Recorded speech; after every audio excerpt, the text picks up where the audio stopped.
Hello, everyone, and welcome to the June 2025 Quantum Biologic Powwow Q&A. Thank you for joining us this afternoon, this evening, this morning, wherever you're at. As always, I like to get started with just a little housekeeping. We'll do this really quickly. We always have new members coming in and out, so I let them know the way we run these Q&As. You guys registered for the Q&A. You submitted questions, whether it be to be asked live or to be asked for you. We take the live callers first. They come in order as they were submitted. If you are in Europe and it's 2 in the morning, please let me know and you're wanting to speak live so I can get you on earlier. I am Team Cruise Optimal Clubs in the chat. You can message me and I will get you on earlier in the call. But we take the live callers as they were submitted, and then we move on to the questions that were submitted to be asked. Same rule.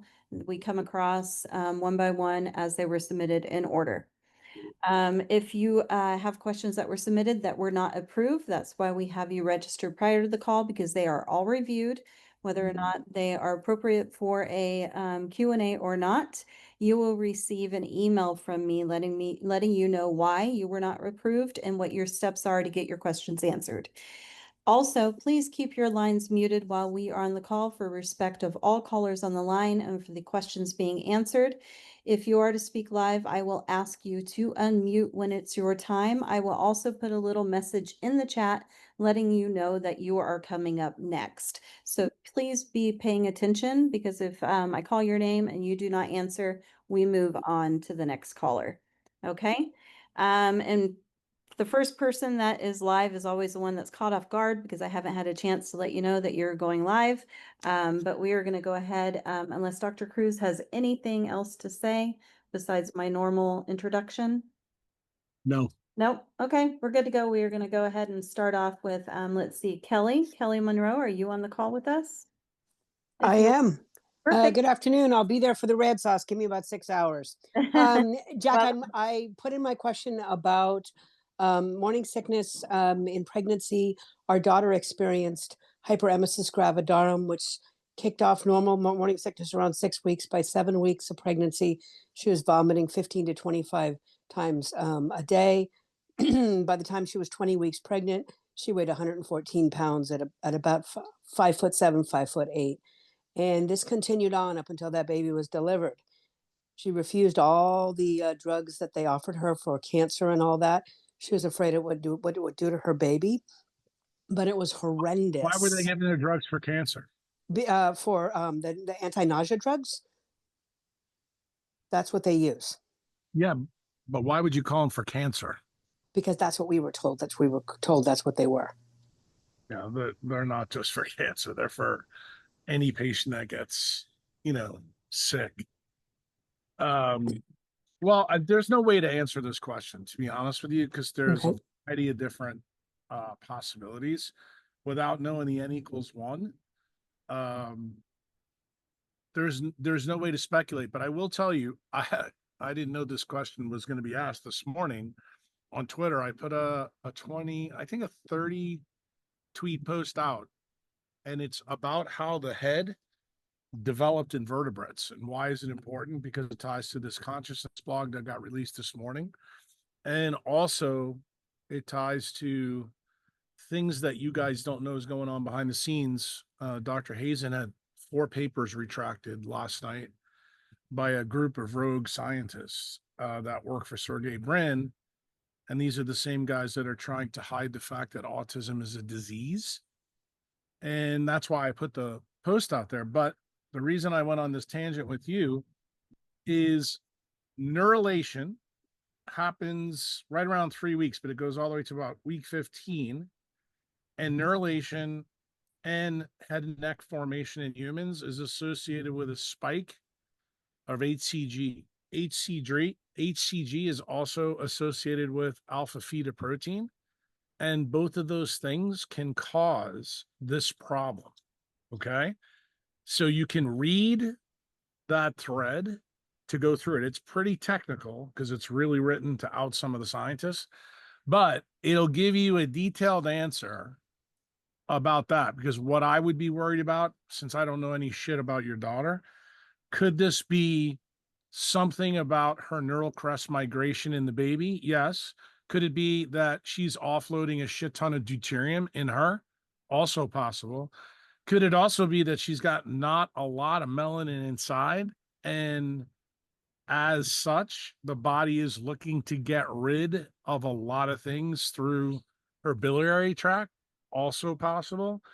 Then the last option that's possible is that your daughter is dehydrated, so much so that the body wants her to drink more, hence the reason why she puked the whole way through. Um, the thing that would be probably most interesting is to find out a little bit about her mother. I guess that would be you, and I should say your mother, which would be her grandmother, but also the baby. And that's the kind of thing that you'd have to do in a consult. There's no way to figure this one out, with what you Hmm. give. All right. I thought if there was something simple, but obviously it's Oh, not this simple, isn't and simple. it was a No, fucking nightmare. no, Um, it's not simple, but it actually tells me that there's something very wrong. And I will warn you, because I did post this on the forum about this issue for Nicole Shanahan, that anybody who has an elevated HCG or alpha fetoprotein, the thing that the doctor's always worried about is cancer or chromosomal abnormalities or this, that, and the other thing. But the one thing that they never tell you about is that it could be related to the neural crest migration failure, meaning that you don't have POMC and melanin in the right places in your body. And why is that a big deal? Because it portends that those kids are the highest risk for developing autism postnatally. Like, they don't have it when they first come out, but when you take them to the pediatrician and you pop them with the vaccines, these are the kids that fucking drop like right away. no, he's 6 years old, and I've got a son on the autistic spectrum already, which would be his uncle. And this little guy doesn't show any signs of it as of now. I recognize that now can change. Well, no, I Um, mean, it's just if he's already gotten vaccines, then that's a good sign. But this could actually be on your daughter's side or the baby side. There's really no way to know because I just don't know enough information. okay, well, thank you for entertaining the question. I appreciate it. If you No, don't know, then the world doesn't know, Jack. That's my opinion. Because you know all kind of weird shit that sometimes can magically unwind stuff. Thank you. Happy cooking. yeah, Don't burn your sauce. no, I'm in a late Crusette pot, so I'm good. Okay, thank you. Anne Marie, you're next. If you can go ahead and unmute your line. Welcome. Hi, Uncle Jack. Hello. How you doing? I've had better days. Okay. Well, so I thought it was interesting that this podcast hasn't come out yet, but it sounds like you're going to address what my question was, which was, I was thinking about, I guess in a different podcast, you were mentioning SSRIs, and then it's not the SSRIs themselves that cause somebody to, go crazy and shoot up a school. It's the other ingredients that they put in it. And Yeah, it, the supplements, but the SSRIs can do it too. well, it It just got depends me on the thinking. kid. Depends on the kid. Yeah, it just got me thinking because it seems like a lot of the shootings or whatever that you hear about, that the kid stopped taking the medication and then they did it. And then this also happened with my cousin who was on SSRIs, and he stopped taking his medication. And within, I don't know, like a week or two, he shot himself in the head. Yeah, that's very common. I mean, that's what this whole podcast with this kid is about. The reason why it was funny, the reason why I posted the tweet about it is Chantel booked the kid's podcast. I didn't know shit about him, but his name was Moral Medicine, so I assumed he was an MD. So he asked me one question and I just went off with it, and it was about finasteride. And I don't think he was ready for what he got. And he said to me, It was pretty funny when he said it. He said to me, he goes, "I'm never speechless." He goes, "But I'm speechless." He goes, "I can't believe what you're telling me because the mechanism, this makes total sense." And then in the process of going through the whole mechanism, I actually used SSRIs as another example that can cause this problem. The difference is where the disease is. So, or the best way to put it is where Mars and where Earth is. When you have this problem, the desert in your HPA axis or your central retinal pathways all the way back to your thalamus for finasteride is centered in the HPA axis. That's the pituitary. And that's why it takes out the things it does. Then it generates and goes to different places. So I did like the whole neural wiring thing with him and explained to him how the SCN and the habenula nucleus is tied up. And that's why a lot of these people actually kill themselves because they get deficits in their microtubules and it goes into their frontal lobes. And that happens. The same thing happens with SSRIs. The difference with SSRIs, where their Mars situation is in a different place than the HPA axis. It's still along the central retinal pathways and the leptin melanocortin pathway, but generally it tends to knock out the habenula nucleus, locus ceruleus, the limbic system. It can be in different places, but it's usually obvious. And the thing that's very interesting about both of these conditions, and you'll hear about it in the podcast. This guy, Mark, he actually had the condition. He didn't get it until after he stopped the medicine. So it's completely consistent with the SSRI story. Okay. So like when you say that it's the extra ingredients, a lot of times that it's not the SSRI itself that is the problem that is allowing them to do the MK Ultra to us. I guess I'm just trying to pinpoint why when they stop the medication, that oftentimes that's when they actually end up, like my cousin did. Because the system is optimized for the shit they were taking. And then when you take it away, it's gone. So you got to remember the way you can affect, like if you're paying attention from the ALS blog to the Consciousness 2 blog, there's a lot of blogs there. That's like 7, 8 blogs. Yeah. One should be blatantly obvious to everybody. There's 2 ways to fuck your UPEs up. Okay. It's to ruin the heat sink or it's to have atoms in your semiconductors. Both of those ruin the fidelity of the situation. Now, are there other ways that I'm sure somebody's going to ask me a question today and I can point out, okay, this is another way it can happen. For example, when you begin to remember the key things that you've recently learned about, like methylene blue and the TCA cycle, the urea cycle, and AM sunlight, that's how you renovate the heme proteins to make the water. That's how you make the heat sink. So just realize that non-native EMF, everybody has learned for 20 years from me that it dehydrates, but now you actually have the mechanism. What is it doing? It's destroying your heme proteins. It pushes them to +3, and that means that you can't use the TCA or urea cycle. So what's the effect? So for example, in autistic kids, they get a spike of alanine when you look at a metabolic study in them. Why is that? Because the urea cycle is so fucked up. That's all they can use to metabolize. That's why when you talk to a family member of, somebody who they have autism, these fucking kids' diets are wackier than shit. But it turns out a lot of times they can't tolerate some of the other stuff because the heat sink problem is a huge issue. Like if they eat things, say for a ketogenic diet, or say they try to eat a lot of protein, that it would create an electrical short somewhere else in their brain, and it actually may make their disease worse.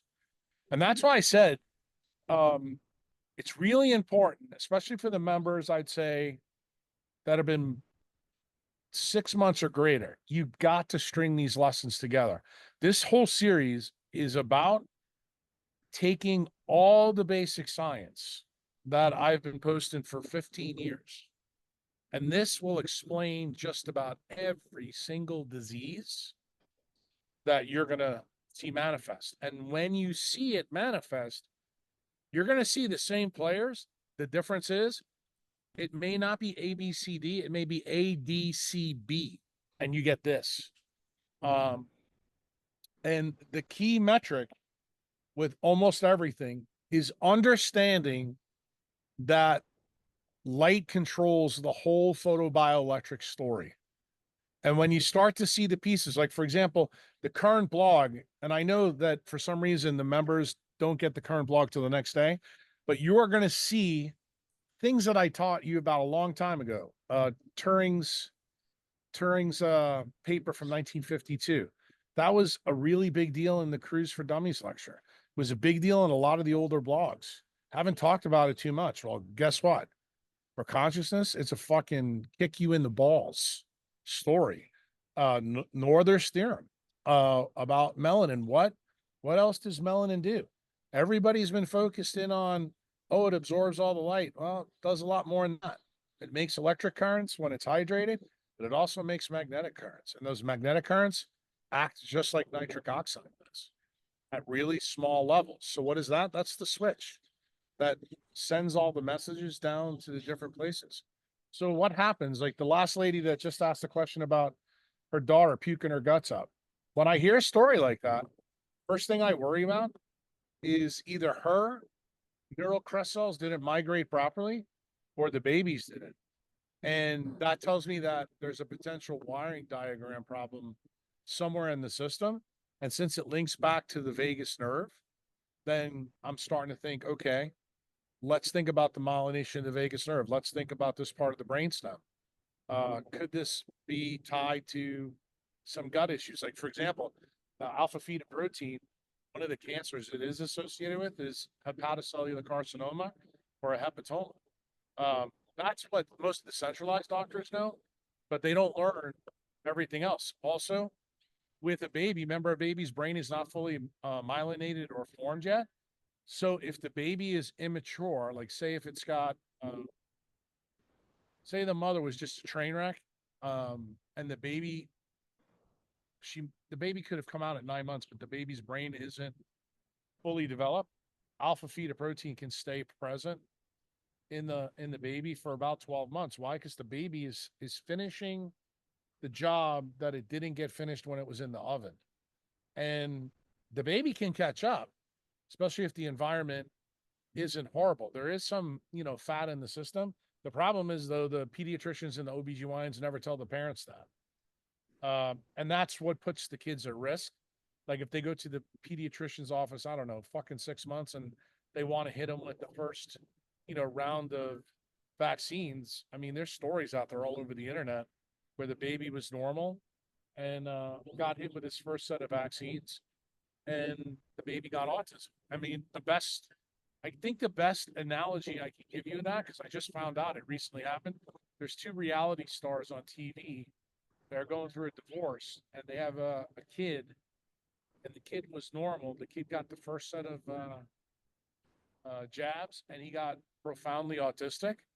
And then we find out, later after she comes out with the diagnosis for the kid about her problems and his problems. And apparently he was in rehab for cocaine and all kinds of other fucking shit. So when you hear that story, you start going, okay, there likely was an inborn error of the neural crest migration.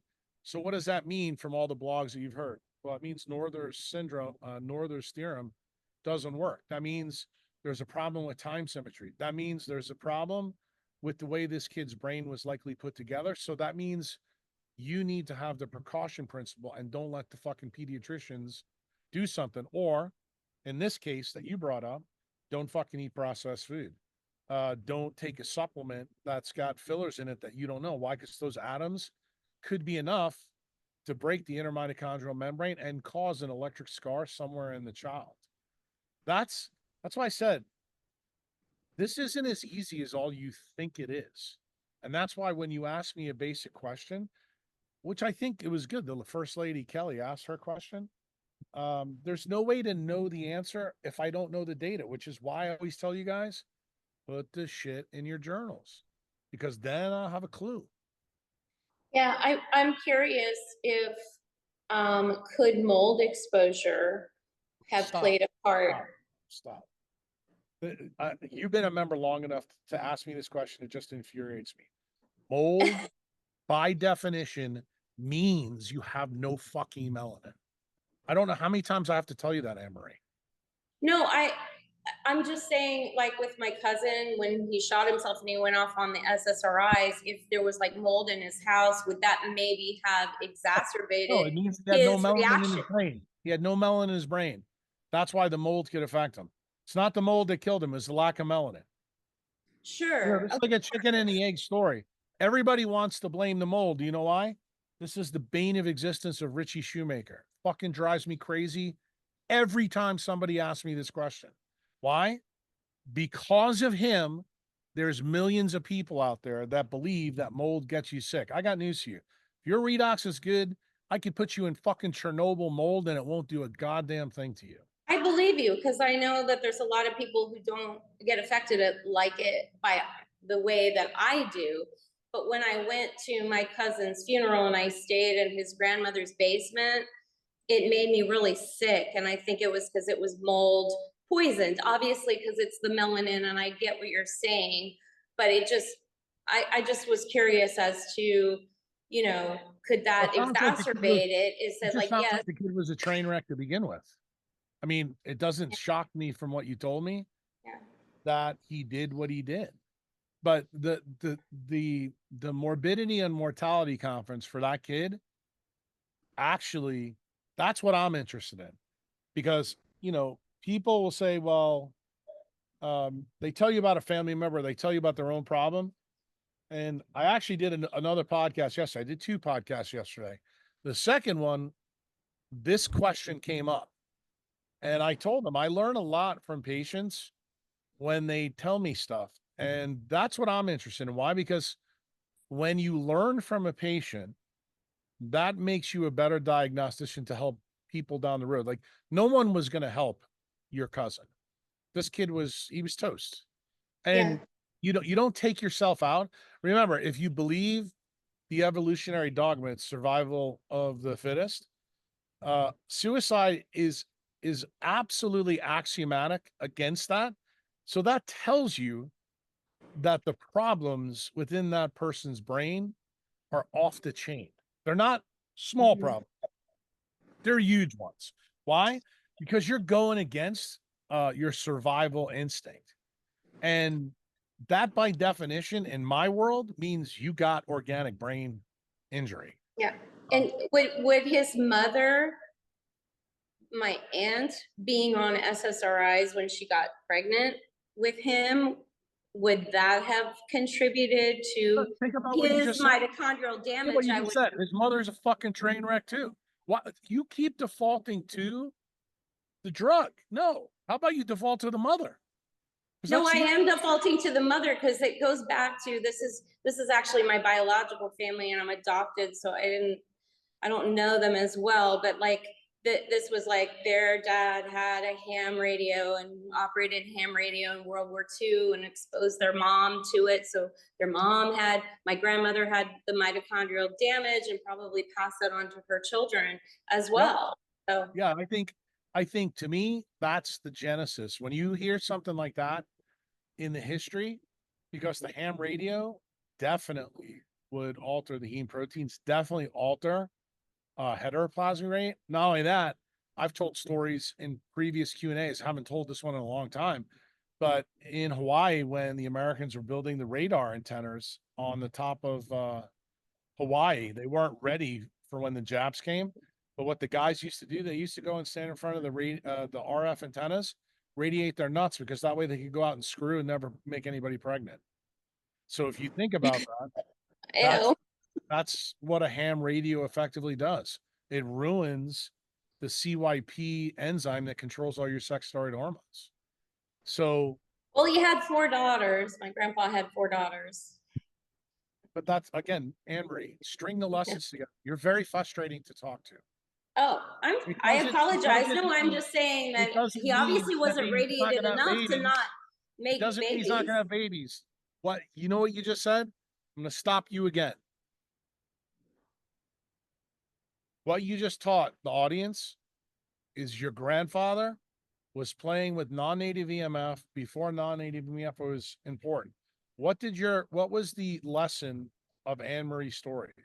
He had 4 daughters. Do you know why transgenerational epigenetics says that? Because in a stress situation, the body defaults to making women so you can repopulate after an extinction event. That's exactly the lesson that you need to learn. So well, I love it. I love that I brought this up to you, even if you're yelling at me, because I want to know that lesson. That's why I'm talking to you. I'm not yelling at you. What I'm frustrated with you is you better than anybody else who comes for Chernobyl. Now you're telling me your family is filled with fellow Chernobylites. I mean, it's in my journal. I've told you this from the get-go. I told you a lot of things too from the get-go that didn't hit. Well, I mean, yeah, my brain is a little damaged, but I'm here in El Salvador and I'm doing the work. Well, the main thing, like I told you, with that story and your grandfather, that really tells me the heat sink side, the heme protein side is a big issue. And do I think that's a big issue? For a lot of different mental disorders. Like the one I've really covered a lot has been bipolar disorder. But I think it plays a huge role in autism, OCD, what do you call it? Attention deficit disorder, depression for sure. I actually think it plays a role in schizophrenia, but I think schizophrenia is tied to pollution from atoms and a reduction in the water. And do I think that schizophrenia is more tied to atomic pollution to the semiconductor fabrication plants in your head? I do. And the reason why, because the changes that happen with schizophrenia usually happen in really young people, 18 to 23, 24. And it's almost always associated with an ingestion of something, whether it's a chemical or something else. And the one neurologic disease, like neurodegenerative condition, that also has a pretty clear-cut mechanism about that is Parkinson's disease. Parkinson's disease can be brought on by actually one of the old drugs that we used to use, which is Demerol, which is an opiate. And it was not the opiate that caused it. It was all the packaging that was in it. And when that recent paper came out about Parkinson's disease in golf courses, it didn't surprise me at all. And if for any of you who've been following Bobby Kennedy for any period of time, he made a lot of hay when he was an environmental lawyer with a pesticide called atrazine. Atrazine has the same kind of effects as SSRIs and also the finasteride. So that's why they cause a lot of problems in the hypothalamus and in the relays between the central retinal pathways that go to your frontal lobes. That's why there's so many constellation of symptoms that kind of fit. Yeah, I mean, it's really interesting because my adoptive mom had Parkinson's and they had put her on just for depression and anxiety, just all kinds of like Risperdal and Ativan and you name it, like, the whole 9 yards of SSRIs for decades. And I honestly believed that played a huge part in her getting Parkinson's. But of course, now I understand the non-native EMF and why there's a similarity in like some of the symptoms that I have, I think is caused by that. Yeah, I didn't really go the drug route like she went, but we have, like a lot of the same things, which to me is just confirming the non-native EMF exposure stuff. Yeah, the drugs don't cause the disease. What it does, it exacerbates the disease. Yeah. And that's the exact same story with the vaccines. The problem is people don't realize that these defects and how they occur, they always start with some type of heme protein damage somewhere, and it leads to dehydration. And that dehydration can be focal or it can be global. And the doctors have to do a better job of figuring out, because when you go and give a drug that further tests that, like, just remember, almost every drug, any doctor that's listening to this call their head should be exploding now, because what's the number one detoxification pathway? The P450, and what is that? It's a CYP also detox pathway. So that's a heme protein too. So when you give somebody a drug that gets cleared by P450 and you already know that they nuked CYP, I mean, you're fucking complicit in the demise. Well, a lot of that goes over my head, but I have this on the recording and I'll try to decipher it later. And I appreciate everything you had to say. Okay, good luck. Thanks. Bye. Thank you. Next, we have Claire. Can you go ahead and unmute your line, please?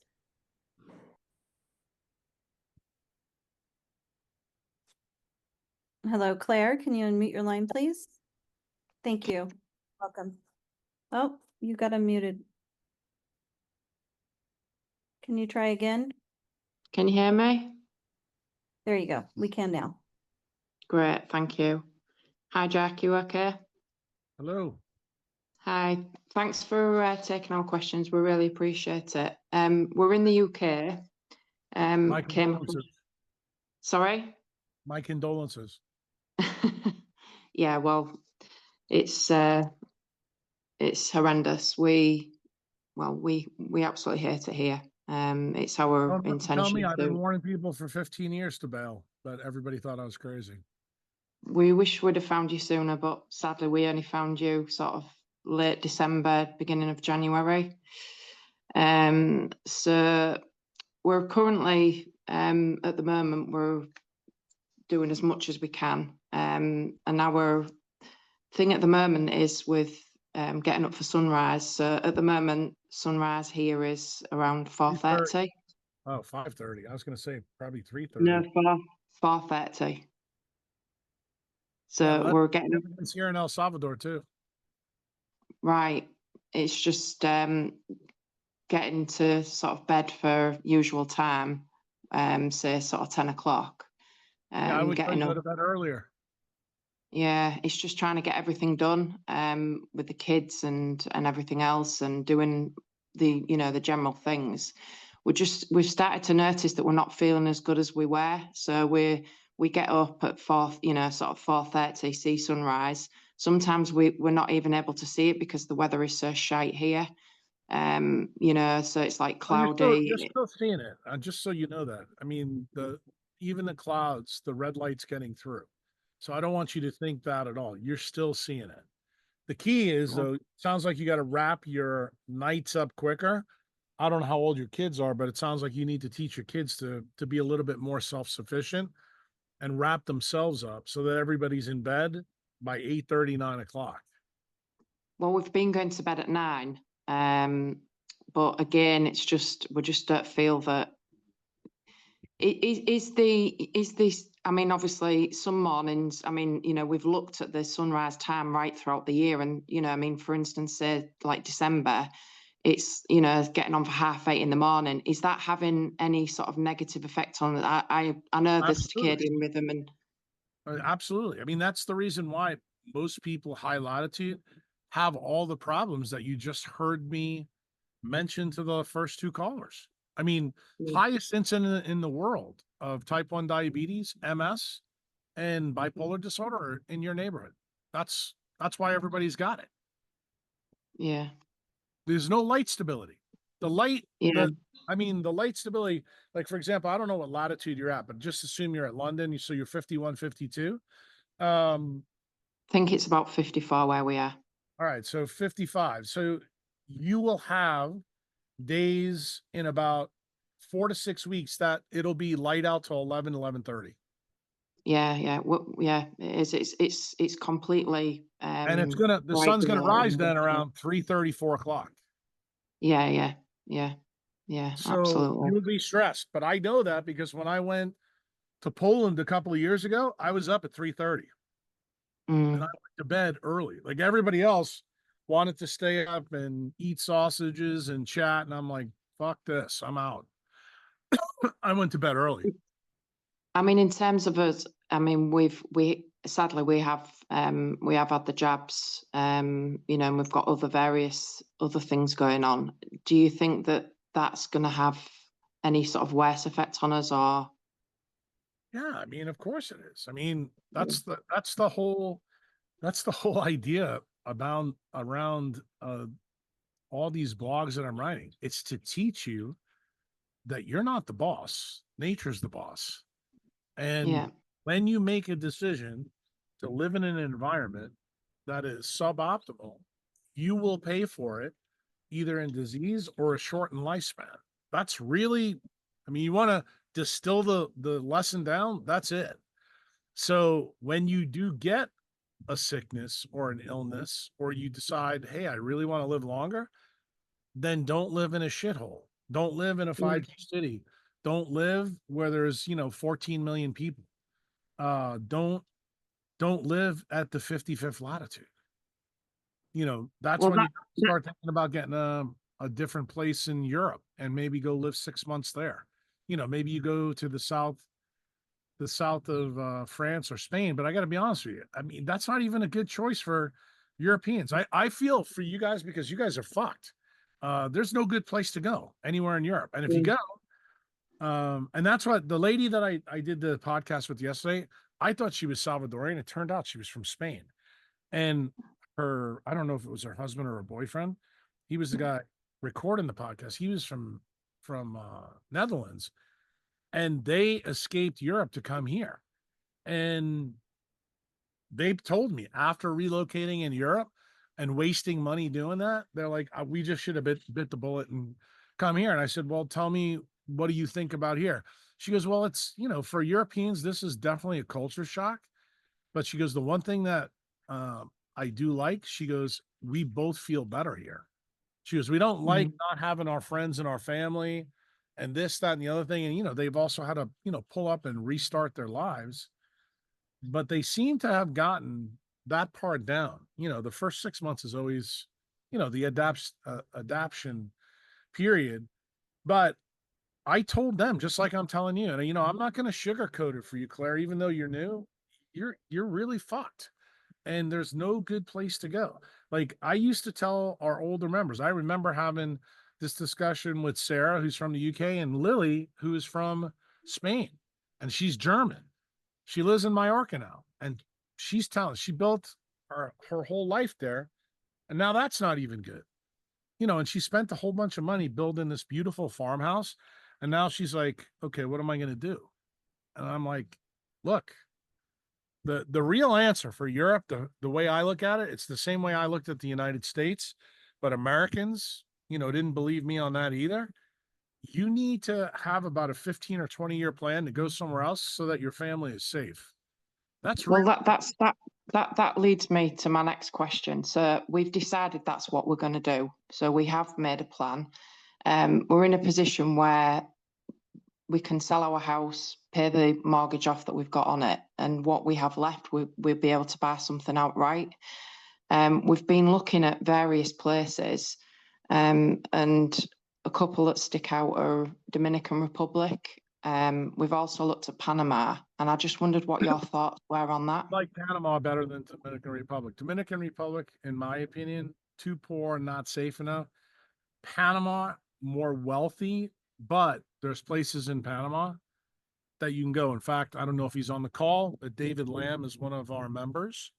He lives in Panama, and I've been to Panama to visit David, and I told him that I would definitely come back. I like Panama a lot as long as you're not close to the canal.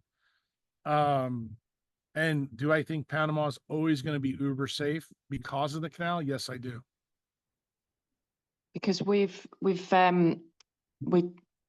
downloaded the Strike, and we've been saving as much Bitcoin as we can. And we'd like to, continue with that as much as we can.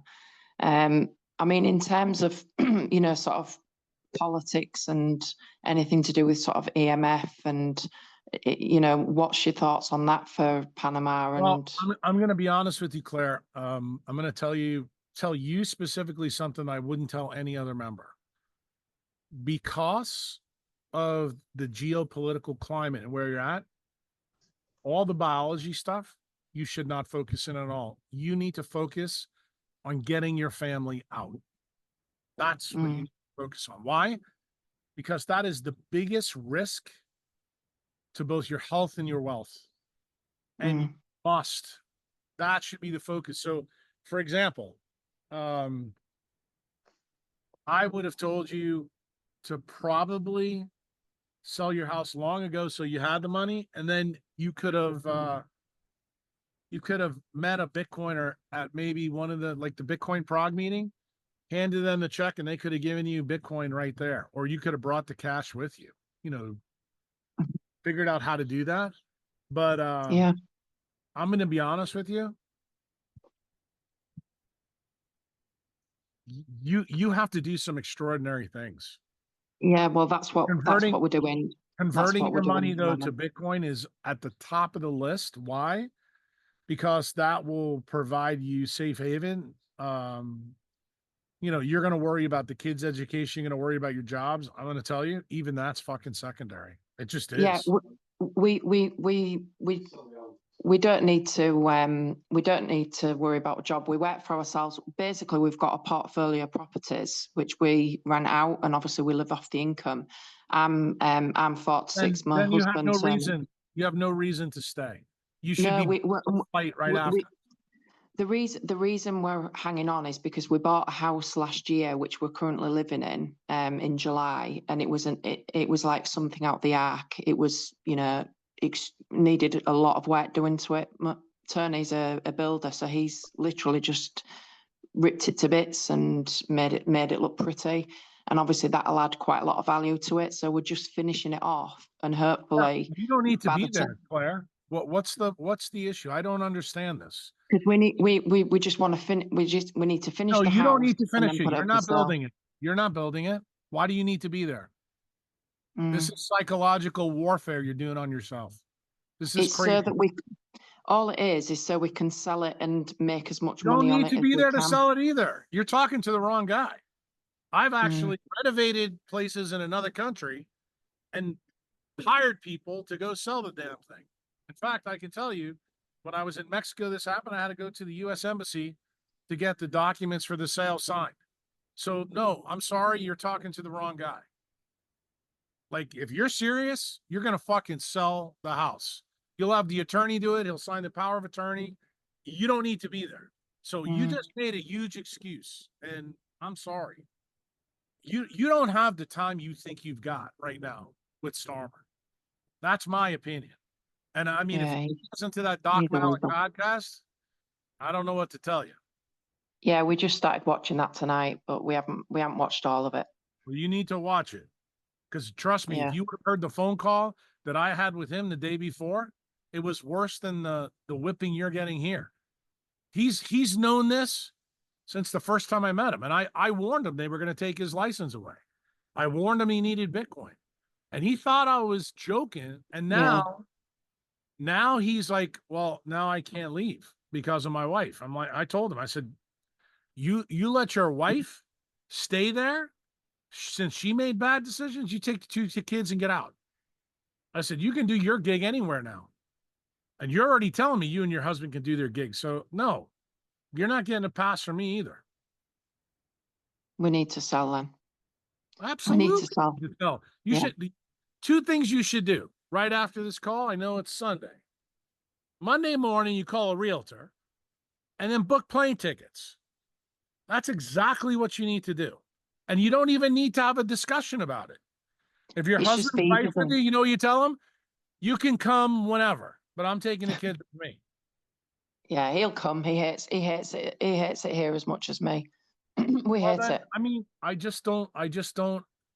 don't understand the procrastination. I suppose in our mind, it's once the house, which is only going to be another probably about 4 months, 5 months, once the house is finished. So what happens if they lock the borders down? You can't get out. Tell me, what are you going to do then? You're going to look at that? Tony's actually saying in the background. He can hear what he's saying. He's saying in the background. We agree with you. We know. No, I don't think you agree with me, because if you did, you'd never ask me this. This is psychotic, Claire. Yeah, I did think that they're fucking putting people in jail on Twitter. They're arresting 1,000 people a month. They're arresting people that are speaking about church on the street. I mean, what fucking else do you Yeah. need to know? I'm Yeah. sorry. I mean, this is the risks in the UK, France, Spain, continental Europe. You want to know where the safest place in Europe is? This is the craziest thing. I actually said this to a lady yesterday. It's all the former communist countries. You know why? Because they're fucking not going back to communism. They already know what the problem is. So when I went to Europe last year to Prague, I was stunned to meet Europeans that didn't have their head up their ass. But I got news for you. Everybody else in continental Europe, their heads are firmly planted in their ass. They don't Yeah. think it can happen, but it's happening. Yeah. No, So you we get the house talk up for about Hawaii, sale. you talk about non-native amount. Your issue is get out. Yeah. Point taken. We appreciate that, but we're doing everything we can. I mean, we're really sort of getting Claire, into you the just told me Bitcoin. you're not. Don't tell me that. You remember, there's a lot of other people on this call listening to this. You are not doing everything you can. You think you are, but you're not, which is why you got the hair on the back of my neck elevated. Sorry, Jack. I'm being serious. No, I know Somebody you are. needs to explain to you, you don't have the time you think you've got. Yeah. You may be able to go back to the UK somewhere down the road, but I got news for you. Right now, the UK is turning into what El Salvador was 25 years ago. Mm. We'll be having a for sale sign up next week then, Jack. Monday. Yeah, Monday. Tomorrow. Yeah, that's like for you, about 8 hours from now. Yeah, I know. It's late now. I really appreciate that, Jack. Thanks for your time. No problem. Take care. Bye-bye. Bye. Thank you, Claire. Next, we have Christian. Christian, can you unmute your line, please? It's so crazy. It's raining out and it's sunny. Christian, if you can unmute your line, please.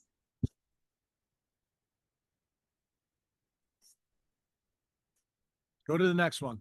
We're gonna go to the next caller, Kathy. Kathy, are you on? Can you go ahead and unmute your line, please? I'm here. Hi, welcome. Hi. Hi, Dr. Cruz. Hello. First, before I get into it with Spain, can I ask you regarding my brain? I was on statin drugs for many years. They were given to me prophylactically because of being What drugs? I couldn't hear that. Statin drug. Uh-huh. So I was on them for, I don't know, 10 or more years. It was prophylactic because of my type 1 diabetes, and I only have one kidney, so they gave me statins. I went off of it about Try to 6 kill years. you quicker. I know. I went off of it about 6 years ago after I really started noticing a lot of cognitive issues. And I'm concerned about what can I do, because I still haven't gotten back my cognition. I used to have an I'm gonna above. have your cognition Are- back. I mean, the are- current fogs tell you why. You're not in an environment and haven't been in an environment. I'm in Mexico. I've been Okay. here for 7 months. Okay, 7 months. How old are you, Kathy? I know I'm 63, and I know Okay, it's not going to be fixed so in for 6 months. 63 and a half years, you have been browned out and you expect 7 months the lights to come back on. No, I want to know if they will come back on. That's I all. don't know, Is it Kathy. possible? And you know what? You're not, yes, it's possible, but it ain't possible doing what you're doing. Remember what I told you about Mexico? Good place compared to Nashville, but they've now put all the gringo things in the Riviera Maya that you have in Nashville. So not a Yeah. great choice. I leave here on July 10th. Well, that's And good news. pardon? I said, that's good news. Well, the problem now is, where am I going? In my question that I Well, I wrote think on the, Claire just helped you with that. Claire asked me, should I go to Dominican Republic, which is kind of like Mexico? What did I tell her? No. She said, what about Panama? I said, great choice. What's your next question? well, what I've been looking at, and I kind of feel like I already know what you're going to say, but I would really like to live in the south of Spain, in Andalusia, which I see. I do it. I mean, I feel like 5G is everywhere.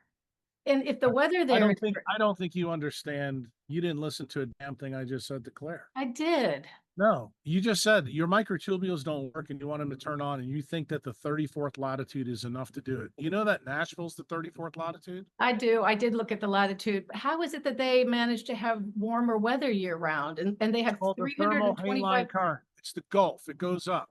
That's the reason why fucking Britain is not freezing. That's not the point. The point is, for you, you're a type 1 diabetic. What's that slide that I always show? I know. Type 1 diabetics always live further from the equator. The answer is obvious for you. I don't care if your lights are turned off or not. You've been a member for a really long time, and you've been told this for years now. So no, you can do whatever you want, but the answer for you, you want to turn the light bulbs back on. I think Panama is a great choice. That'll put you, I think, between 5 and 9 latitude, because Panama is long and skinny. So yeah, it would probably be wise for you, since you're in Mexico. It's an easy flight. Fly what's the name of the airline? Cobos, I think it is. Maybe.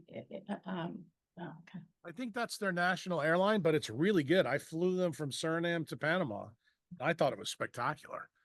So I would tell you to take a flight there, probably from Mexico. I bet you it's only maybe an hour and a half. Yeah. You can get a direct flight to Panama City, no problem.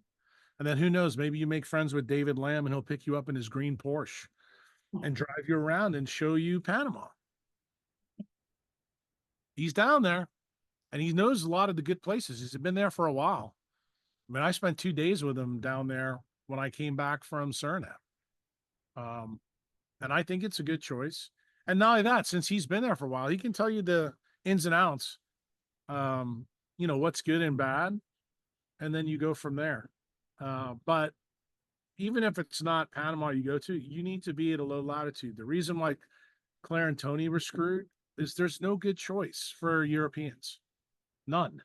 And going to fucking Spain, forget the 34th latitude thing. Canary Spain, Island. What about that? That's 28, so that's New Orleans. Do you not understand your real problem? You have 2 big issues. You have security issues because all of continental Europe is turning fucking communist. That worries me. Yeah. And then no, that should really worry you. Did you hear what I just said to Claire? Yes. I want to go to Spain. I'm going, did you not listen to what I just said? And then the big one for you, this is the reason you're getting beaten up. Claire and Tony don't have fucking type 1 diabetes. You do. Type 1 diabetes is absolutely linked to the level of the latitude. And the statin issue absolutely is a problem. And yes, you need to optimize the amount of light your mitochondria can make to turn your microtubules on. That's the way you become a better thinker. And that's all you need to do. You don't really need to do much of anything. Just plug yourself in there and that's it. Okay. I'm, at this point, I'll be 64 next month, and actually this month, the end of this month. And at this point, it's not just about, and I know it's hard for me to explain, and I don't know that you'll understand it, but at this point in my life, it's about more than just me being healthy. If I'm not happy, okay. I'm not All right, around. then go back to Nashville. I'm not saying that. I'm trying to navigate the best way to have what I want. You're probably talking to the wrong guy, Kathy, because I'm going to tell you, if you're not good enough for yourself, you're good for nobody. So you have to remember, you've already told me you're brain damaged, not only from the diabetes, but also from the statin. And I'm hearing this thinking, and it's driving me mad. Why? Because my brain works phenomenal and your brain doesn't. And you keep thinking all these bad ideas are good ideas. And I keep telling you they're bad ideas and you get mad at me. And I'm telling you again, you're making another mistake. There's nobody in your life more important than you right now. You're not good to any of them. And if you're willing to trade your health for some fucking anchor, then nobody's going to be able to help. I don't have any anchors. I've been here by myself for 7 months, by myself. And I'll tell you, I don't know that it's worth living like this. I'm just being honest. No, I think I'm that's, trying to, I do think that's what's for my reasonable. health, but not be alone. Yeah, well, I think that's reasonable, what you're saying there, because believe it or not, the flip side of that is you do better with a pair. Like these two Right. birds over here that are eating the bread I gave them. There's two of them. They always hang out together. Your longevity is improved when you have somebody to spend it with. But Yeah. if you're 64 years old, I would tell you, even if you're in Nashville, chance of you finding that now in a 5G city like that, not good. In fact, I should pull Tiffany Finnegan on the stage. Ask her how it is at 46 in Florida. Not so good either. There's a reason for that, Kathy. Okay, there's a big reason for that. It's not just Kathy, it's not Tiffany. The world around you is being browned out. Okay, so if you don't have somebody now, it's going to be really, really difficult. So I think the best plan is to go to a place where your light bulb goes on. And when the light bulb goes on, I almost guarantee you're going to find somebody. But the problem is you don't like that because you don't like to jump without wings. And I understand that too. But I'm just going to tell you that the things that you want, if you really want the light bulb in your head to come back on, then go to the proper electric socket. If you tell me, well, I don't want to go to the electric socket unless I can have my cake and eat it too, then I would tell you, do what you want to do. And I think that's the way to go. You'll have to shoot for a B or a C and then just roll the dice and see how it goes. But you can do that.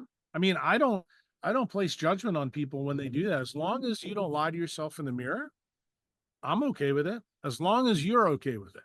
But you remember, if you choose the B or C, you're not going to get the light bulb to turn back on. That I can promise you. Yeah, I'm just trying to find a place that offers the standard of living that appeals You're to not me. gonna find and that. It doesn't exist. No, you're not going to find that. Really. You're not. I I hope can that tell you, maybe I've been all over the world. I've been all over the world. If you think that El Salvador is kind of like Nashville, no, it's not. But here's the crazy thing. I'm more happy here than I was in Nashville. And the crazy thing is, I don't have all the creature comforts here that I had in Nashville. I don't miss them. But the thing is that I've gone, I guess the things that are here, I've opted for. In other words, I participate in those things. But I will also tell you, as I've gotten older, because you're in my age group, I'm also not as hard to please anymore. I used to be very difficult to please because I was a slave to my wants, needs, and desires. Right now, the only probably desire that I'm caving to, fixing my house up and buying some nice cars. Why? I like having a convertible to drive in the sun. I did it today. I had to go buy all the stuff for the sauce. Do you want to know the real reason I made a decision to make red sauce today? Is so I could drive the car with the top down into the city. And it was awesome. That's the truth. Well, living in Mexico has definitely made me appreciate the simple things, and I don't need all the big creature comforts. But at the same time, living in a place where you don't know anybody is extra hard when and I've been trying to learn Spanish forever now, but my slow brain just doesn't. Right. No, I understand that's going to be an issue. And not only that, Mexico, the culture is way different than here. There's no comparison. I mean, I know I've spent a lot of time in Mexico. I toyed with the idea 10 years ago of building my citadel there. And to be honest with you, after being there long enough, I was like, it's not the right move. And that's the reason I bailed. There was a lot of good things about it, but I didn't like the fact, well, it doesn't matter. That's neither here nor there. Plus you said you're leaving on July 10th. You just got to figure out what you want to do. I think you need to write yourself a business plan and not lie to yourself. It's very similar to what I told Tiffany last month. Do the same thing. Write a business plan out, really prioritize it. What's really important to you? and then build a life around those top 3 or 4 things. That's it. That's all you can do. And don't worry about it. You're 64. If you're lucky, you'll have 20 more years left. I mean, you should go out on your own terms, run your own race. That's it. Okay. I mean, if I had a nice fat bank account, it would also make choices a little easier, but that's not the case. So, you know, Well, your bank account would have been fatter if you had gone out of Nashville sooner. well, I don't know about that. I was working in Nashville. I had income. I have no income now. But I mean, I did sell my house thanks to you. I sold it and got a lot out of it, which I was thrilled. And I probably sold it just in the nick of time. So that was, you told me that you don't need a consult, you need a realtor. Do you remember telling me that? Yeah, I mean, I know my friends that live in Nashville. They have told me there is so many houses for sale and nobody's buying. I'm so glad I sold when I did.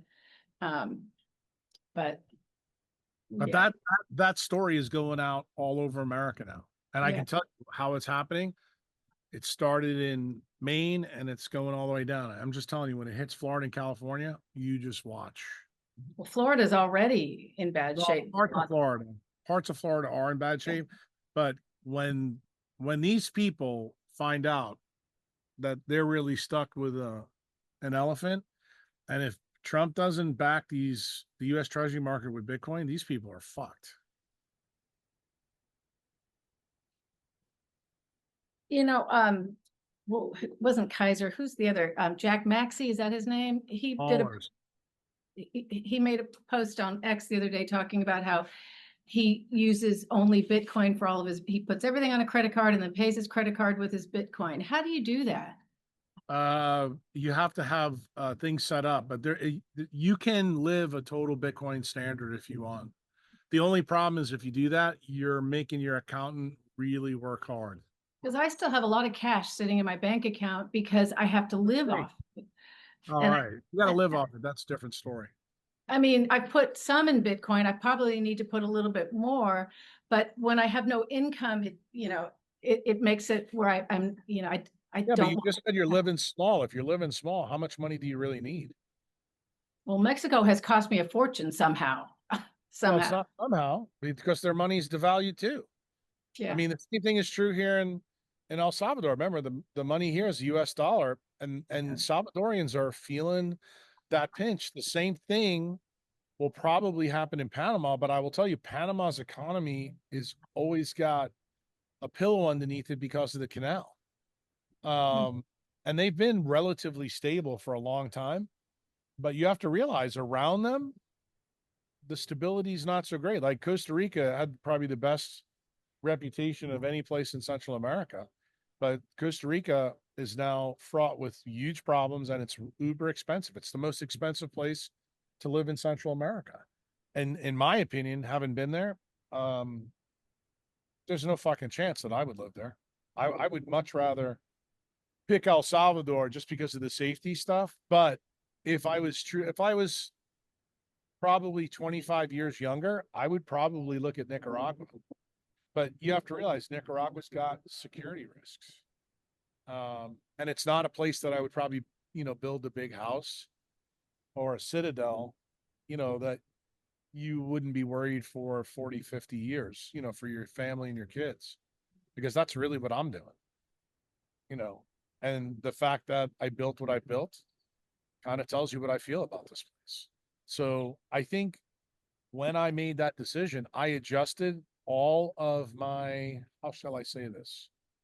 My expectations of what my last 20 years are going to be. Yeah. Now I don't worry about it. Well, the area that you live in El Salvador, to me, was the only, I mean, this sounds terrible, but I mean, for me, it felt like the place to live.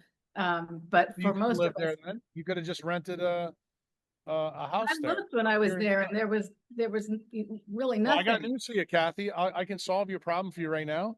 Laudy Sinicata has got a place for rent right now. And she's on the other side, right? She's at the, She's what's in it called? Ferrari. But literally, you could wave to me in the morning. So you can rent it from her. She doesn't have anybody in it. The two idiots that we're gonna rent it. These Swiss people, like, oh no, we're gonna try to save more money. The Swiss people have been here 6 months and they still haven't rented a place. They're living out of a hotel. So And the Swiss people actually join the country club, so they drive here every day. That'll show you how stupid they are. wow. Can't I- make this shit up. People just make bad decisions. They just do. We have quite a list of callers. Can we go up? Thank you, Dr. Cruz. Thank you, All right, Kathy. good luck. Yeah, just, we got a lot to get through today. Christy, can you unmute your line, please? Welcome. Well, thank you. Let me get my camera on. Hi. Hi, Uncle Jack. Hello. Hi. So I just got back from El Salvador. I actually saw you drive by in your red convertible at the Bitcoin hardware store like a week there and a you half go. ago and waved to you. Oh yeah, I remember that because I drove by and I saw you guys wave and I'm like, who the hell are those? That was me. So last time we were on the call, I had mentioned that my plan was to move to El Salvador in about 2.5 years. You told me to talk to my ex-husband and make a quicker plan. Yeah. I do remember that. Yep. Yeah. And so I didn't say anything to him until I went to El Salvador. Like, I already chose to move to El Salvador. I hadn't been there yet, but I just knew that's what I was going to do. And so then after going, I told him, hey, I'm going to be moving to El Salvador, so I want to help sell the house sooner. And he's like, how soon do you want to go? I can buy you out. There you go. It worked perfect. So You now I have to manifested come the up with idea. what? I said you manifested the idea and it happened. Yeah, and I don't even know how he's doing that because he's not worked for 2 years, but I don't care how he Don't gets the worry money. about it. I'm It's not. not your problem anymore. So anyway, so then I was looking at, okay, I was going to give myself maybe like a 6 months plan to finish some of my commitments in the schools. But then I thought, what in the fuck am I doing that for? Because if I have them buy me You're out making me sooner very happy. and put it in Bitcoin, I can just go like in the next couple months. Yeah, I tell you what, if I could kiss you right now, I would kiss you. Can you infect some of the other girls on the call? You know, Claire and Tony and Anne Marie. I mean, I'd love this. This is so good. So, Why? well, Because you sped your program up. Smart move. Then I would just tell you, you heard some of the stuff from the last caller. Make sure when you come here, just pick a good place. I would tell you rent or drive around. You can race Kathy to Loudy's place. I can tell you Loudy's place is a good place to crash for 6 or 12 months. And okay. then drive around the country and figure out, okay, where do I want to really live? Do I want to live up in the mountains? I would tell you, talk to Tom and Nancy. Tom and Nancy, in my opinion, bought the nicest house of any members, and they made a mistake of selling it to another member because Tom has, menopause. He gets too hot at the beach. Okay. I told them just make him a polar plunge and he'll be fine. But that house, I have to tell you, I haven't been in a house down here that is more favorite than that house. I love that house. And I also have heard, I should have told Kathy this, that the member who bought it, I think she lives in California or Hawaii. She's not here. She is renting that house. So you can talk to Tom and Nancy about it, but jump on that shit right away. Okay. Yeah. I mean, that's what I had heard from the people that I met was to rent and see where you want to be. And I was able to visit Berlin and then Lake Cotopaxi. I think that's how you say it, something like that. And then, and then we were in El Zante. So I got to meet with some of the amazing Bitcoin people on the beach. And that was wonderful too. So what I'd say about like moving, the biggest thing for me was building community. So I'll just share how I built community because it sounds like that's a concern for some people. Is I hired Jen and Cesar from Living Like a Local to tour us around for a couple of days. So they drove us up to Berlin. They introduced me to people up there that I instantly had friends. So what I'll say is that what I'm learning in El Salvador, if you have Bitcoin, you instantly have community. Yeah, I agree. That's why I don't understand. Well, I'm not going to get into it. I don't want to say anything. I don't understand it. To me, the one thing I can tell you about El Salvador, from my perspective, it's to the nicest people. I have zero problems living here. Yeah. I'm not bored. Right now, I'm doing a lot of fixing up to my house. Probably some things that people would say, "Are you fucking crazy?" But it, these are things that are part of my 10-year, 20-year, 30-year plan, and they just needed to be done. And it's better to do them now. So I'm focused in on that. And then afterwards, we go from there because like I'm getting ready to fly back to the United States in a couple of days. And I have to be honest with you, I'm not looking forward to that. Yeah. I just don't like going back to the States at all. And Yeah. I like it here. This is my home. And Yeah. I don't feel like I'm missing anything at home, except, if I run out of, a spice, that I can't have. Like I just found out there's no cocoa powder in this place where I'm at. There is if I drive 2 hours away to get it, but I'm like, fuck, I'm not doing that. Yeah. Yeah. I mean, I think whatever isn't there, there's so much that's there is what I'm experiencing, that it's easy to give up the things. Like, yes, we have a lot of comforts in the United States that aren't there, but this is what you gain is so much more important. Well, that's what I think too. But like I said, you just heard from the last caller. That's not true for everybody. Everybody n equals one, Mhm. and you gotta roll. I tell especially ladies because you, as far as I'm concerned, are an alpha. Mhm. Um, Loudy is an alpha as well. I just wish, and the funny thing is, you ladies are older. I wish that when you get like somebody like Kathy, put your arms around her and say, "Girl, talk to me. What the hell's going on?" Because it sounds like all she needs to do is get a little bit of community. I think she'll do fine. Yeah. And the thing is, there's a lot of people from our tribe in this location. So it's not like you want for anything. I mean, that's assuming you want, that community. I mean, some people don't. Like I'm not, to be honest with you, I'm perfectly fine in my own skin. I like solitude. Yeah. And I think part of the reason for that is because I didn't have solitude for most of my adult life. So I kind of dig this. Mhm. I kind of dig putting the top down and driving to go get red sauce and forget that I had Q&A today. It just one of those things. Yeah. Yeah. Yeah, and I would just say for anybody that wants community, at least my experience in El Salvador, I would highly recommend Cesar and Jenny just because they connect you with people wherever they're going to tour you to, and then also just connecting with Bitcoiners because they want to, like, Bitcoin people are the happiest people I've ever met. Besides, like, El Salvadorian people will give you the shirt off their back, but you Sure. have Bitcoiners in El Salvador, and like you have community, but then you also have your community. So between those two communities, I felt like I met so many people and were so helpful. My friend that I was with actually had to go to the hospital. The Bitcoin community instantly gave me a phone number of a holistic doctor out there to guide us to where to go, how to make sure oxygen was, the correct amount. And then she got to the best, private hospital there and got the help she needed. So like, I mean, I'd say just know there is community in El Salvador, and you just have to work to build on, like connect with those type of people. I think it's 6 months. If you're in a place like Kathy said, she's been in Mexico for 7, she's not connecting with it, then she's making the right decision by bailing.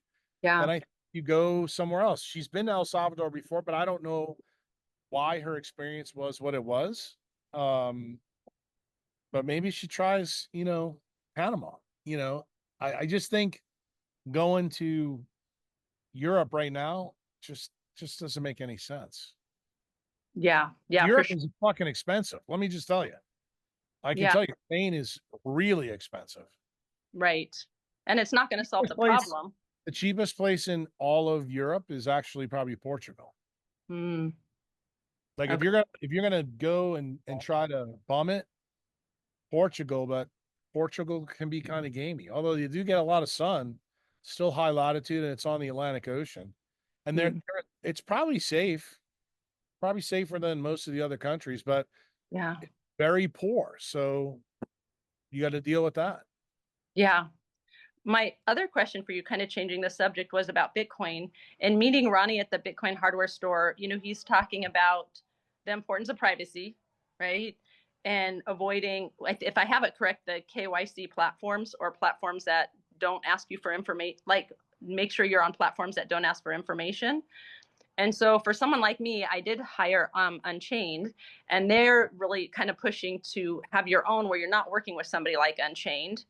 And I just wanted to get Well, your. you got to decide. You got to decide if that's good for you. Like I said, these are N=1 decisions.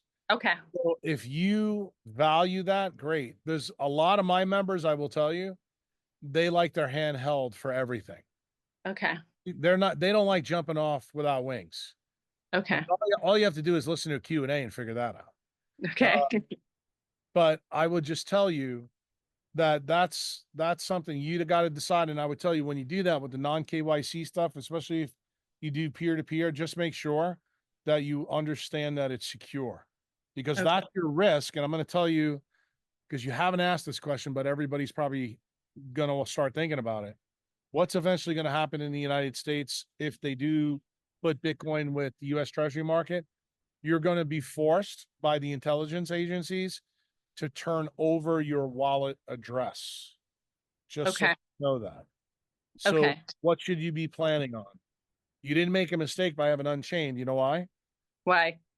Leave it, and that's the one you give the government. Then your other one, I don't know. I had a boating accident. Okay. So make another one. That's my private one. That's you didn't hear it from me. And Okay. they're probably listening right now. So Okay. Yeah. Well, you didn't tell me. So, okay. Thank you, Uncle Jack. all right, bye-bye.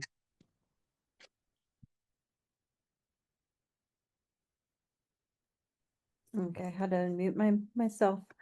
Okay, next we have, let's see, after Christy, we have Michelle. Michelle, can you unmute your line, please? There you are. Welcome. Can you hear me? You can. Yeah. Hi, Dr. Cruz. I'm Hello. moving on. My dogs are barking. So I have a question. I'm a new member, and my 15-year-old daughter was diagnosed with lupus last January, Uh-huh. and her vitamin D was 18, and I think we had COVID before that. And I've been kind of, doing these protocols for a while, and she kind of absorbs them in the background. But anyway, ever since then, she had no platelets, she had thrombocytopenia, and they care flighted us to Stanford, gave her high dose steroids and a cycle of rituximab, which she's kind of coming off of now. They send you home saying, stay out of the sun because it's going to cause a flare. And my question was, is that real? Because it just doesn't make sense. The drugs they make you hypersensitive to the sun. But what you have to know is SLE is not really an autoimmune condition. That's how centralized medicine looks at it. So there's a girl, on the forum. She's relatively new too. She admitted that she had Ehlers-Danlos syndrome in her journal. So I started posting stuff in there. You may want to look at it. So I'm going to explain this to you very quickly, because honestly, if I go any more deeper, you really just need to do a consult. I did pay for one, but you didn't have any booked. Yeah. Well, I got a lot of stuff coming up. I'm going Yeah. the United States into Europe, so there's not a lot of time. But the big issue with this disease, do you know, like, our face is built to collapse when we get trauma to protect the brain.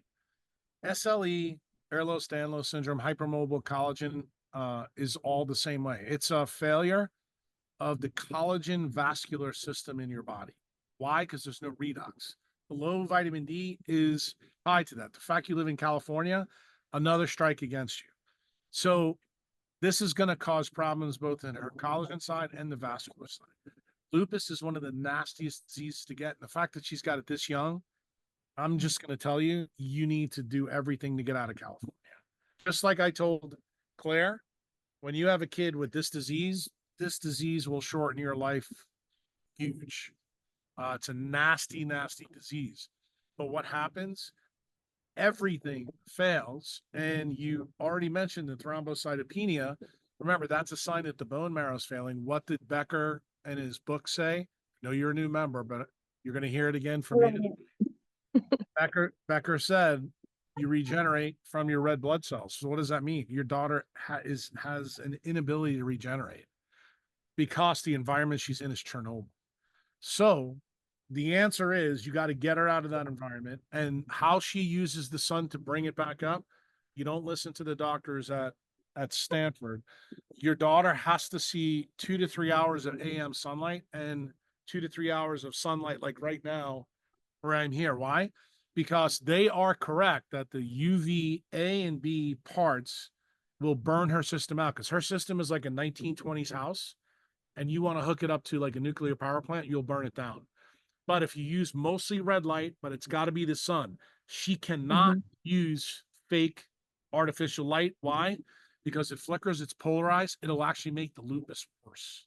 So Oh, wow. she needs to have AM sun that's used with red. Why? Because that will begin to strengthen the TENS gritty system that's in there. I've got a whole series on TENS gritty that's on the old Jack Cruz site.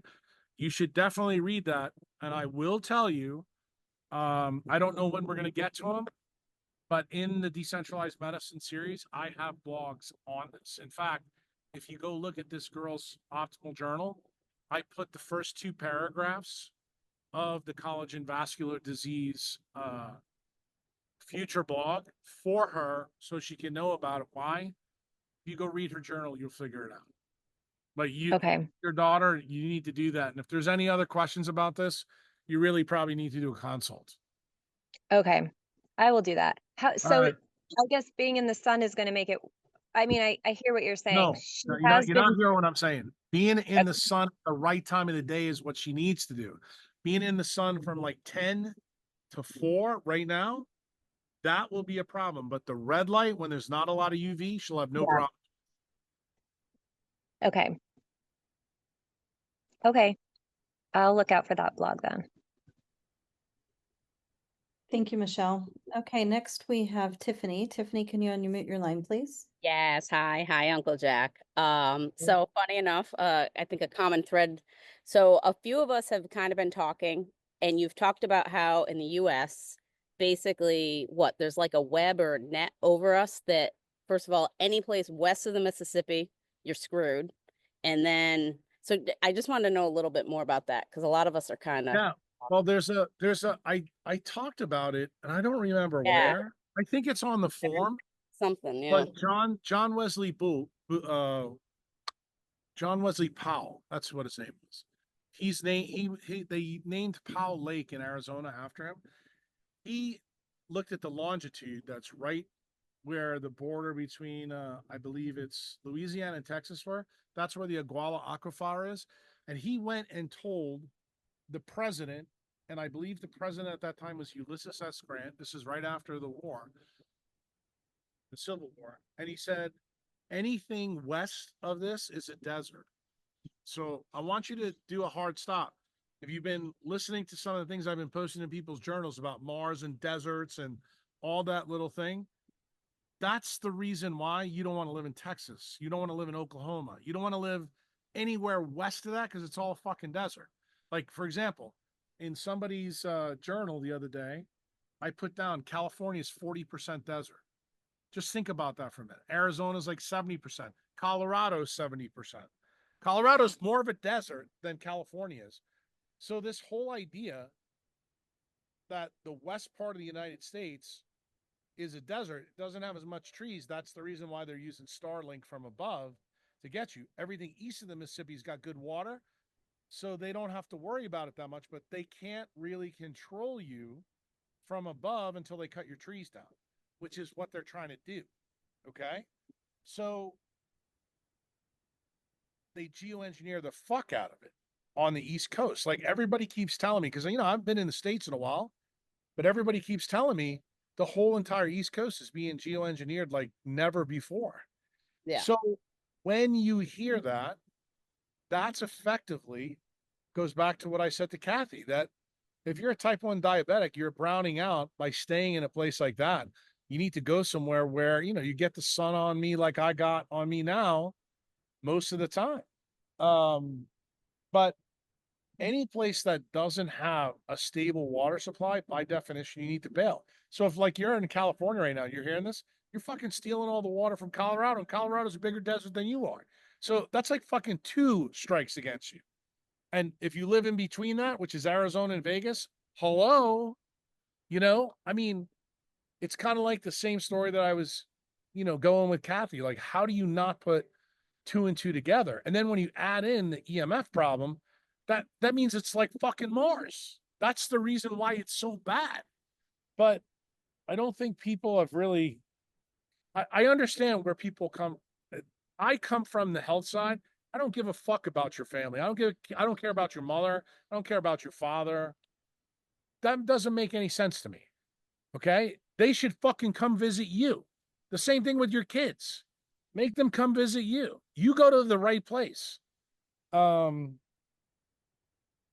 yeah, there is a big demarcation, and Kyle was the one that found it.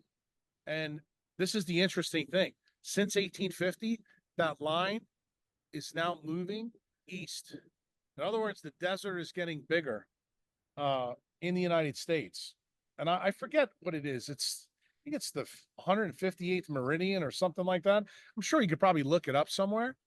But it'd be very, very interesting for people to understand. Like, if I'm not mistaken, the state of Tennessee, because it's long and skinny, from 1850 to now, the west part of Tennessee has dried out tremendously. Parts of Memphis and north of Memphis can now be considered a desert. And there's another interesting finding there. There's a huge fault line that runs up West Tennessee into Missouri.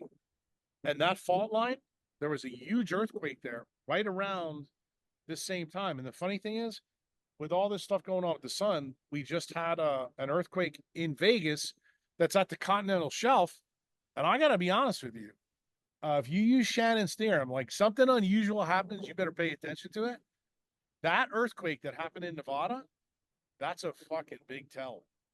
And I think any of the Western states, the only Western states that aren't water starved, probably Washington and Oregon, because they get a lot of the stuff from the Pacific Northwest.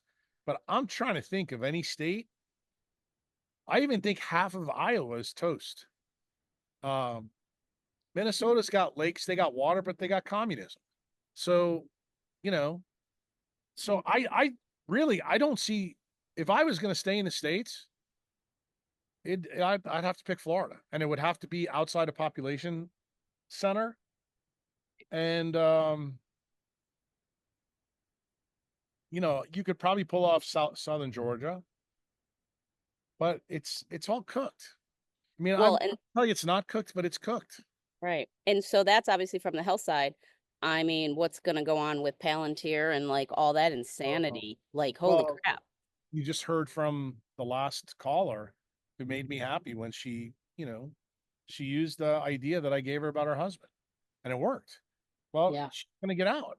Well, I think the thing that I tried to tell Claire, the thing I've told you, the Mhm. thing I've told everybody else, you got to build the citadel. If you guys go listen to the podcast I do with Marty Bent, what did I say?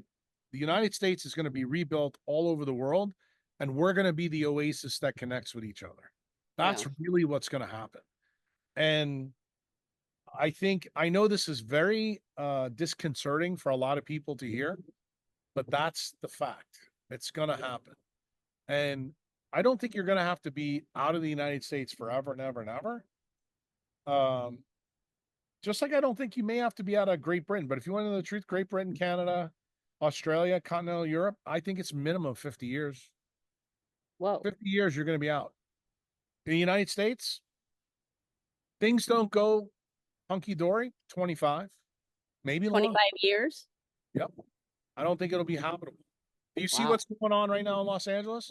That's going to Yeah. happen every single big city. Oh, do you want a real estate market update in Boston? nuts. No. So not many people shopping. So my house is on the I market, warned but you. I I warned you know. about that. Yep. So I'm hoping it I'm just goes, telling you, but and it's gonna go from top down, yep. from Maine down. The last place that'll get a hit is probably San Diego and probably Miami and Key West. But Well, I'm telling Florida real you, estate's bad already. I've had a couple friends they can't sell. So, I've warned you. yep, I know. I'm Wish, working look, on I it. wish I didn't.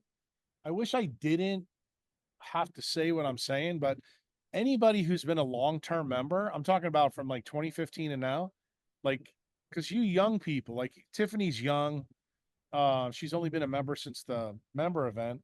You know, Marshall came in with you. This story I've been telling a long time. You Yeah. know, and it's not like this is fucking new news, but like in some of these places, like UK especially, you can't stay there.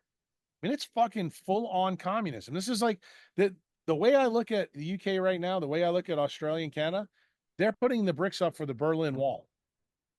And if you think, oh, I'm gonna be okay, you're a fucking idiot. I'm sorry. It's just the way it is. How This is many like years, gonna be a war without a war.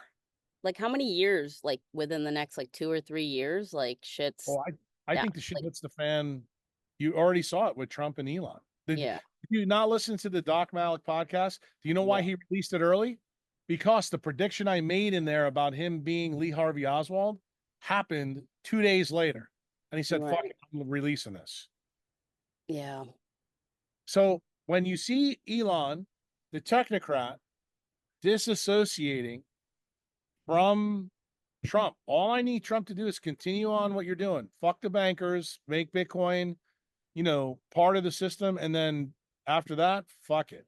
Because if JD Vance is the next president, you are fucked. Yo. I mean, you're going to be fucked whoever the Democrats put up too.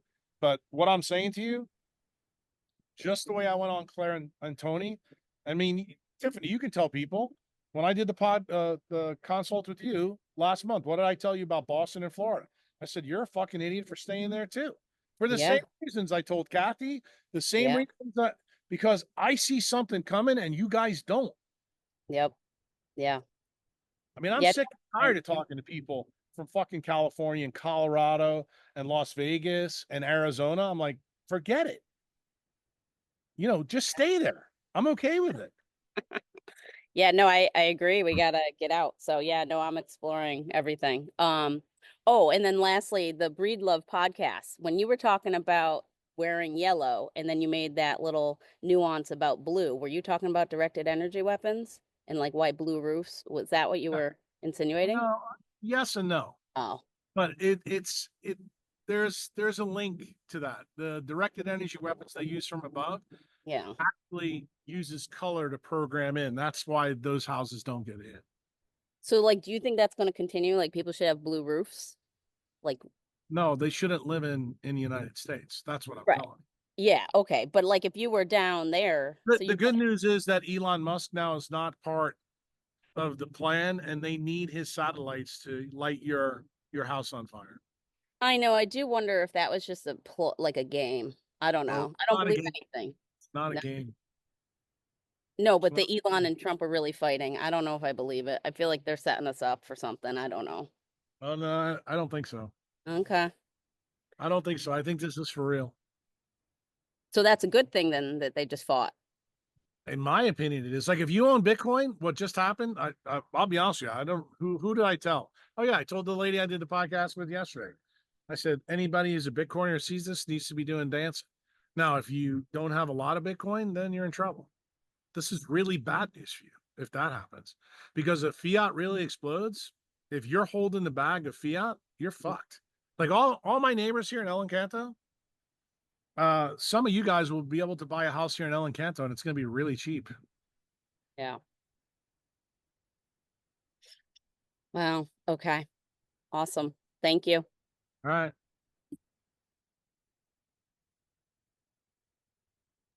Okay, thank you. Next, we have Michelle Blair. Can you go ahead and unmute your line, please? Welcome. Thank you. Hello, Dr. Cruz. Hello.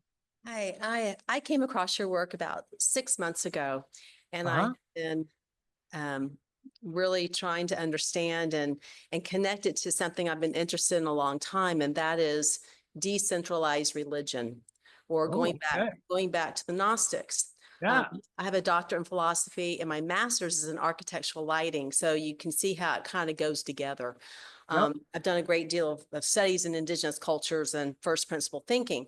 So one of the things I've been trying to wrestle with is that in the Gnostic teachings, they talk about the human being was a luminous entity that's endowed with nous, which basically Yep. means divine capacities or intelligences. And Yep. then they claim that they could access direct instructions from what they call the organic light, which is Yep. a That's living. the source code. Just so Okay, you know. I'm sorry, it's a what code? That's the source code. That's what's in Okay. Rick's book. Rick and Okay, I, if you want to know Rick Rubin's book, I have it. all about all the Gnostic teachings, if you want to know why Yeah, Rick and I talk about this is where it comes from. He yeah. So, oh, he let me.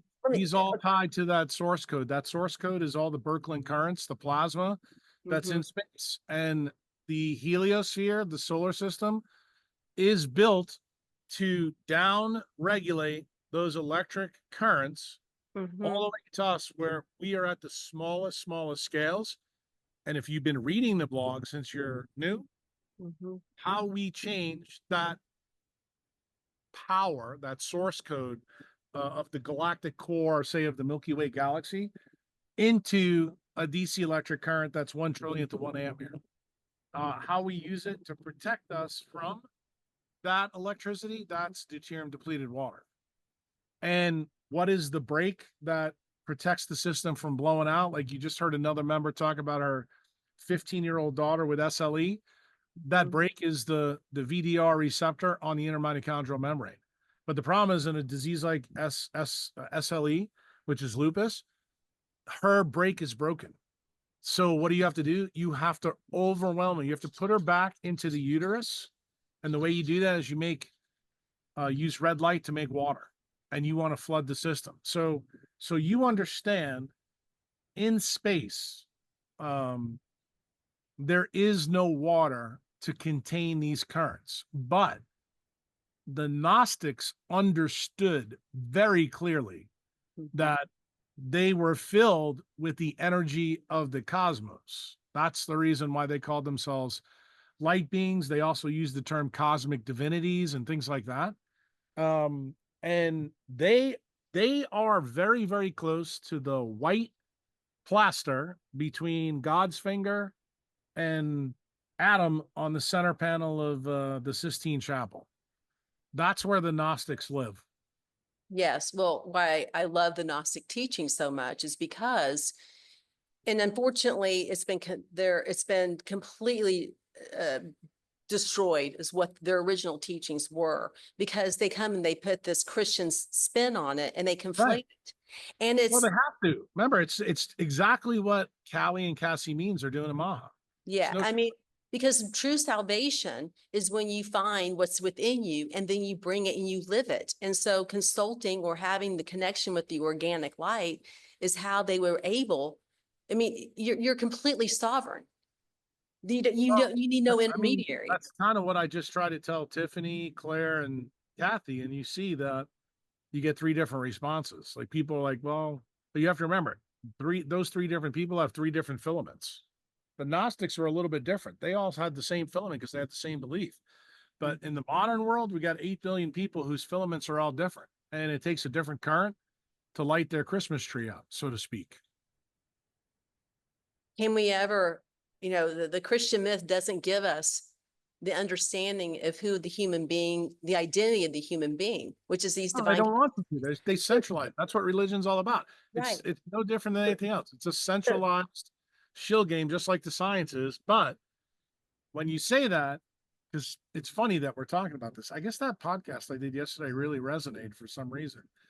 The lady asked me the question about religion and spiritualism, and I have to tell you, I actually kind of bitch slapped her a little bit when she asked it to me, because I don't think she realized that her question came from a very centralized place. And the reason I gave her the answer is kind of like what you're bringing up right now. that you can be spiritual without being involved in a centralized religious format. In fact, I think most Christians have had polluted thinking because of what they've been taught in organized religion. And here's the ultimate irony. People are about to hear what I'm going to say. They're going to go, wait a minute. You're a freedom maximalist. You hate, communism, and you like sovereignty. Karl Marx was absolutely spot on when he said that religion is the opiate of the people. It is Circus Maximus for a lot of people. Well, the original religion is nature. Right. Well, I guess mean, what? Hello. I've been trying to tell everybody that for a long period of time. that's why your work has just been like, this is so, of course, of course. I mean, it just makes so much sense to me. Well, I even mean, I Bitcoin, which still I've think never that known every anything about, is organized incredible. religion, if you really look at every organized religion, at its fundamental core, you'll always find light at the center. So Mhm. I got to give them some credit, but the problem is they polluted the message past the light. That's the problem. Well, I mean, if we're always looking outside ourselves to fix us, and then the next thing you're taking a vax, and that's your new communion. I mean, Well, it's but guess what? That's the whole point of big pharma. Mhm. How many times? Well, you're young, meaning a new member, but I guarantee some of the old members here will tell you. I say this all the time: the defect isn't in you, okay? It's in the environment. So when you understand that, what do? You're disconnecting from that centralized paradigm. Like, you don't need to take the drugs. Like the last lady you just heard with her 15-year-old daughter, you heard what she heard from Stanford. Yeah, I know the story she got. That's the centralized story. But the real story is she can go in the sun, but the doctors told her a half truth. Yeah, if you put her in the sun between 10 and 4 this time of the year in California, you're going to fucking burn her out. No question about it. Because her electric power grid inside her cell is fucking French fried. So what do? You put her in the red light and you keep her in the red light until she's able to get in the midday light. And then magically, guess what you do? You go back to Stanford and tell them, fuck you. That's what you do.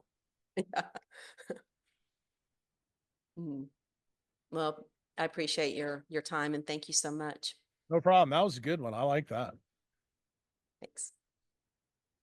I have to tell you, I don't think anybody's asked me that question ever before. Well, I'm a deep thinker. I like it. I mean, I think truth has to be embodied, so I take it slow and deep. When I read your blog, sometimes I have to read it 3 or 4 times because I'm drawing I a got news picture. to you. The one that got released this morning, I haven't had time to read it. I did watch your Breedlove podcast, and that was making me a little crazy because of the whole Christ-centric thing. But well, he doesn't even realize that he's centralized in that whole thing. yeah. I'm kind of done. And I think he could tell that I was done with him. I'm like, bro, just keep that to yourself. Yeah, that's where philosophy can go a little woo-woo, a little new Yep. agey. Don't work. Okay, look, thank you so much, Michelle. Thank you. We have Emanuela next. If you can go ahead and unmute your live, please. Hi. I have a question about I was listening to this quantum sleep Q&A, and you mentioned about not using a magnetico during the day because how daytime sleep is different than nighttime sleep. But I've also heard you mention I can't remember where, about the benefits of using something like a magnetico, like when you had high exposure to EMFs, like when you were working in the hospital. Yeah, Can I you put my explain water the on. difference? I put Like what? my So water on a in a copper bowl. The reason why is water's a magnetic dipole. So you can actually improve your water just by putting it on top of a magnetica. And that's the same idea that why the French put their wine in the ground. That's also why the but wine is also protected in okay, dark glass. Because what are you doing? Do you know anything about geology, Emanuela? not too much. You ever hear the term magnetic hysteresis? No. Write it down, look it up. That's your homework for the question. So what happens when the Earth's magnetic field changes? How do we know that? It changes the magnetic crystals that are in rocks. So that's how we know. And that's how they figured out tectonic plate technology wasn't bullshit. It was for real. And it was because you could see the magnetic fields change as the oceans spread apart. So it turns out the same thing is true in water. The same thing is true in wine, just about any fluid that is a magnetic dipole.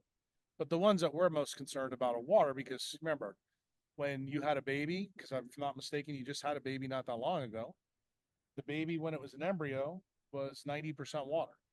Me right now, I'm probably 50% water. So that means I have a magnetic deficiency.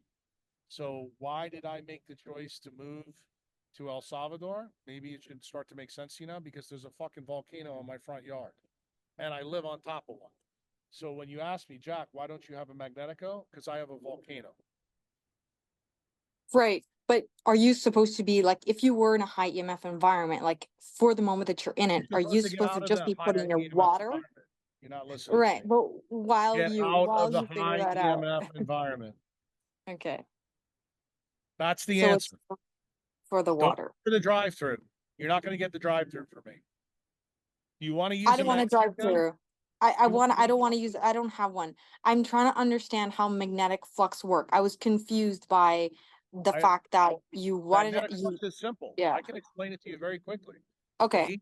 The ATPase, you just have to know some basic physics, and it's really basic.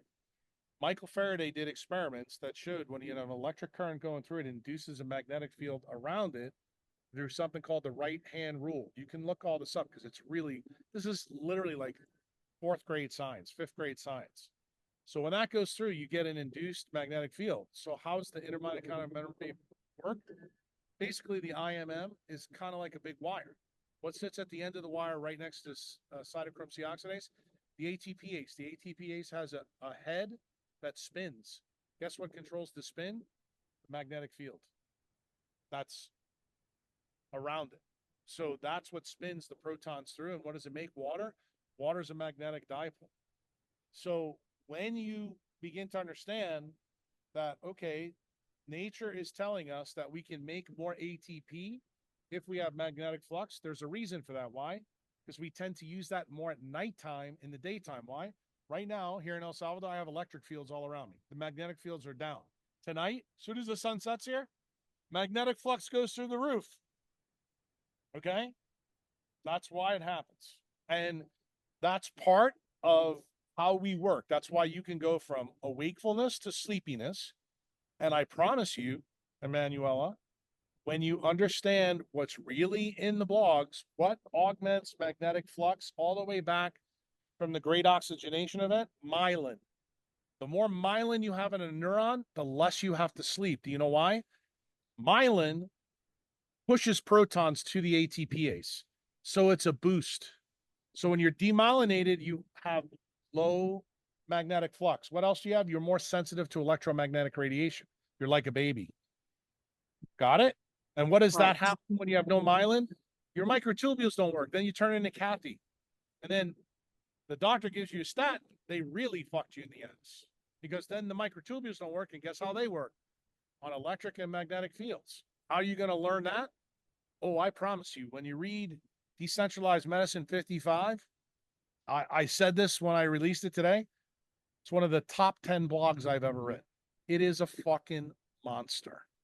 And when I tell you that it goes into details that are going to make some of your head spin, the math that I use, this is all PhD and above level math.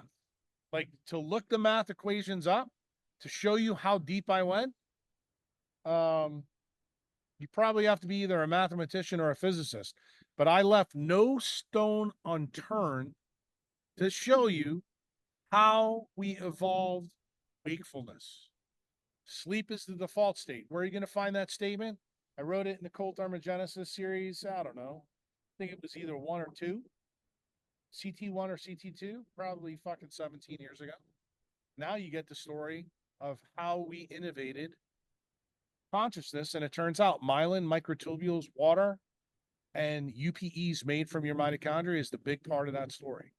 That light that you make allows you to be conscious. It also is what puts you to sleep.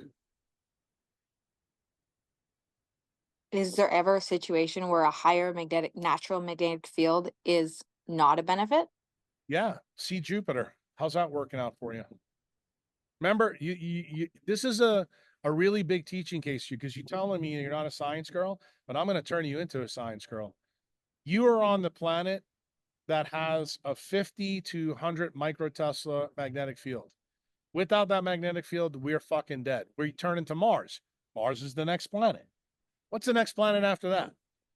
Jupiter. Jupiter's got the biggest magnetic field in all of the solar system. And what does that magnetic field effectively do for us? Protects us from space rocks. Is it infallible? No. You heard about the KT event. That's how we went from dinosaurs to mammals. That one got through. Okay? Magnetic flux is highly protective, not only in space, but also for you. The difference is the dose makes the toxin. So if you planned on moving to Jupiter, your weight, your mass, everything would be radically different because Jupiter, we think its core is made out of liquid metallic hydrogen. Totally different place than the Earth. So the physics, completely different. They still follow the laws of physics, but you could never exist on that planet, just like you can't exist on Mars, but Elon Musk wants to be Vasco da Gama of space. It's crazy. Okay, thank you. All right. Okay, thank you. Next, we have Julie. Hi, Hello, you're welcome. thanks for having me. Thanks for the time. So I had a biopsy for the breast cancer diagnosis that I had, and the receptor status has changed a bit. It went from 100% hormone positive to 80% ER and 30% progesterone. So I'm trying to understand why that's happening. Well, that's pretty simple. What does sunlight do? Changes all the steroid receptors. Remember, sunlight not only gives you redox power, it's an aromatase inhibitor. Yeah. So Cancer. So guess what? Get your titties out more. yeah. That's what you need to do. I mean, I tell women that all the time with breast cancer. Your titties should be like Nairobi, Kenya tan. You want true coconuts. Yeah, I'm working on it. So my hormone issue started when I was like 15 years old and I was offered birth control and I was told I had PCOS. Did I ruin my light environment, my CYP, my heme proteins That's the same thing Kathy did. from birth? No, I don't know. I don't know. So no way. But you know how you find out? Go to a place where you know it's not being fucked. right. So you told Kathy it may take a long time to turn her light bulb back on. Yeah. And for me, it may take a long time to correct my CYP. You don't know, but it's not what you should be worried about. You should be worried about dying from breast cancer. Yeah, I know. So I want to make sure that I'm like monitored closely because, you know, within a span of a month, it can grow out of control. My life is at stake. So I was in contact with a doctor who offered me progesterone. She said that if she could balance my hormones. Okay, so of course, I want to do all the things. I want to be prepared before I would come down to El Salvador. I want to have everything on hand with You don't need to be prepared.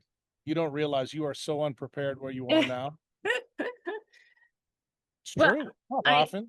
When you No, laugh and I don't laugh, you better pay attention. Yeah, I'm doing all this. I have a checklist of things I'm trying to accomplish before I leave. I got my Unchained account set up. I set up some, None of that matters. It's Yeah. exactly what I told you to Claire and Tony. It's 100x for you. Yeah, I know. I know. For me, I just I feel the pressure so Say much. you know, but you're not doing it. Yeah, I am. I'm working on everything right now. No, that's not what I said. What? Plane ticket. Hang up and go buy a plane ticket. That's I don't have the money yet, so I have to work on it. I have to put together a plan. Yeah. So, but I have people in my ear, doctors saying, let's balance your hormones because you're just so. You're allowing them to be in your ear. Yeah. It's your problem, not mine.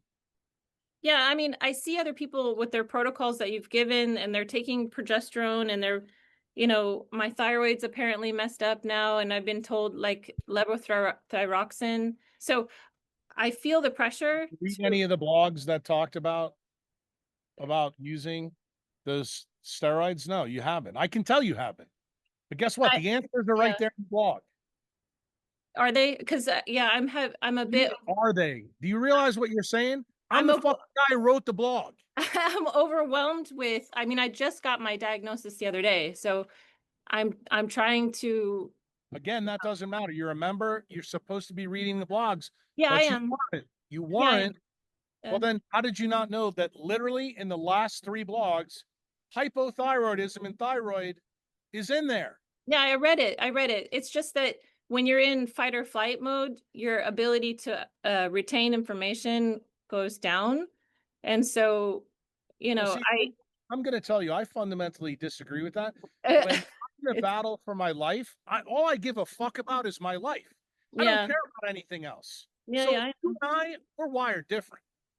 yeah. I'm wired I can different tell than a lot you, of. I can tell you that like I've just been crying and trying to get through. You have no time to cry. Yeah, I You know. wanna know the truth? I'm being honest with you. I mean, look, this may be, people may think that this is brutal, it's rough. I am sorry. I'll tell you right now, you were my wife, I'd grab you by the back of that blonde hair and put you outside and sit you on that deck right there, put a Playmate cooler of deuterium depleted water next to you, and Yeah, tell you, don't say a word until it's dinner time. yeah. So I have some deuterium depleted water. It's 10 parts per million. It's the only one I could find. I'm not quite sure if I'm doing it right. You don't have to worry about if you're doing it right. You have cancer. I It know. means your mitochondria are doing it all wrong. So the fact that you're using deuterium depleted water, that's the first thing you've said here that is good. Yeah. So I've been using it for a little bit now, over a month consistently. I'm just not quite sure. I mean, someone told me to just drink it straight. That's it. You can do that. For this Yeah. problem, you're one of the people that I tell all the other members that don't have breast cancer like you, Yeah. probably don't need it. You should swim in it. Right. Okay. Yeah. So that's what I'm really looking for, is that confirmation, because I've been in a state of learning, and I need to put things into realization and practice. And, methylene blue, of course, is not safe for So me can now, I just make this quick but for maybe you? it's safe for me You've when done everything wrong because you Yeah. don't do anything right if you have cancer. Yeah. That means everything you've done in the past is wrong. Yeah. Got it? Yeah. So Yeah. be like in 3rd grade, erase the board. Yeah. Erase. Don't let anybody talk in your ear, because if they were right, you wouldn't have got the cancer to begin with. Right. So let's imagine for a second, I'm in El Salvador. I'm there for 3 months. I'm not balancing because it takes time to get my CYP back. Should I be concerned? No, you shouldn't be concerned. You should be grounded in the sun with your tits out. That's it. That's all you got to do. And you realize how difficult you're making this? It's easy to fix the problem. Look, Yeah, there's a girl on the forum. Her name is Neurotic Farmer. Go read her journal. Or no, it wasn't in her journal. It was in another girl's journal. She didn't have a period, couldn't have a baby for 10 years. You know what she did? She left the United States, went to Costa Rica after 10 years. Guess what happened? she got her All the period back. fucking Yeah, I hormones- remember. Yeah. Yeah, they all came back magically. Now, could I have predicted it was going to be 10 years? No, I didn't know. But guess what she did? She did what she needed to do. You need to do the same thing. Yeah, I'm working on it. I mean, I'm trying to stay positive here. I'm working on it. I'm having a really hard time. I spent the whole week helping my son prepare for his oral finals. He's 14 years old. In fact, he used some of your work, to present addiction to technology and how it ruins relationships. I mean, I'm a, busy mom, and I'm setting up Bitcoin, and I'm scared for my life. Of course, I hear you. I'm getting down there. It's just that, I've been told, like, your hormone, you need to balance your hormones. And as a philosophy, I know you have a hormone webinar, and I know, It's not for people with breast cancer. People with breast Okay. cancer need the sun. They need the aromatase inhibitor. They need the power of the sun. And the report. You just keep Yeah. making this worse and worse for yourself. Okay. That's all you got to do. So nothing to say about like high dose melatonin, No, eating flax seeds, no. This is all Dr. fucking stupid Doc- shit. Dr. Total Mackis, stupid shit. Dr. Mackis protocol. You can do it if you want, but guess what? It ain't gonna work unless you do power up that system, get your brake mechanism from the VDR receptor and cytochrome C oxidase back working. That's why you got cancer. How do you get cancer? VDR receptor doesn't work, CCO is broken. That's all you Right. got to fix. Right. You can get cancer when those are working. It's impossible to get cancer if those things are working. Says Right. it clear in the last 3 blogs. Clear Yeah. as day. Yeah, I know. So I'm trying to get You're myself working down on there. it, but you're working on it. Yeah. I'm going to get myself down there, but I just want to have access to the Mackis protocol before I go. I want the methylene blue in my hand before I go. I want all these things in my hand before I go so that when I'm down there and I fix my light environment, that I don't have to fly back. You I know? don't think you need any of those things. I think you need the light in the sky here. That's it. Yeah. Okay. That's scary. It's really scary when you have like Actually, I'm going to tell you what's scary. invasive breast cancer. Listening to you is scary to me. I know, but I have to be honest with you. I have to I be got to be honest with you too. truthful with my fear is like I'm not being watched, that I'm putting faith in nature, and I understand that. Well, I don't know anybody who's probably better to take care of you, to be honest with you. Yeah, I get it. I get it. It's just You got the cancer because you were disconnected from nature. When are you Yeah, going to get to that message? I feel like I've been disconnected since I was 15 years old. Oh, I think you were disconnected when you were in the womb. Yeah, yeah, for sure. Lots of issues there. Yeah, so thank you so much. Good luck. Hopefully it works out for you. Really Yeah, do. I'm scared, but I'm going to do it anyway. That's all you can do. Just do what you can do, but make sure you do it fast.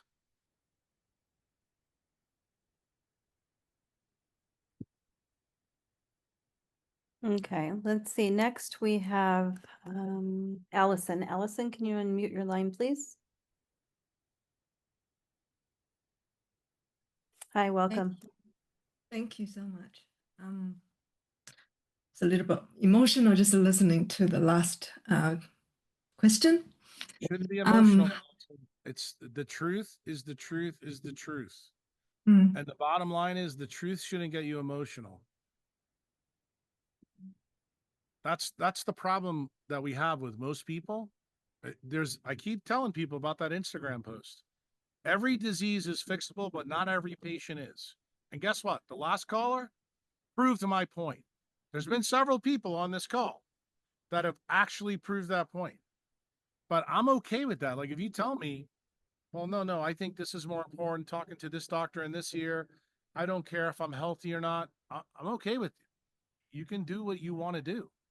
But when you come on here and you tell me, well, this is what I want, but I'm not willing to do what I need to do. Okay. Then what do you want me to do? You want me to fucking pull a rabbit out of my ass? I can't do that. Because if that happens and I'm not truthful with you, people come here for the truth. And a lot of times the truth is a great white shark biting a baby seal until the baby seal realizes, hey, it's not a good time to go swimming, to go get some sardines right now. Maybe I'll wait. I love the fact you tell the truth. Thank you so much. You can't lie to people when they're losing time. That last lady doesn't realize her hourglass is the Sahara Desert. She is wasting fucking time. I mean, God, it's just like amazing to me that do you think that when you're in a volcano and lava and you're going down and you're burning up, that you're worried about, oh, I got to help my 14-year-old kid do and prepare for his oral exam? No, you're fucking dying. You need to have that level of pissed offness in you. I don't know how to get it to people. I really don't. But to me, as a doctor, I see people die all the time. And the crazy thing is most of those people are fighting for their life fucking tooth and nail. They'll do whatever it takes. So no, I don't want to hear your fucking sob stories. And neither should you if you want to know the truth. Because you need to do what's good for you to keep you healthy. That is the key thing, because if you have health, then all the other things fall in place. Like, you absolutely. remember what I told you? I think I told it to you on your podcast, that Mm, health is the slowest form of death we create. That's Yeah. the truth. And we get to choose. And when you tell me that you got this one in your ear and that one in your ear, I'm like, you're not choosing right. Your brain ain't working right. You're not you're not putting A, B, C, D. Look, I had a scream at Tiffany 2-3 months ago. I told her to write this shit down in a business plan. Why? Because when she goes off the trolley tracks, with her girlfriends, then she comes home and reads that. So yeah, look at that. There you go. Okay, I got it. That's the reason why journals matter. That's the reason why writing it down when your brain doesn't work. Like, if your brain doesn't work and say you got Alzheimer's and you got to go buy groceries, write it down. Have somebody else write it down for you. Hopefully you got somebody in your life that can put their fingers in your nose and say, hey, come sit on this thing right here, take your clothes off and take your tits out and get in the sun and be quiet and drink your water. That's all you need to do. yeah. All right. I have some questions about the UPE. I love those posts, so I'll go back to read a few more times. So if any of those questions already in your post, please forgive me. The first one is about the spectrum UPE. Yeah. How much it spans? So has the 100. UV range for biophoton? I believe, I'll tell you what I believe and then what we know. I put in the post today, the podcast that Cameron Borg did with Roland Van Wyck. In there, he confirms my belief. My belief is that we can measure 300 up, okay? But we can't measure 300 down. So that's the rate limiting fact. So you understand that I've told all my members for the longest time, probably 15 years, leptin has a 220 nanometer absorption spectrum. So that told me a long time ago that I knew we had to go below 300. Okay. My belief right now is I believe the UPEs in us are 100 to 300 nanometer light. I think we go that low. And I believe that because of what the spectrum of all the aromatic amino acids and also what some of the atomic spectra is of the atoms that we use on the periodic table. That's the reason I believe that. Yeah, I just scanned through your latest post. I think I mentioned it's 100 to 400, isn't it? Well, that's when I think when you're really healthy, but I think when you're not healthy, you're making probably 400 to 800. Oh wow! And you're making more light, and it's not as coherent. And that's the whole key thing. So ask your next question, because I don't want to give you a lecture here, because Q&As are not about a lecture. Yeah. So you talk about the 300 million volts in the mitochondrial membrane potential. 30 million volts. 30 million 30 volts. million. Okay. Is that related to UPE? It's related, but not really, because what are you doing? Do you remember what I just said to our new philosophy person? That what are you doing? You're taking the currents from the Brooklyn currents in space and you're down regulating. In other words, it keeps going down, down, down, down, down. But when it gets to us, there's 30 million volt charge on the intermitochondrial membrane, and that's the power that's in a bolt of lightning. Then you should say to yourself, bolt of lightnings are not good for human beings. So the question you should ask yourself, how do we do it? That's the next question. That's actually what the whole demyelinating series and the first two consciousness blogs are about. How we do it. So can you help me understand what the UPE look like when you have an out of body experience in deep meditation? I don't know. I've never had an out of body experience. But if you read the next blog, do I answer that question? I do. So read it, and maybe next month you'll have an idea. Okay. Okay, so that answers the next question as well.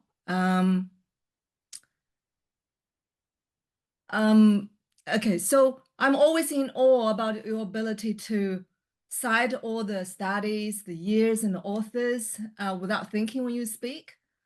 How do you do that? And what are your Opposite. top tips? It's the opposite of Kathy. Kathy is browned out. Jack is not. The reason why, I have prioritized my brain my whole life. From the time I was little to the time I'm now. When I was in Nashville, that's the time that I was like Kathy. I got too happy with my life. And I said, you know what? I got to reconnect with nature. It got so bad that I realized I couldn't stay in Nashville anymore. It didn't have enough power for me to run my brain. And that's when my brain was still running pretty good. Now, my brain, I think my brain is cooking with gas right now. Yeah, but I've been working on this as well, but I still don't remember all of those things I learned. Well, yeah, but I So mean, what are your tips? Well, the podcast I did yesterday gives you a clue about how I came into the world, why this was a good thing. My mother had a miscarriage right before me. So she prayed to St. Jude, who is, Christian kind of bullshit, saint of hopeless cases. So Jack Cruz is the saint, I'm the product of these prayers. Okay. So what did my mother do that was interesting? She lived in New York City at the time. She ate one can of salmon, sat on the park bench right next to a big rowboat lake. And she did that every day she was pregnant. When I was, I don't know, 4 or 5 years old, she brought me by to that place in Central Park and showed me where she sat. And she told me the story I'm telling you right now. Now, I just told that story yesterday to somebody in a podcast. So when I came out of the womb, my family knew by the time I was 2 years old, I was different. Why? Because I was smarter than everybody else who was 2 years old. I knew all my ABCs. I knew math. I knew multiplication. And then people would say to my mother and father, what did you do? And my mother wasn't smart enough to tell her or tell anybody, well, I sat outside and I ate a lot of DHA. Because it turns out that's why I think my brain was built a good way. So if you listen, I think it was to the first lady that we did this Q&A on, she asked me a question and I directed her to this 30 tweets that I put out today. It's how the human head forms. If you go persist and read that whole thing, you will begin to understand why the connections in my head are good. How does it work? If I could give you like a 30-second spiel, when an embryo comes together, there's a period of time that's the most important for the brain, 3 to 15 weeks. That process is called the blastula and the gastrula. That's when your neural tube closes and your neural crest cells go. So I want you to think about the brain like the hardware of the computer. The neural crest migration is the motherboard of the computer. That process from when my mother was 3 weeks to 15 weeks, she didn't fucking make any mistakes at all. Like she optimized it beautifully. So what am I telling you?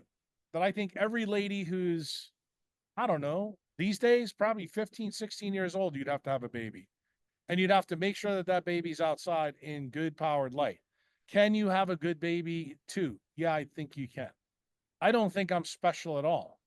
But I didn't realize I was special until I got to LSU.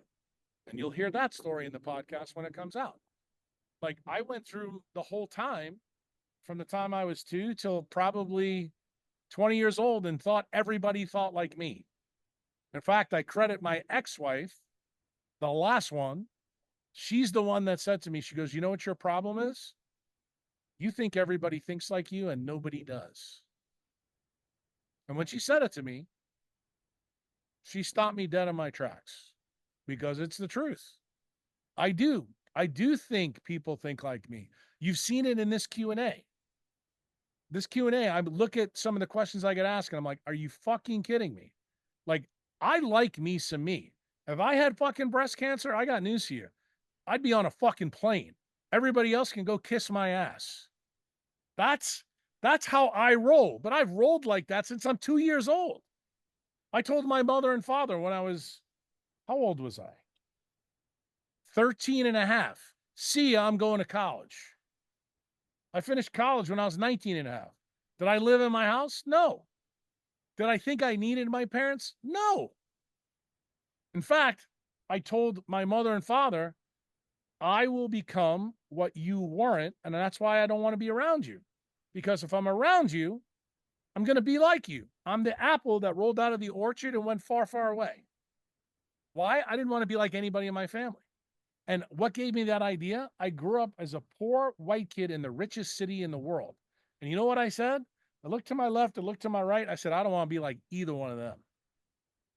So I did something about it. So maybe that gives you a little bit of insight when I answer your questions or other people's questions. Like, I don't think like y'all do. Never have. And I don't understand it. And I look at it and I'm incredulous. Incredulous. Like, but I also realize that not everybody is built that way. I get that. I understand that. Like, I understand the machinations from Julie. I understand the machinations from Kathy. I actually understand the machinations from Tiffany as well. But you have to realize something, that you guys are paying to rent my brain. If you fucking think I'm going to lead with a B, a C, or a D, girlfriend, it ain't going to happen. I'm always going to tell you the A, and I'm going to tell you why the B's bad, why the C's bad, and why the D's bad. Because I always want you to get the A. Okay? Because the A keeps you away from all the problems of civilization. All of them. And that, I was fortunate because my mother, when she embraced the suck of having a miscarriage, she changed her routine in pregnancy. And it didn't dawn on me until I was almost 30, 35 years old, that if it wasn't for my mother embracing the suck, I probably don't turn out the way I turned out. Like, I couldn't wait to leave New York City fast enough. Turned out that was a pretty damn good decision. Now, did I have the science in my head by that time of why? No, but that's the universe. Remember the philosophy lady that was on before? That's the Birkeland currents in the heliosphere connecting to my inner mitochondrial membrane, and that fueled my instinct for me to know to get the fuck out. And when I make a decision, if Chantel's on here, she can put in the chat. You can ask her. If I put something together, I make a fucking decision like this. And it infuriates her. She goes, I don't know how you do that. And then ask her how many times my decisions are wrong. Like, ask her, I'll give you a perfect one. Ask her the question about meeting one of her son's friends one time. I took them out to dinner. I spent literally maybe 15 minutes talking to this kid, and I turned around to Chantel. I said, you need to tell your son that this kid's bad news. Ask her how accurate I was about that. Ask her how accurate I've been about her mother and her father and her family. Yeah, I'm that guy. But I call bullshit even on my own family. Like, that's what makes me unusual. And why did that get reinforced into me? Because as a neurosurgeon, people are paying me so they can live longer. Like, I think 6 steps ahead. I don't play fucking checkers with people. Like, when I tell you something and you don't understand it, I have patience to explain it to you. But you need to realize I'm down the path. I'm not on, like, when you tell me, oh, my mother has Alzheimer's, I got to take care of her. She's already dead. What the fuck are you wasting time for? Put her in a home, move on. But your brain doesn't work like that. You're not built that way. You're built to hang on to the anchor. Most women are. That's why they're women. That's why they're mothers. Nature built you to get sucked in to those sob stories. Okay? Bottom line is, your job as a mother is you teach your cubs, you teach them well. That's all you can do. You can't do any more.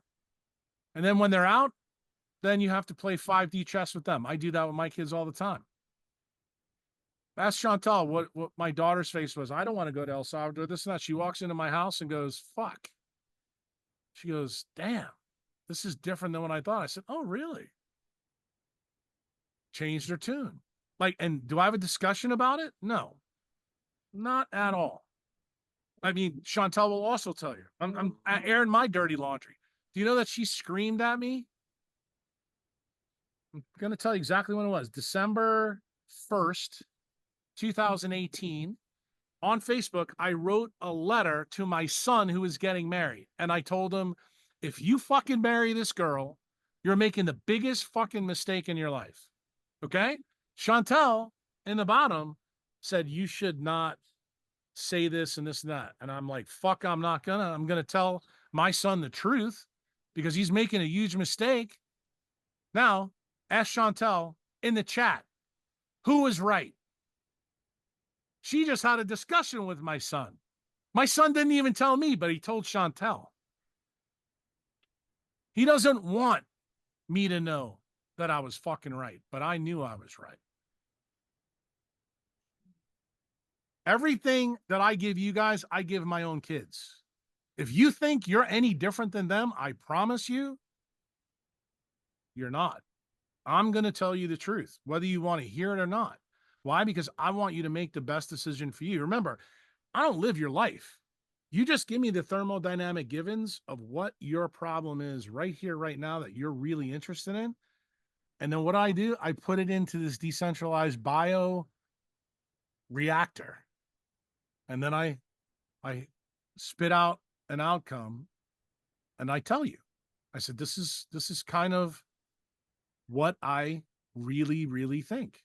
And then I give you an opportunity to ask questions. That's the reason why I think the single most important part of jackcruise.com, in my opinion, is optimal journals and Q&As. Why? Because you have an opportunity, come on, and then pick things apart. So when you come on here and waste my fucking time and your time, oh, I'm going to bite you. I'm going to bite you. Because I know there's other people down the road that have some interesting 2 points. Like today, that lady from California that waved to me in my car, she made me so happy. What did she do?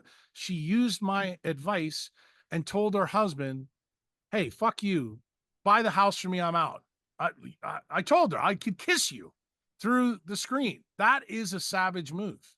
The lady that came on, that's the new member, the philosophy thing, and with the Gnostics, I'm like, yeah, I'm all about that. Those are my tribe. But nobody knows about those people because centralized religion buried them. They want you to think they're all crazy.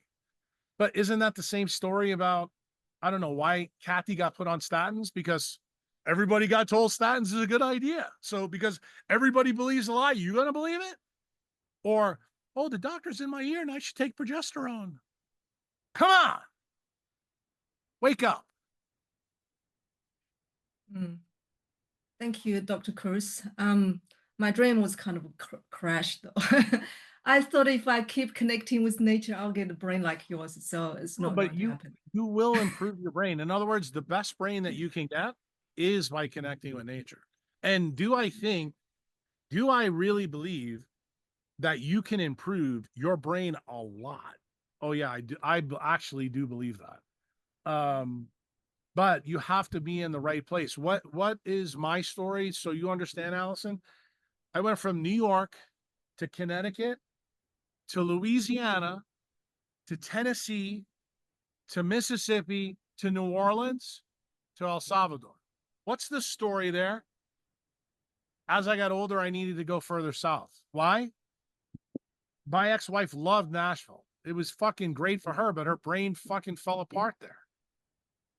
It was terrible for my daughter. Not good for my son. Certainly not good for me. So what did I do? I turned around to everybody and said, I'm fucking going. How do you like that? And I didn't have a discussion about it. Yeah. My last question is, if we teach the mom to be to connect to nature, and it will be going to be great for the next generation, right? So our last interview has lots of positive or resonance with the moms and people, you know, they're trying to do the right things with children. I'm wondering if I can have you back for another interview, just focusing on children, parenting, Not and anytime everything. soon. I'm gonna be busy. Really, I don't think I get back to El Salvador till July. So Yeah, I'm not that's gonna be fine. able to do. I'm not gonna be able to do much in that time frame. Mhm. I might be able to do a podcast like the week that I'm back in the United States, but you just got to reach out to Chantel about that. It's gonna Okay. just depend on the shit show. I know I'm doing some podcasts in Europe with the European guys. Like I think the two Viking guys are flying down, but Mhm. I had a really good time with them last year, so I'm gonna allow them to come back. But I'm also spending a lot of time with Kevin McKiernan and Jessica Rose, and to be honest with you, I got to spend time with them. We have a lot to talk about. Okay. I'll reach out to Chantal. Thank you so much, Dr. Cruz. All right. You can get your brain better. Don't think you can. Thank you. Thank you, Allison. Okay, next we have Simone. Simone, can you unmute your line, please?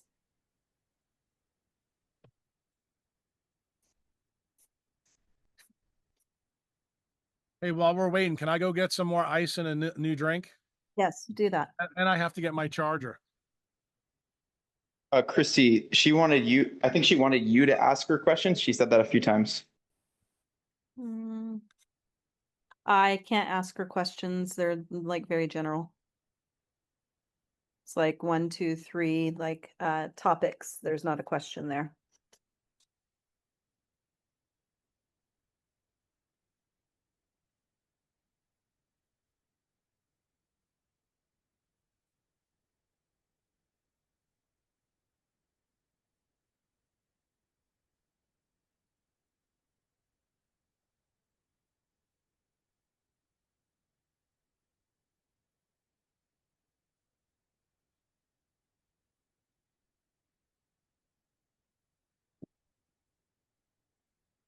I will message with her and we'll move on to the next caller while I figure it out with Simone, because all I have is topics, no questions.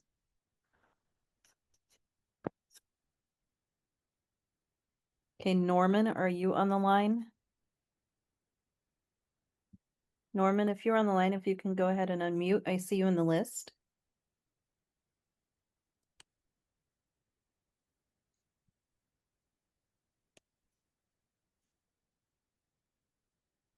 There we go. Hello, Hi. Dr. Cruz. Yeah, we're waiting for him to return, so Oh, in just a minute. Thank you.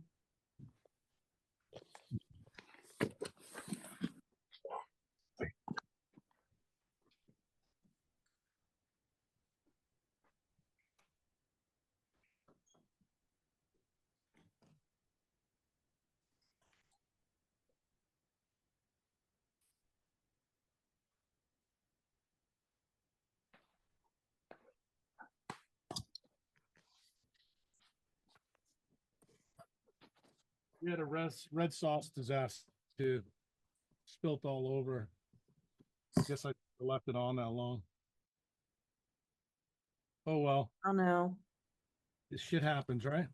Yep. Well, you shouldn't make red sauce when you have a Q&A. That's my fault. You talk about a shit show in there. Okay. All right. Who's next? Simone? What do we got for Simone? Simone, I need to work it out with her. I need to read her questions, but I don't have them. So we moved on to Norman. Norman, can you unmute again, please?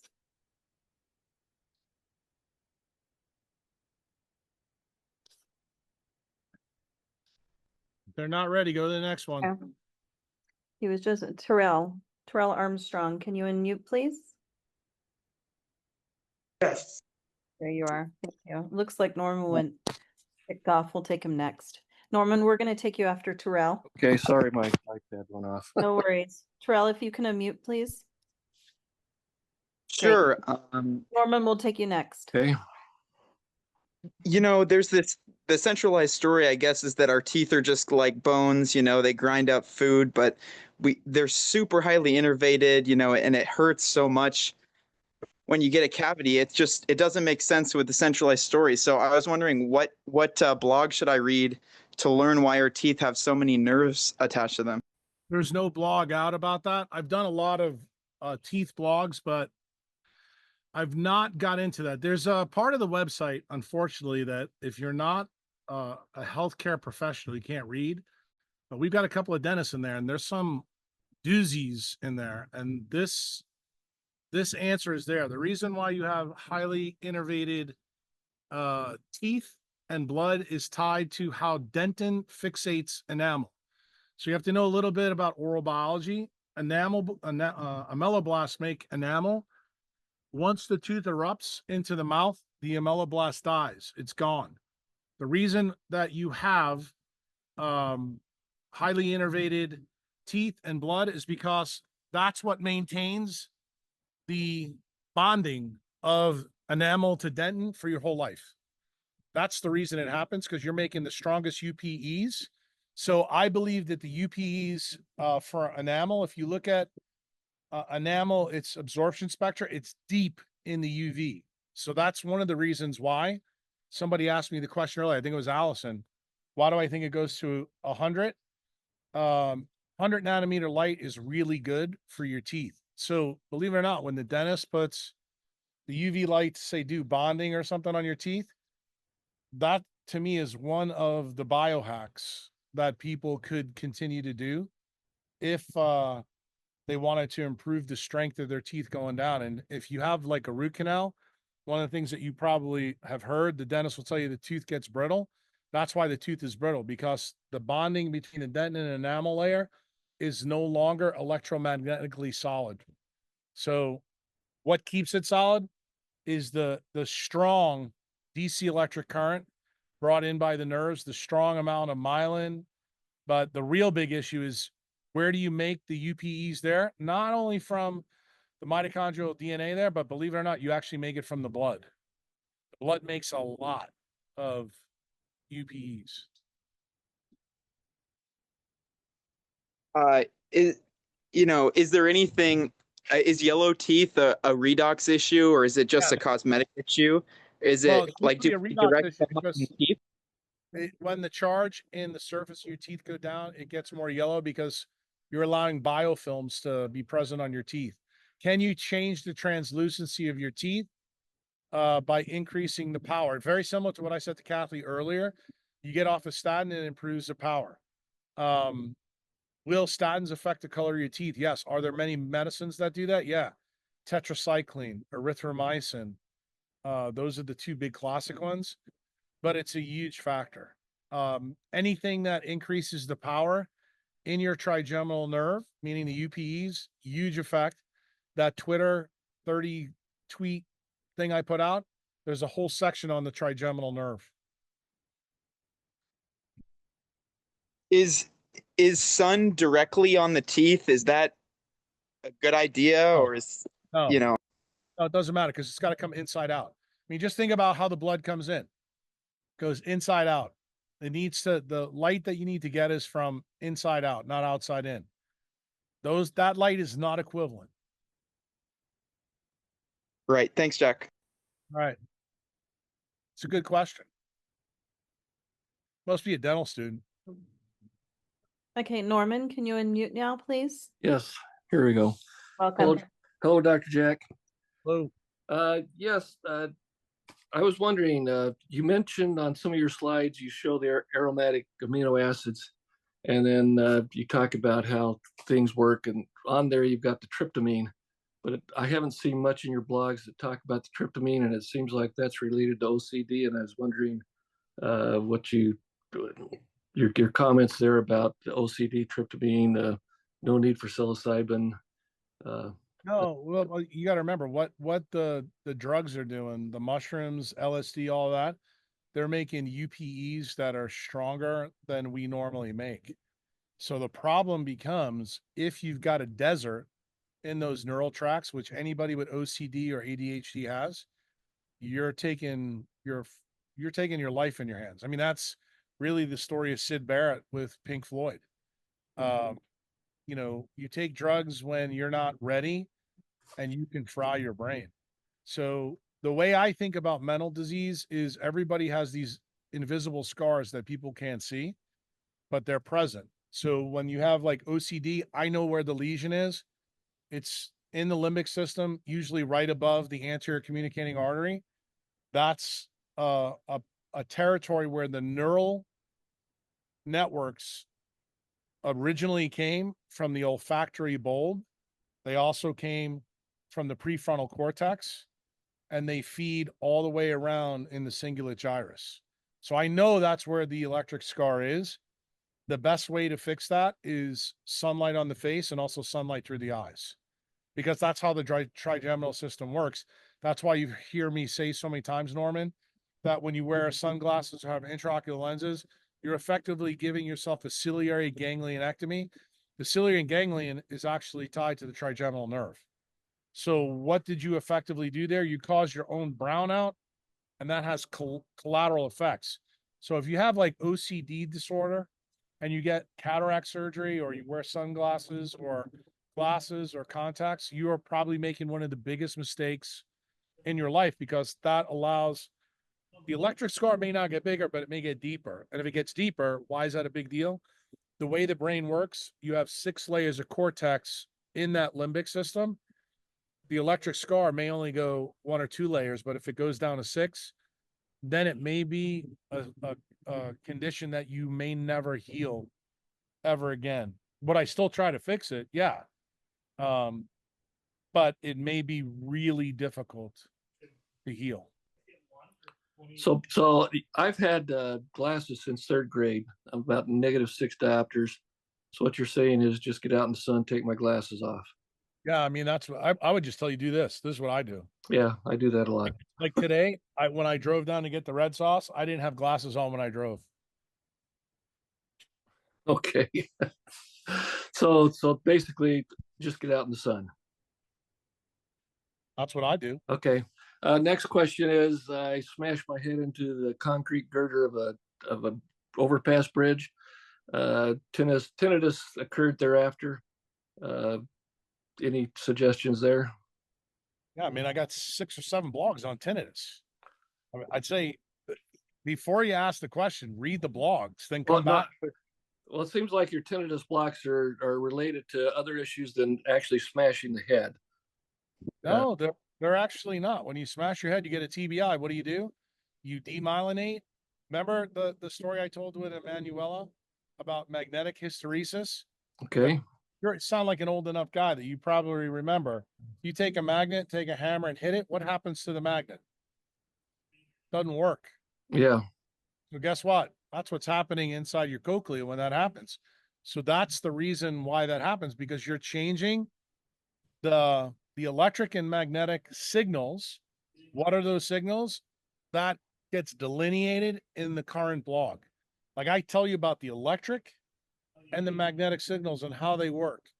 And it turns out melanin is a big part of that. Believe it or not, melanin itself, because it's a semiconductor, when it's hydrated, it turns out it's also a magnetic chemical. So it can route action potentials to the right place. And what is effectively tinnitus? The action potentials that are going to the acoustic arrays is not correct.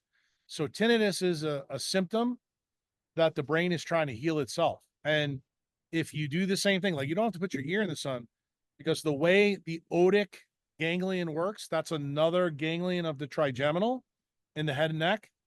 All you got to do is do your face, your eyes. That's the best way.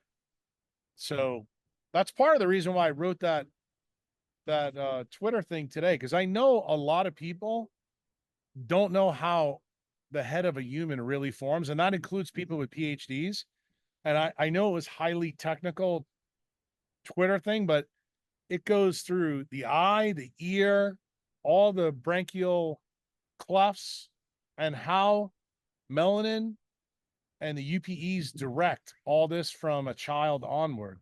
And all of this happens, just so you know, from 3 to 15 weeks. That's the reason why That's probably the single most important part of a woman's pregnancy when it comes to a human. Because all the main wiring diagram is laid out, and that's when we send out the neural crest cells, to do the things they do. And if you don't, in the blogs, the stria vascularis in your cochlea actually comes from those neural crest cells that are being told to go there. And generally, if you have a melanin problem in your ear, you're going to develop either tinnitus, if it's worse, Meniere's disease, if it's the redox is even worse. That's how you get an acoustic neuroma on your Schwann cells that are your myelin, and that takes you right into the demyelination series. So these are just train stops of the injury. Tinnitus is how shall I call this? The entry injury. Meniere's is the much more complex injury. And then acoustic neuromas are the worst. So basically, just get your face and eyes in the sun. Yeah, and the other thing I would tell you to do is if you go back and read something Christy, I got to give Christy a +5 here. Long time ago, she told me we needed to have an easy start guide for the leptin prescription and CT. Christy put something together for the easy start guide for CT. So face dunks for you would be huge. Okay. And I'd even also tell you, because the ear gets a dual blood supply from the carotids. So if you put Ziploc bags on either side of your neck, you'll catch the external carotid and the internal. Cooling that down also is another way to actually help all the head and neck ganglia get better. Okay, that's a good idea. Going back to that OCD, one thing I found coincidental is before the onset 50 years ago, I had like 3 smallpox vaccinations or polio trivalent vaccinations and a diphtheria vaccination. And I'm just like, would that be the cause of the scar? Yeah. I mean, I will tell you, all vaccines, what they do is I use the analogy on podcast. This is the intermitochondrial membrane. Yep. This is oxygen and this is NAD. Vaccines do this and they let that charge go out. The charge goes distally. In your case, it probably went straight for the cingulate gyrus. The key is you wearing the glasses and the OCD, in my opinion, likely are why it never went away. So like say if this happened to you as a kid now, what I would probably do is sit you in AM sunlight, feed you a ton of DHA, grounded, and it would go away. And I'll give you a correlate to this too, Norman. You probably heard me say people that got COVID that lost their smell and taste, the olfactory nerve is what controls that. Well, believe it or not, the ganglions that we're talking about, the otic, sphenopalatine, all these head and neck ones, they all operate the same way. The answer for all of those ganglions is the same. So that's actually how you get your smell and taste back if you lost it from COVID. Okay. And then last question is do you have any updates on what you might say now, 13 years later, that you didn't talk about on your 2012 prostate webinar? No, I think the prostate webinar is still pretty damn accurate. Okay. I think the big thing for me is if you want to know the truth, and I think you'll appreciate the podcast that I did with this kid about the finasteride, because there's a lot of correlates for prostate disease.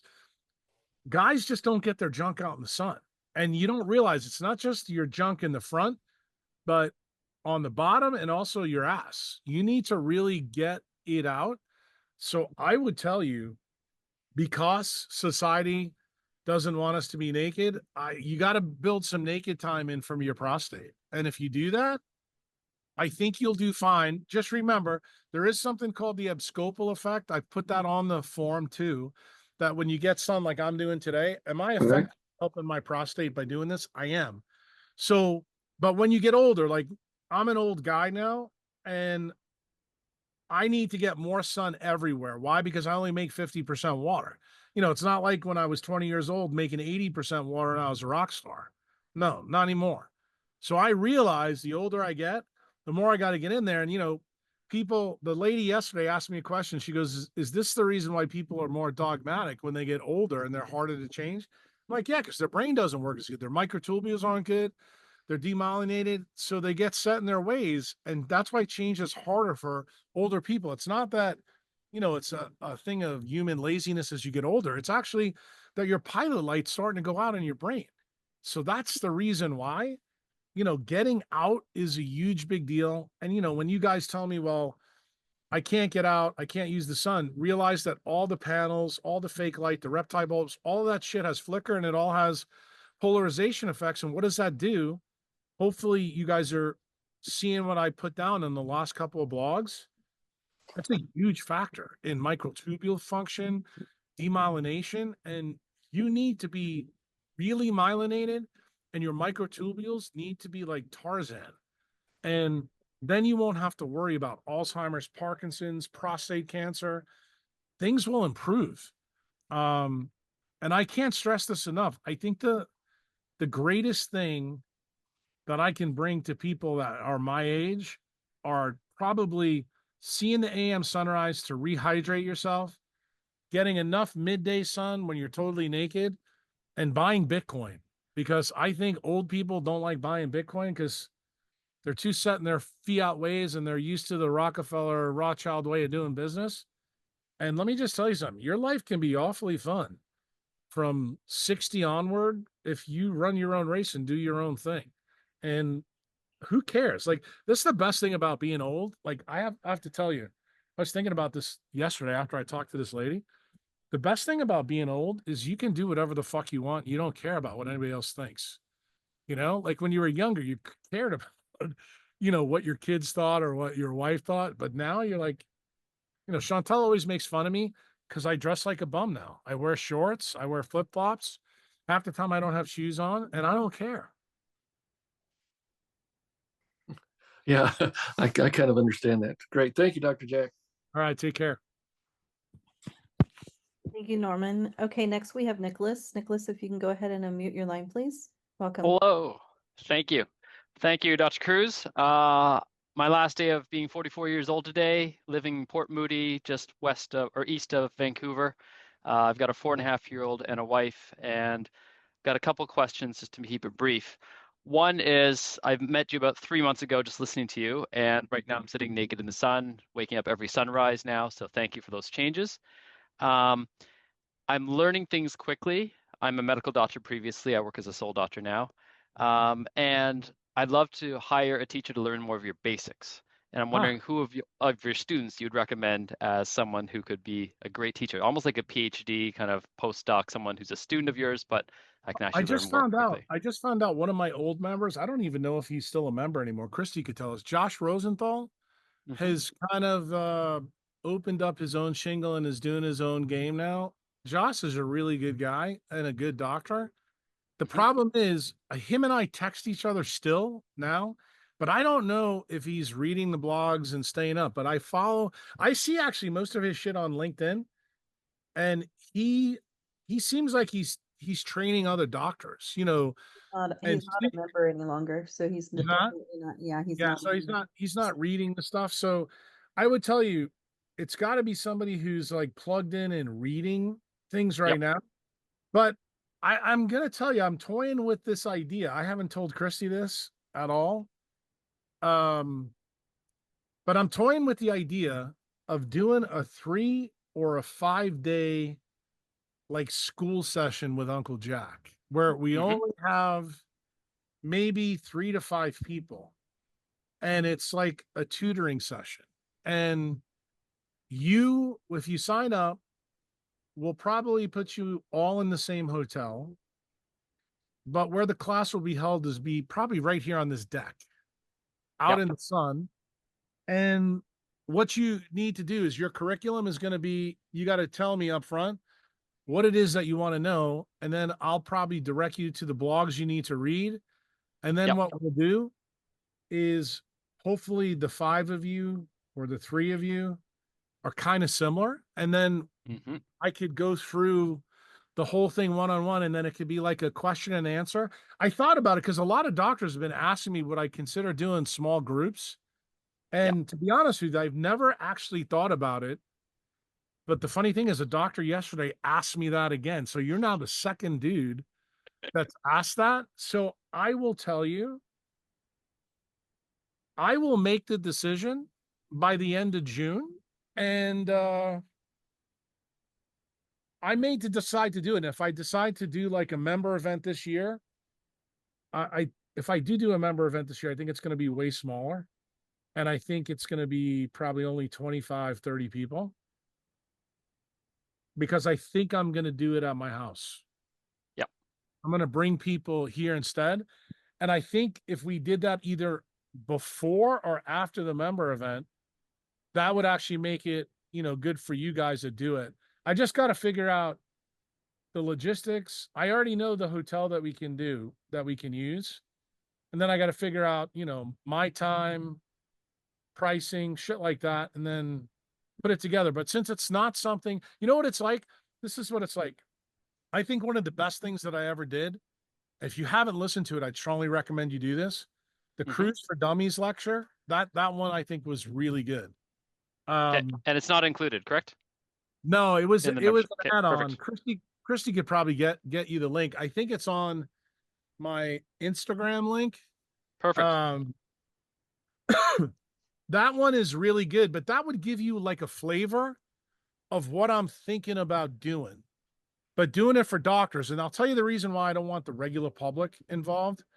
I think the first one I do with doctors, that way I can talk doctor talk and not dumb it down, and to see how it goes, I might let one regular Joe show up if they really push the envelope, because I may need their feedback to see, was it helpful, or not, for them. Cause you got to get feedback to see if it's worth it. And I have to be motivated to do something like that. And since you're like the second guy that's asked me literally in the last 2 or 3 days, I'll consider it, especially, I'll have a lot of airplane time. So I just got to think about it.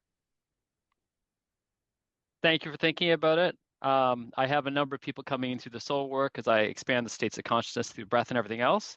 One of them is a 68-year-old ALS. I can do my part, but I want to understand enough and get a consult with you so that I can help them get that part in.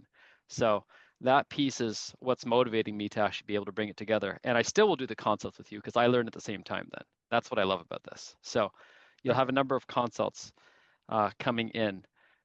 The question I have, because the one that's most dear to me is my 4.5-year-old. He's got eczema. He's fantastic, but he's got this crazy scratching at night, only at night when he's falling asleep. Teeth grinding sometimes. We've had to take out 3 teeth before we found better dentists who didn't think we had to do that.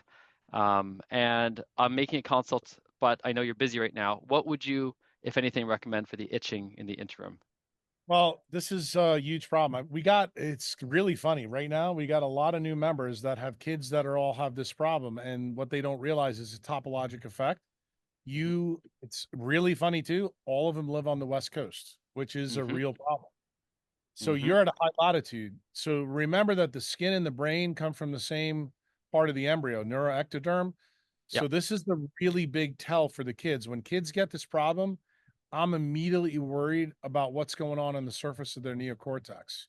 Okay. So I think in this case, right now, since Vancouver does have decent sun this time of the year, I would really use a lot of sun on the kid.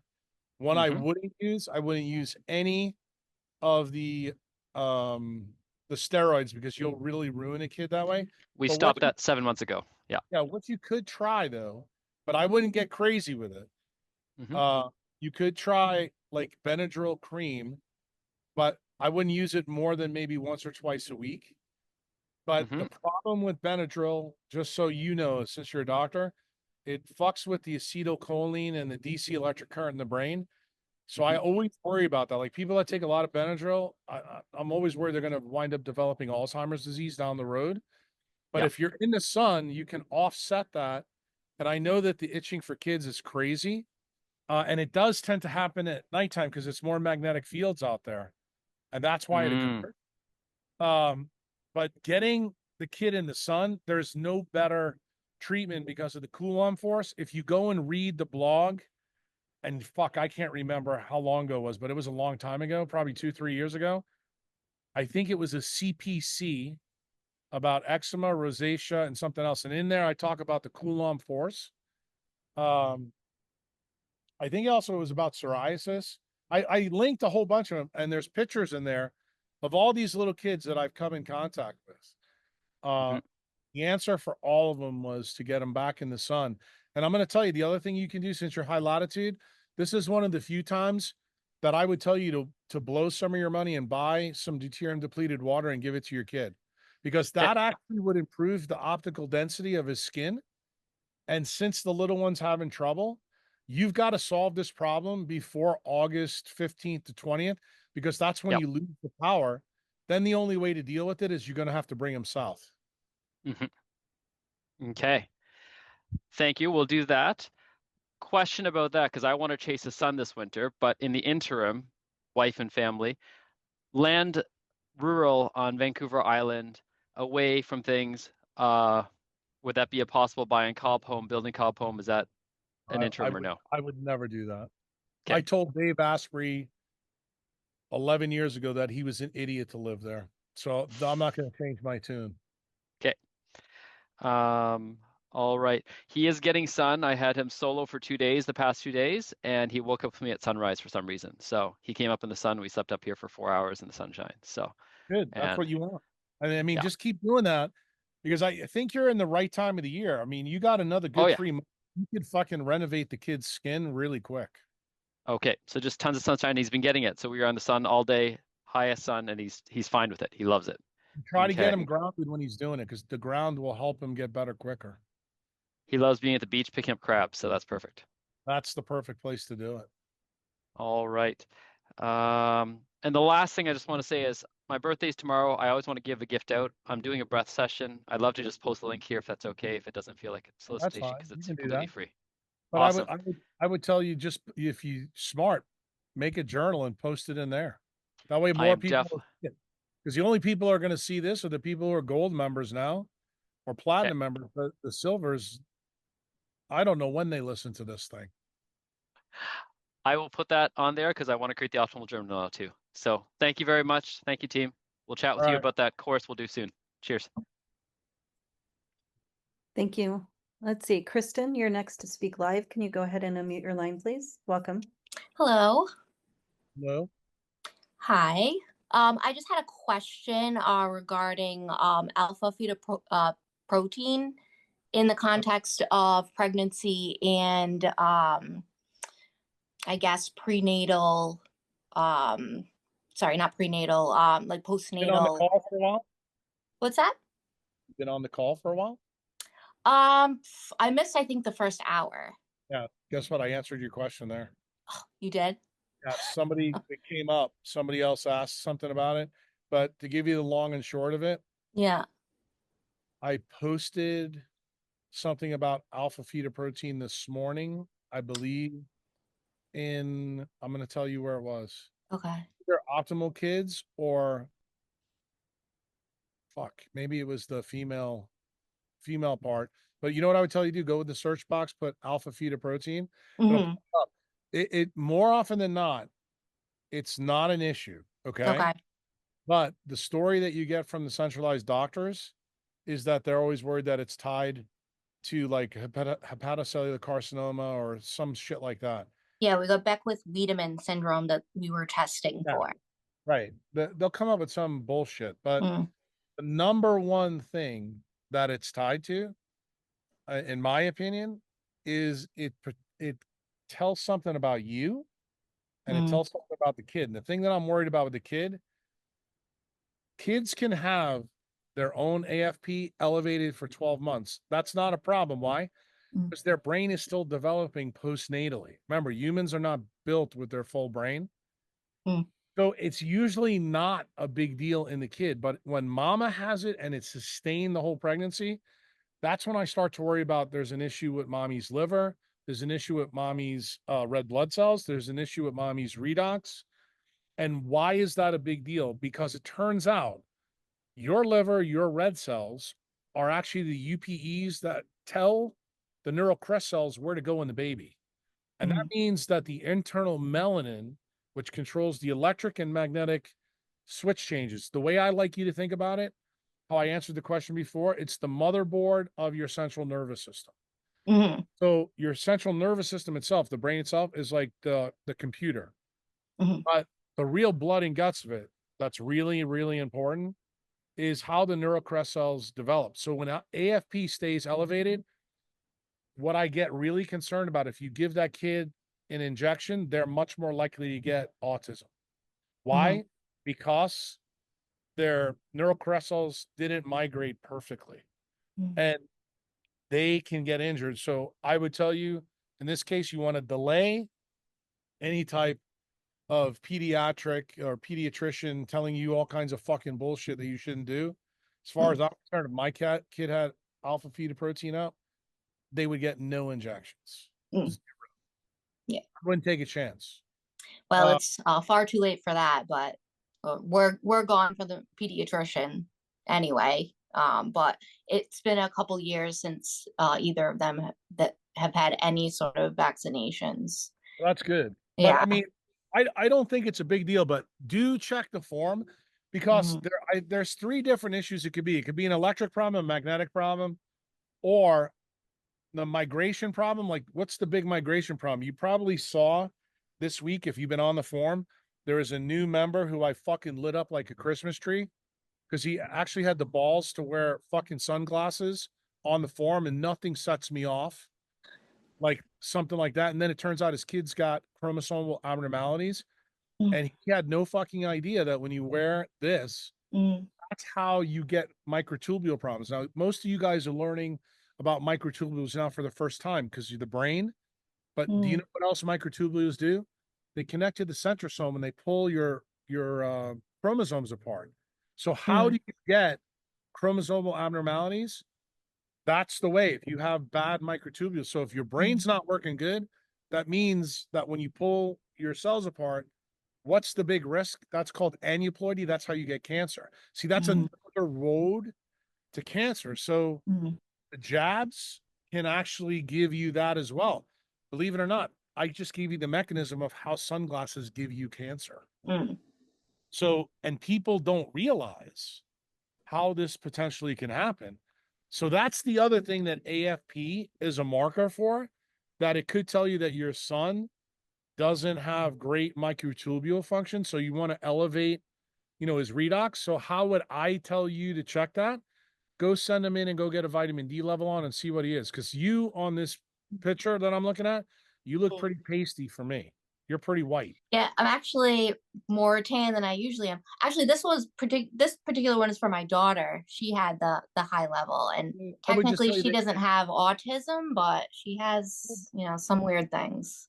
Yeah, but I would just tell you, get her vitamin D level, because that may be a proxy. Because as I said to, I think it was Allison earlier, she wanted to improve her brain, but this is the same thing with your child. Remember, the child's brain doesn't fully myelinate till they're 25 to 28 years old. So you got a lot of time to fix this problem, but you need to understand how it all works. And I'll be honest with you, the blogs from ALS to Consciousness 2, which is Decentralized Medicine 55, I think if you master those blogs, you will be smarter than 95% of neurologists and probably 95% of neurosurgeons, because it's really all about the brain. And then you'll see the collateral effects. Like, one of the things about this blog on consciousness, the collateral effects of this blog are off the chain. Like, this ties to evolution. It ties to chromosome abnormalities. It ties to autism. It ties to neurodegeneration. That's the reason why I stacked them from ALS, because I released the ALS blog early because some guy was bitching and moaning he wanted it. So I gave it, and I personally think the ALS blog can't really be understood well until you get all the demyelination ones, start getting the consciousness ones.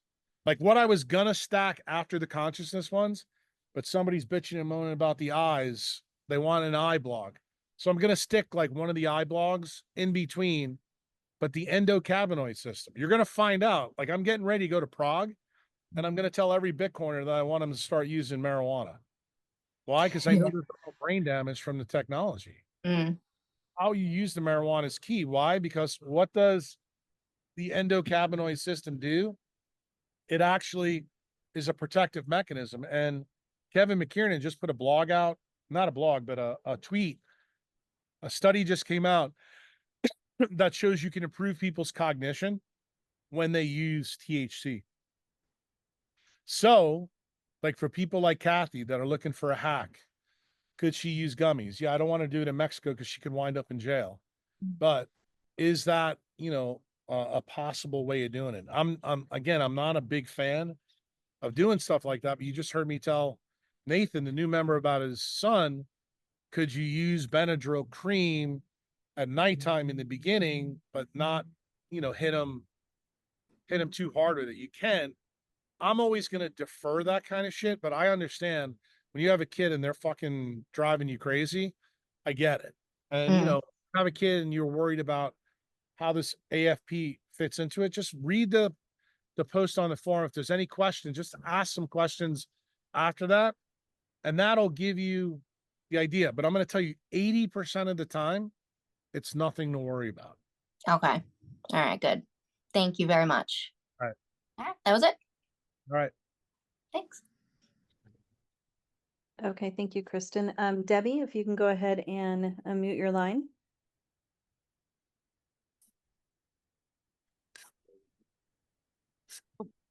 Okay, welcome. Thank you.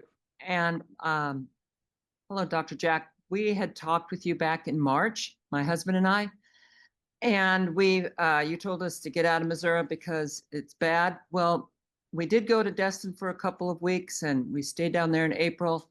We're back here, but we're trying to get everything organized so we can go south for the winter. But in the meantime, I've got some questions. We've been doing all the things you said. We've been eating like a great white shark, facing, like a sphinx in the morning. But the question about sunrise is, when the sunrise comes up through trees and you get dappled light, we've been doing that for about a half an hour. It's okay. That's okay. Yeah, you're not a physicist, so I know that. The double slit experiment tells you light gets through the smallest cracks. And you heard me say earlier in this Q&A, if you didn't, you'll hear it on the replay. Clouds, the red light comes right through. So don't worry about it. Okay, so it even comes through the leaves. Yes. In fact, I probably haven't posted it on the forum, but in a tweet about a week ago, I showed a spectroscope picture of all the light you get below. I mean, if I showed you where I'm sitting right now, above me, I have all my trees around me. I love trees. In fact, when I have to cut a tree down, which I had to do, I had to cut 4 trees down at my house. It's kind of like me cutting off one of my fingers. I really like trees. Very partial to trees. That's why I'm mad at Tom and Nancy, because they sold the best tree in El Salvador to some lady from California on their house. It's spectacular tree. Wow. Well, yeah. So we've got trees all around, and that's good. That means that you're getting light through. But remember what I'm telling you. I don't know if you read the current blog series, but there's a post in there that I want to really direct your attention to, because you guys live in a giant golf course. You don't look at it like that, but you know that Missouri basically is all farmland. The amount of chemicals going off into your groundwater, like your risk of demyelination, microtubule problems, neurodegeneration, like this current blog series for you is like your come to Jesus moment. It's the reason why when I did my stints up in Missouri, I saw the sickest people. I couldn't believe how sick they were. But I understand it a little bit better now, because spending time up there and seeing the topography, seeing what people do, talking to people, it's a giant flat area that's just filled with chemicals from big agra. That's all it is. And it's almost impossible to navigate and get away from that. And if you think about that, the question I got asked earlier about John Wesley Powell, the line in Missouri, that line used to be not even in Missouri. Do you know where that line is now? It's at St. Louis. Your whole state is it's technically a desert. And that's the reason why they're having to use all these chemicals now to grow the food, which they didn't have to do 100 years ago. Well, and I can see your point. Where we're at, is an area that there's a lot of grass-based operations, Yeah. but there is a lot of corn and soybeans being grown, and it's a challenge being regenerative. Oh, I know it's a big issue. I trust me. I would probably not know that much about Missouri, except that I spent almost 2 years there. I mean, if you want to know, the hospital that I figured out most of the COVID stuff was in Missouri. I mean, they were killing people left and right. Oh yeah, we didn't go to the hospital for that. So the other question I have, well, one thing we've been using RO water, so I'm assuming that That's fine. it's good. So Just put some salt in it. Put what in? Good salt.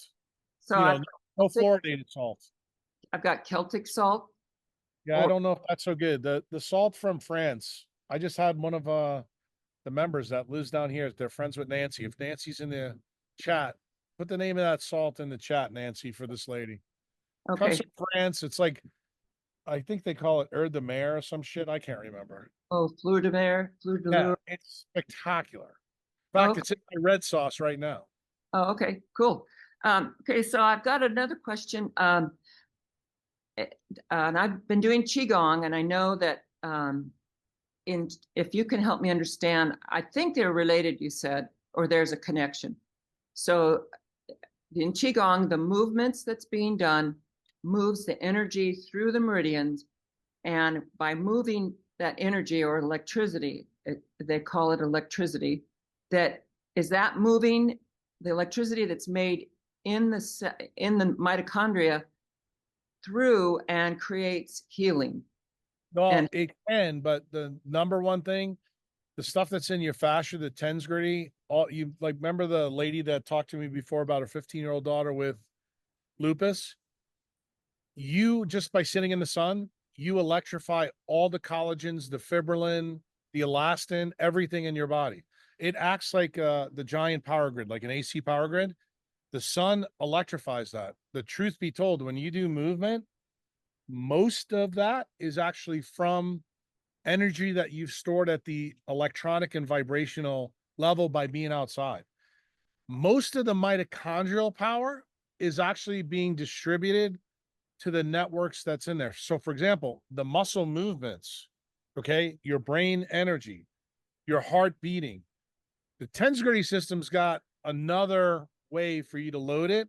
And that's why grounding matters, because the tens gritty system really is linked to the grounding effect. And what does that do? It allows you to put as many net negative charges in your body so that when you do the exercises that you're doing, it's much more effective. Okay, so so it's enhancing what the sunlight and grounding is doing. Absolutely. Oh, perfect. So, and I need to email Christy and ask her, because I've been dropped from the forum, and I don't know why. It just won't allow me. It says I'm questionable or something. But what do I look up to understand more about renovating the heart? Because I know I had told you I do have heart arrhythmia occasionally. Or I'm going to tell you the thread that I would tell you to focus the most on the forum. It's called the mitochondrial DIY. Now, I'm going to warn you, there's a lot of science in it, but I think the first page, if my memory serves, there's one of those tweet threads that are in there. The part that you need to look at is how HIF-1 alpha links to Pier 2. Pier 2, sun on your chest, is absolutely the best way for you to fix the arrhythmia in your heart. Now, the other thing that helps is grounding and getting the rest of your body in there. But you also need to realize, kind of what I told Kathy earlier, that when you have an electric scar and they give you statins, like if you've already got this scar, you don't know how big the scar is. You don't know if it's deep. Is it a rut? Is it just a scar? And when people get the electrical problem, what do I worry about? When I do consults, I'm trying to figure out, is this tied to the mitochondrial problem, or is it tied that did they destroy the neural crest cells in the cardiac plexus? Is it a melanin thing? And because that will give me a clue. Most of the problems in the heart are electrical, but when there's a melanin issue, it's electrical and magnetic. So a lot of times we'll get clues, like when someone's mitral valve is stretched out, when someone's aorta is stretched out, that automatically tells me they are definitely not in the sun enough. They can lie to me all they want, but they're not. So there's other things that go along with this, because I'm sure you understand, everybody that's got an electrical problem in their heart, they're not all equivalent. You know, everybody that's got AFib, there's probably 15 different variations of AFib. So what I would tell one person for AFib is not what I would tell somebody else. But that's the reason why getting the history from you is so incredibly important. Okay, well, I haven't taken anything for it. I haven't been to the doctors for it, except the naturopath. And That's probably a good thing, but knowing where you live, knowing what's around you, the fact that you got an electrical problem with your heart, that should concern you. Why? Because the two things that kill us the fastest are brain disease and heart disease. And you need your electrical system in your heart to be operational. And I will tell you that it really takes a lot of bad things for you to fuck the electrical system of your heart up. So I look at electrical conduction problems in the heart way more serious than you could imagine. Because I know what it links to, like PAD, you know, your aorta. I'm worried about a lot of different things. I'm worried about melanopsin damage. Believe it or not, I think the number one cause of electrical conduction problems is melanopsin damage to the coronary arteries. So that's the reason why anybody that's got an electrical problem, I almost always want them to have a calcium index score to see if the vessels are clean enough. If they're clean, that makes me feel better. how do you get a calcium index score? You just call up the closest imaging center to your house and ask them, hey, do you have any specials on calcium index test and what it is? It's a test that only takes like 5 or 10 minutes to do. You go in there and get it. The key with that test is going to a doctor who understands what it means. Just so you know, you heard Kathy talk about statins. Cardiologists, centralized ones, used to tell you that the best way to avoid heart disease is statins. I'm going to tell you the number one best test that tells you just how bad your heart is a calcium index score. There is no better test for cardiac longevity than a calcium index score. Oh, okay. Okay, well, just want you to know that we've been out in the sun as much as possible, grounding, and I have tanned in places I never tanned before. So I have found the place. Anyway, I've been working around, so the farm workers, anyway, but it worked. Good. Glad to hear it. The other thing, I'm real excited about what we've been doing. And now the other question is, how does the sun work when you're in water?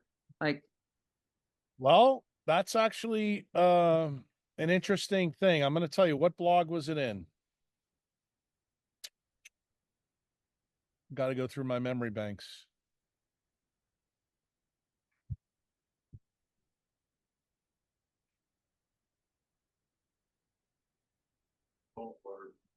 because Cliff's been swimming in the saltwater pool, and Oh, that's good. Saltwater pool is good. I'm going to tell you, I can't remember.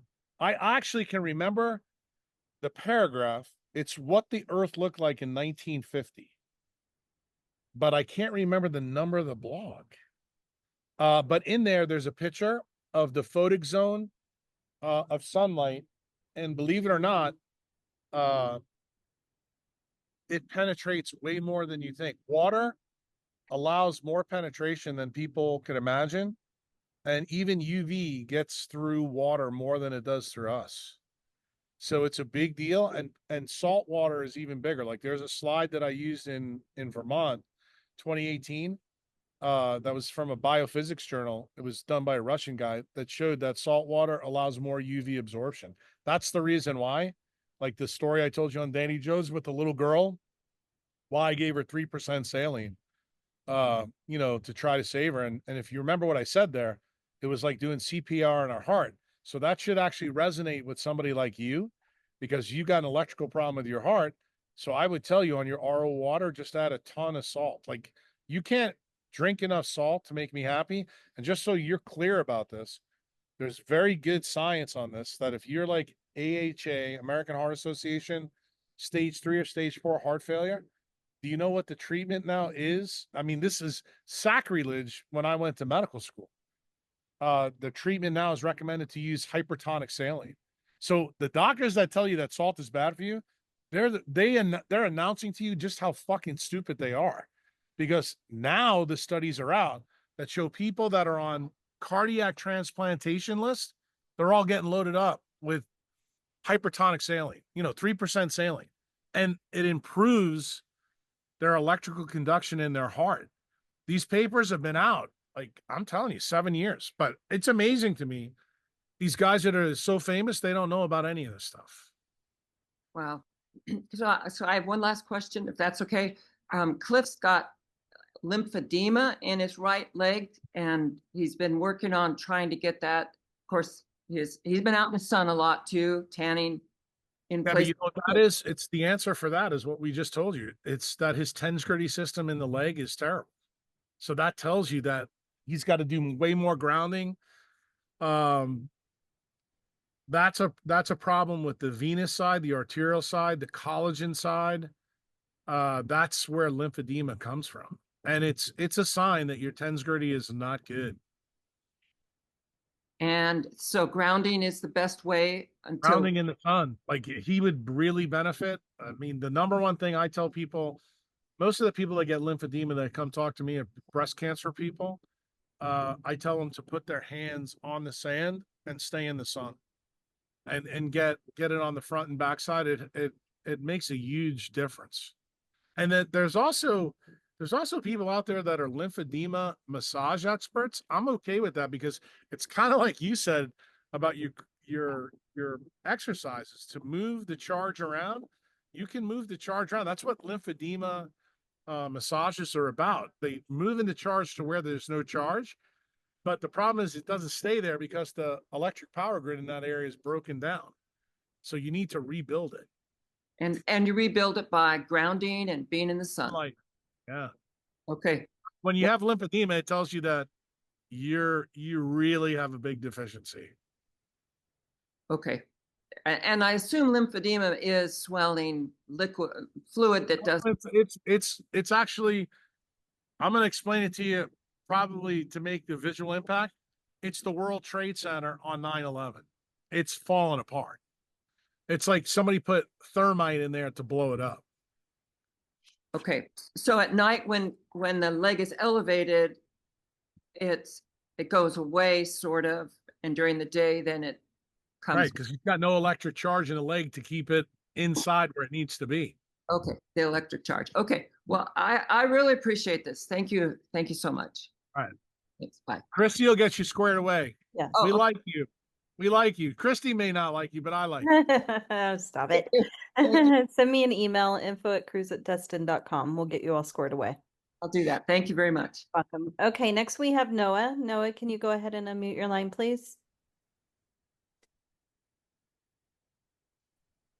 Hello, can you hear me? Yes, we can. Yeah. Hey, Dr. Cruz. What's up? Hey, so I just want to say thank you for all the advice in the last talk. We're about a week to maybe 10 days from getting out of the NICU. My first question is going to be, my first question is going to be based on their opioid use and how they wean their patients.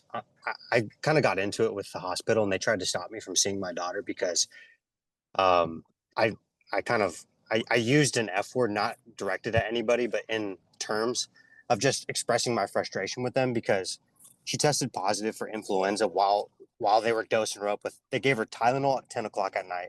They gave her morphine at 12, and then they gave her methadone at 1 o'clock in the morning.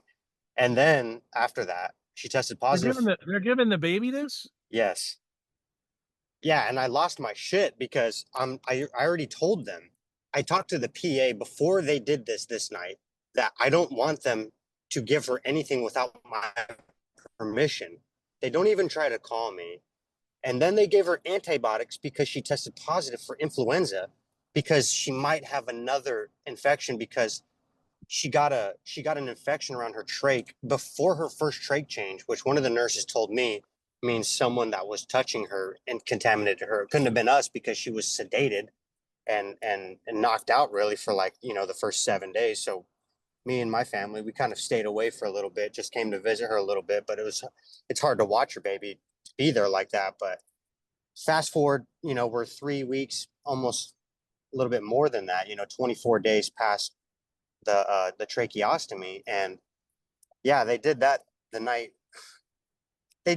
one night to her. And I told the nurse the next morning that I was fucking upset because I'm just like, what are you guys doing to this kid? Do you guys even know what you're doing? Do you take antibiotics as a just in case, as a prophylactic measure? And she turned around and told her charge nurse that I told her she's a fucking stupid bitch, and no one at that hospital knows what the fuck they're doing, blah, blah, blah. And they tried to use that to stop me from seeing my daughter. And turns out she didn't have any other infection. Turns out I was right, because my other daughter, she had a little cold as well. So it was just like something that kind of went around. But I guess with all that long-winded to say, like, I'm confused on how can you explain a little bit about the difference between IV and oral medicines and how those doses can equivalate? And are they correct in saying They don't. You generally, the IV dose is lower than the oral dose. Why? Because you get what they call a first pass effect through the baby's liver. Remember, if you listened to the Q&A earlier, I talked about the CYP P450 system. And your daughter, that system is definitely down. So they may have to change the dose of the medicines. There's no way for me to know that because I don't know what her liver function is. But generally, in a baby born with that condition, the detox pathways are not matured at all. So the dose of the medicine has to be done by somebody who knows the physiology of that child really well. Generally, though, the IV dose is much lower than the oral dose, but the oral dose, if the P450 is shot, they may have to actually drop or raise the dose depending on what the liver function is. For example, if the baby was really badly jaundiced, they would probably drop the dose of the antibiotics. If the baby looked like she had rock star LFTs, which are liver function tests, then they would probably give her a higher amount to see how it goes. But as I told you before, all the drugs have collateral effects, and really your story it's actually a Bitcoin story. Whoever custodies the money owns the money. Whoever custodies the baby owns the baby. Nobody wants to hear this, but dude, that's the story that you're painting. They feel like they own your child and they don't fucking have to talk to you. And I almost hate to tell this to you. In California, they're right. I'm not kidding you. Because guess what? You need to restrain yourself, because I'm telling you, they will call child protection on you and they will take that fucking baby away from you, bro. Yeah, that was a quick lesson I learned. As much as I want to fight the system, I'm not going to defeat it. And especially with my little girl there, you're right. Like, no, you can't. This is, look, I know how pissed off and frustrated you are. I heard that last Q&A, but dude, this is the best advice I can give you. Just get your kid out of there. You're going to have to rely on them too, going back, but that when the baby's there, it's their property. They get to fucking decide. Yeah. Yeah. And I talked to the charge doctor or whatever, the director of the NICU doctors. And I finally told him, like, probably the medical director. Yes, exactly. Sorry. And I told them, like, we need to do all pharmacological interventions. And the next time they want to give her something beyond Tylenol, they need to call me for approval. Otherwise, like, because I told them I do have a lawyer. He's a litigation lawyer. And I've already kind of just put that on, because that's the only way you can really get their attention without, like, giving the baby, like, bad service, I guess you'll call it, right? I don't want them to try No, to they're not neglect going to it. give the baby bad service. I'm just going to tell you, their mindset is they know better than you. That's their mindset. Right. And you have to Yeah. just realize, you guys, I guess you lay people, you call it the God complex. I mean, there's sometimes the doctor does know better, but Right. there's this, how shall I say this? I'm laughing. Most people don't think I have a good bedside manner, but I do. And why? Because when the shit's on the table in neurosurgery, you have to help people make really good decisions. And when they make a bad decision, you have to be able to casually and confidently explain to them what the collateral effect of that decision will be. And a lot of times in neurosurgery, that decision tree, it's on the matter of minutes to, hours that the life can go out of the person. So we're very used to having those discussions. I would think people in the NICU feel the same way, but you remember what I told you last month, that you were dealing with the NICU people because they looked at the baby as a failure too, and they have some skin in your baby's game. They don't want to see anything bad happen to the baby. I don't think that they are willfully going to try to hurt your baby. They understand how serious the problem is, but they just didn't feel comfortable talking to you about it because they have the belief that you really don't understand what you're facing. In other words, they're trying to do your thinking for you, and you've clearly told them, I'm not fucking interested in you doing my thinking for me. And they know that. So yeah, you're the adversary. The baby's not. Yeah. Well, that's good to know. I can see the ICU nurses going, God, I would never want that guy to be my father. I can hear them saying that, but they just don't understand the other side of the story. And you need to be cognizant of that. This is part of the reason I told you last month, and I'm telling you this month, the benefit of thinking 6 steps ahead, like what I told Allison earlier. That's something that comes easy for me as a neurosurgeon because I've been trained to do it for a long time, and you're not. And Noah, this is the strongest advice I'm giving you. Don't fucking rock the boat when that baby's in there, because they will take your child from you. And in California, dude, like, I'm surprised that they didn't try to do it already, to be honest with you.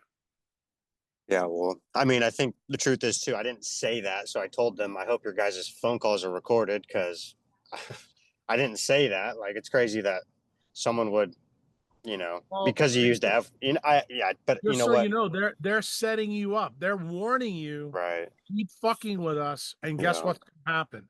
So Noah, don't fucking play this game. I just had to tell you that to kind of get into the dosing on why I was frustrated, but you're completely right. And I already told my wife and everybody else there, the doctors, I apologize, even if I didn't want to. I bit the bullet, because at the end of the day, you're completely right. And I understood that it's not about me. This is about my daughter. And you're right. And I do understand California and how fucked they are. They will take your child because, I mean, as much as I don't want to use AI these days, ChatGPT can be helpful to understand a lot of these things very quickly, right? Yeah, so I mean, you're in a minute to minute, hour to hour issue. So I get it, but I also you have to remember, I know what it's like on the other side, on their side. I trust me. The thing is, I'm just going to tell you, certain doctors are good in chaos and others aren't. I love fucking chaos. I totally love it. But I'm gonna tell you, especially in pediatric NICUs, bro. Those pediatricians, they look at your baby like fiat money, like JP Morgan looks at, money in the bank. Soon as you put it in there, they're like, yeah, we're only gonna give you $300 back, and you can go fuck yourself. I don't care if you got $1 million in the bank, and that's just the way it is. Yeah, 100%. Yeah, it's hard because now that I'm a part of this group and I've been listening to you for a few months now, it's just like, it makes, like you say, just burn this fucking system down. Like when are people going to rise up and just say enough is enough? Like, but you got to remember something. It's very interesting. Again, yesterday, the podcast, that podcast is like resonating, because this is what I said to the lady. She asked me a question. She goes, when do you think people are really going to wake up? And I told, what my answer was to her? I said, after 2 billion deaths. I said, when we go from 8 to 6 billion, I said, then I think people might pay attention. And you just gave that answer. You're like, it took me having a baby with this problem to really fucking understand, you know, what, Joe Blow or what Kathy has to deal with, or, somebody, or the girl with breast cancer that came on earlier, that she's got doctors in her ear. Yeah, dude. And I know how frustrating it is for you guys that you don't know if you're being told the right thing or the wrong thing. I get, but that's part of the reason why I think when you find somebody that you can trust and you know that they're going to tell you the truth, whether the truth fucking hits you right in the gut or not, dude, that's so valuable, especially in a system that is like rusted and falling apart. You know what I mean? It's kind of like being on a Navy ship where you that old guy that smokes cigarettes and drinks coffee and everybody thinks is an asshole, but dude, when something starts leaking, he knows exactly how to fix it. Like, that's, to me, the next 50 years in the United States, you're gonna need that.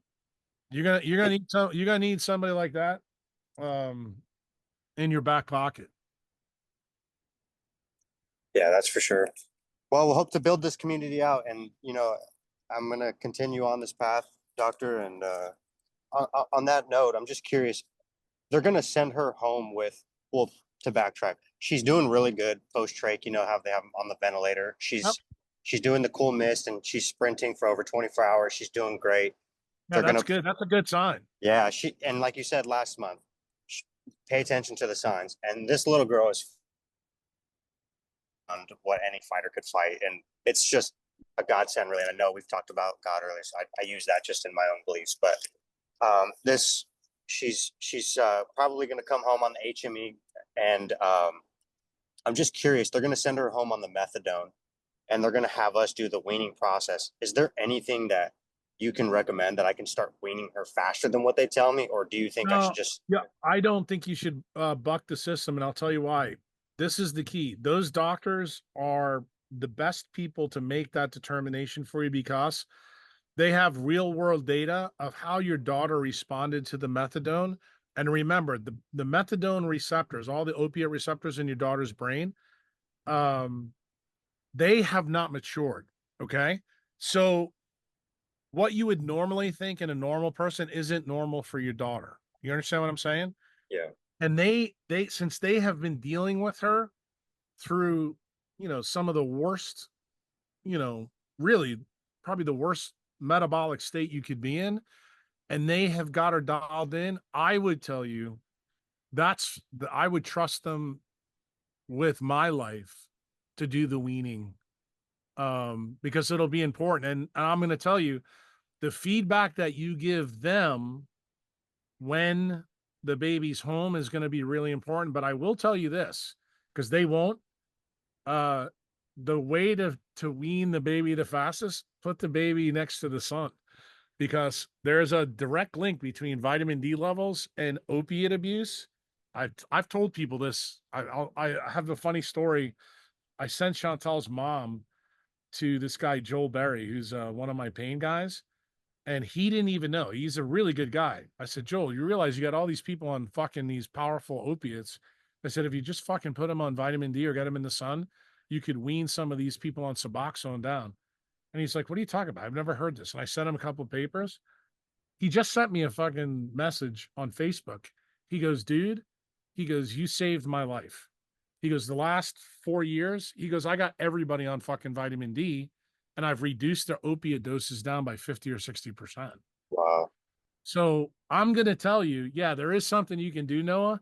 The sunlight for your daughter is obviously the best, but I can't stress to you enough that vitamin D is a huge proxy.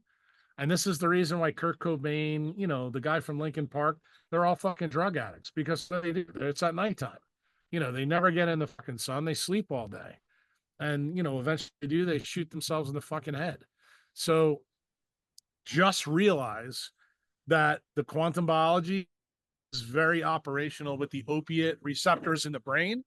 And that's part of the reason why you heard me answer a question earlier, that when people have neurodegeneration, that I'm kind of okay with people using weed, because the endocannabinoid system is a buffer between the opiate and the vitamin D system. Believe it or not, it's like more spackle. Not that I want you giving your kid THC, because that would be stupid, but just pay attention to their weaning scale, because what they're telling you is accurate, and you give them good feedback. Because I would tell you to journal it. Don't eyeball it. Write it down every day what the dose is and how she's doing, because that journal will be really important for them. Well, and they're basing that off like the Finnegan scoring system, right? And that was my first time ever being No, introduced to they're that probably term. basing it off our arterial blood gases, and then they're also probably basing it off her sensory responses. But what they really want to do is they want to make sure that she's getting good oxygenation. The funny part of it, she'll probably do better being a little bit hypoxic, because she'll actually be able to regrow some of the neurons better postnatally. But So you're saying if she was desatting a little bit, like not as much oxygen in I the wouldn't blood? worry about it too much, because you're Right. telling me she's doing great on the vent. That's a really good sign. I'm going to tell you Right. that's probably the best thing that you've told us in 2 months. Yeah. Yeah, definitely. And then And just remember, Noah, the other thing I want you to understand, you know that methadone is an opiate. Opiates decrease respiration. All the things that I've taught you in the blogs, I told you that hypoxia is good when you're rebuilding a brain. So don't fucking go hog wild crazy and think that, this is like fucking craziness. No, what they're doing, they're actually helping your daughter out. that's good to know. That puts my mind at ease a lot, actually. So then I guess we'll be watching the respiratory rates and the saturation Yeah. levels. But if you're saying that she's desatting a little bit, and obviously the opioids are I wouldn't go depressing, fucking crazy. Just document it for them so they know. right? Your daughter will probably, when she gets home, I'd be willing to bet she desats a little bit. You'll also notice something else if you're really paying attention. If you're like Uncle Jack and I teach you to fucking observe nature, you put her in the sun, she'll actually not desat. That's also a big sign. And that kind of leads me to my next question, which would just be about because I heard someone ask previously, and I listened to Dr. Alexis Cohen's Danny Jones podcast about how indirect sunlight is great, especially if it's you're surrounded by trees. And we got lucky; our backyard is exactly that. We almost have sunlight the whole day that the sun is there. So for the Put a infants, rocking chair outside for your wife and the baby then. and then is there any more benefit as direct versus indirect? Like, if we're in No, for your trees, daughter, any light. I mean, dude, she just came from fucking Chernobyl in the right? NICU. I mean, give me Right. a break. You put her outside, anything you give her is good. But I would actually tell your wife, if you got a good backyard, tell your wife to also take her shirt off and let the baby lay right on her boobs while they're both in the sun. That would be huge for the baby. And the And baby probably, should only just have a diaper on, right? yeah, that's it. Yeah. And then just tell your wife, commando it. Yeah. She's been doing that actually. She's come a long way in this process. She was listening to a lot of the Q&A earlier, and she was saying, are we just going to have to move to El Salvador? And I'm like, wow, you're coming along here. I love what I'm hearing, because I knew you would like that one. Yeah, that's funny.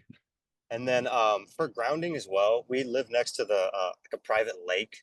It's got Yeah, sand but and that's why I told you to tell your wife to take her shirt off. When she holds the baby next to her, your wife's feet are on the ground. The baby grounds the mama. That's the and reason why to do it. That's why you need to go out and buy a good rocking chair. Make sure the rocking chair doesn't have metal. It's a good wood one. Spend some money on it. Get a good one. Don't buy a piece of shit. And have your wife sitting that with the baby, dude. That's it. I'm laughing because we have a good rocking chair that I almost threw away, and it's all wood. So I'm glad that we didn't. There you go. Things are coming together, and it's making me happy here. Good. Holding on to the good signs, and then just asking about swallowing. If she's on like post tracheostomy, she was so sedated on the Presidex and the opioids, and the speech pathologist came in and told us like she's not making any progress. She'll never swallow. She told my wife verbatim she'll never be able to swallow. And I'm just like, wait, she's completely zonked on methadone and morphine. Like, how can you even test her ability to control her? Bro, I'm just telling you, speech pathologists are retards. Okay, I'm just glad that I'm not the only one thinking that, because No, I wanted they're to tell that. retards. Yeah, that's what I thought. They're retards. I'm just gonna tell you, just fucking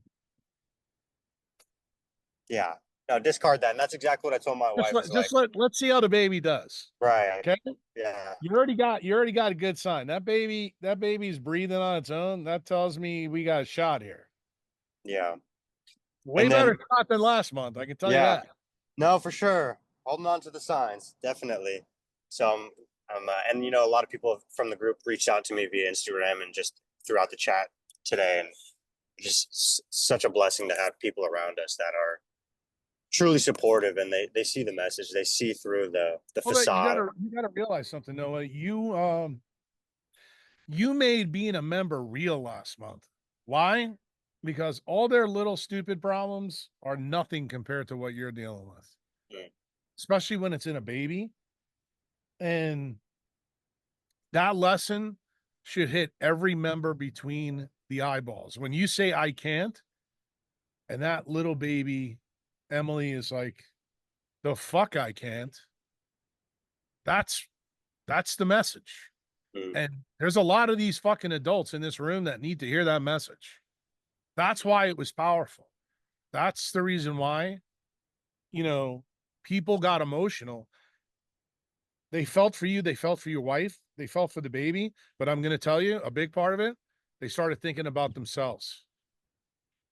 And that's the kind of shit that people don't like to talk about. But that's the stuff that I like talking about.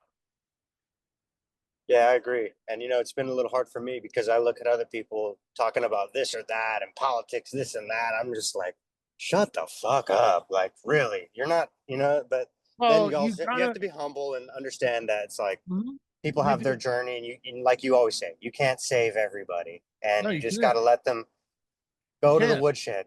Go ahead and take yourself there.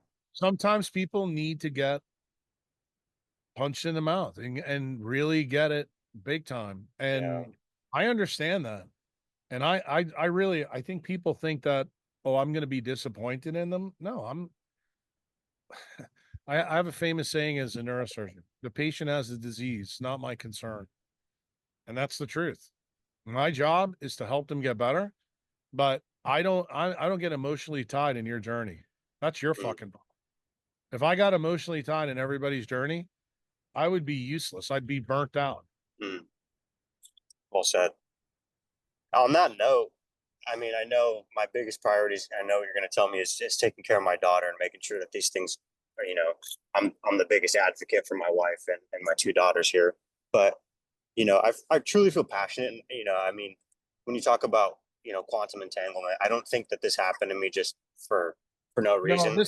this happened to you for a reason. I can tell you, again, the podcast I did yesterday, we talked a long time about embracing the suck. My friend, this happened to you because this is the lesson you need to learn. You are going to learn some amazing things about embracing the suck because of this little girl, because of your wife, because of your family, because all the things you went through. It's hard for you to realize that you're getting a college tuition in the first 12 weeks of your daughter's life, but you are. And the story that I told yesterday about how I grew up, uh, it's nothing compared to Emily's story, but there's a lot of similarities about embracing the suck. When I was 2, 3, 4 years old, I had the realization. I said, I don't want to be like anybody in my family. I mean, I knew it, and I'd say it to my family, and my mother would be like, "You can't say that." Like, fuck, I can't, you know. And I did. And the thing is, I never came off of it. And like I said, if you learn that lesson, like this little girl is going to teach you so much. And the thing that I liked about this month talking to you is you're being very observant. Like one of the things I always get pissed off with people, like I did an Instagram live this 2 weeks ago to tell people about what to pay attention to, and that the cows are not making as much milk, and we're going to have earthquakes, and you know, a volcano is going to blow up, and everything I said turned out to be true. And people said to me, like, how the fuck do you know this stuff?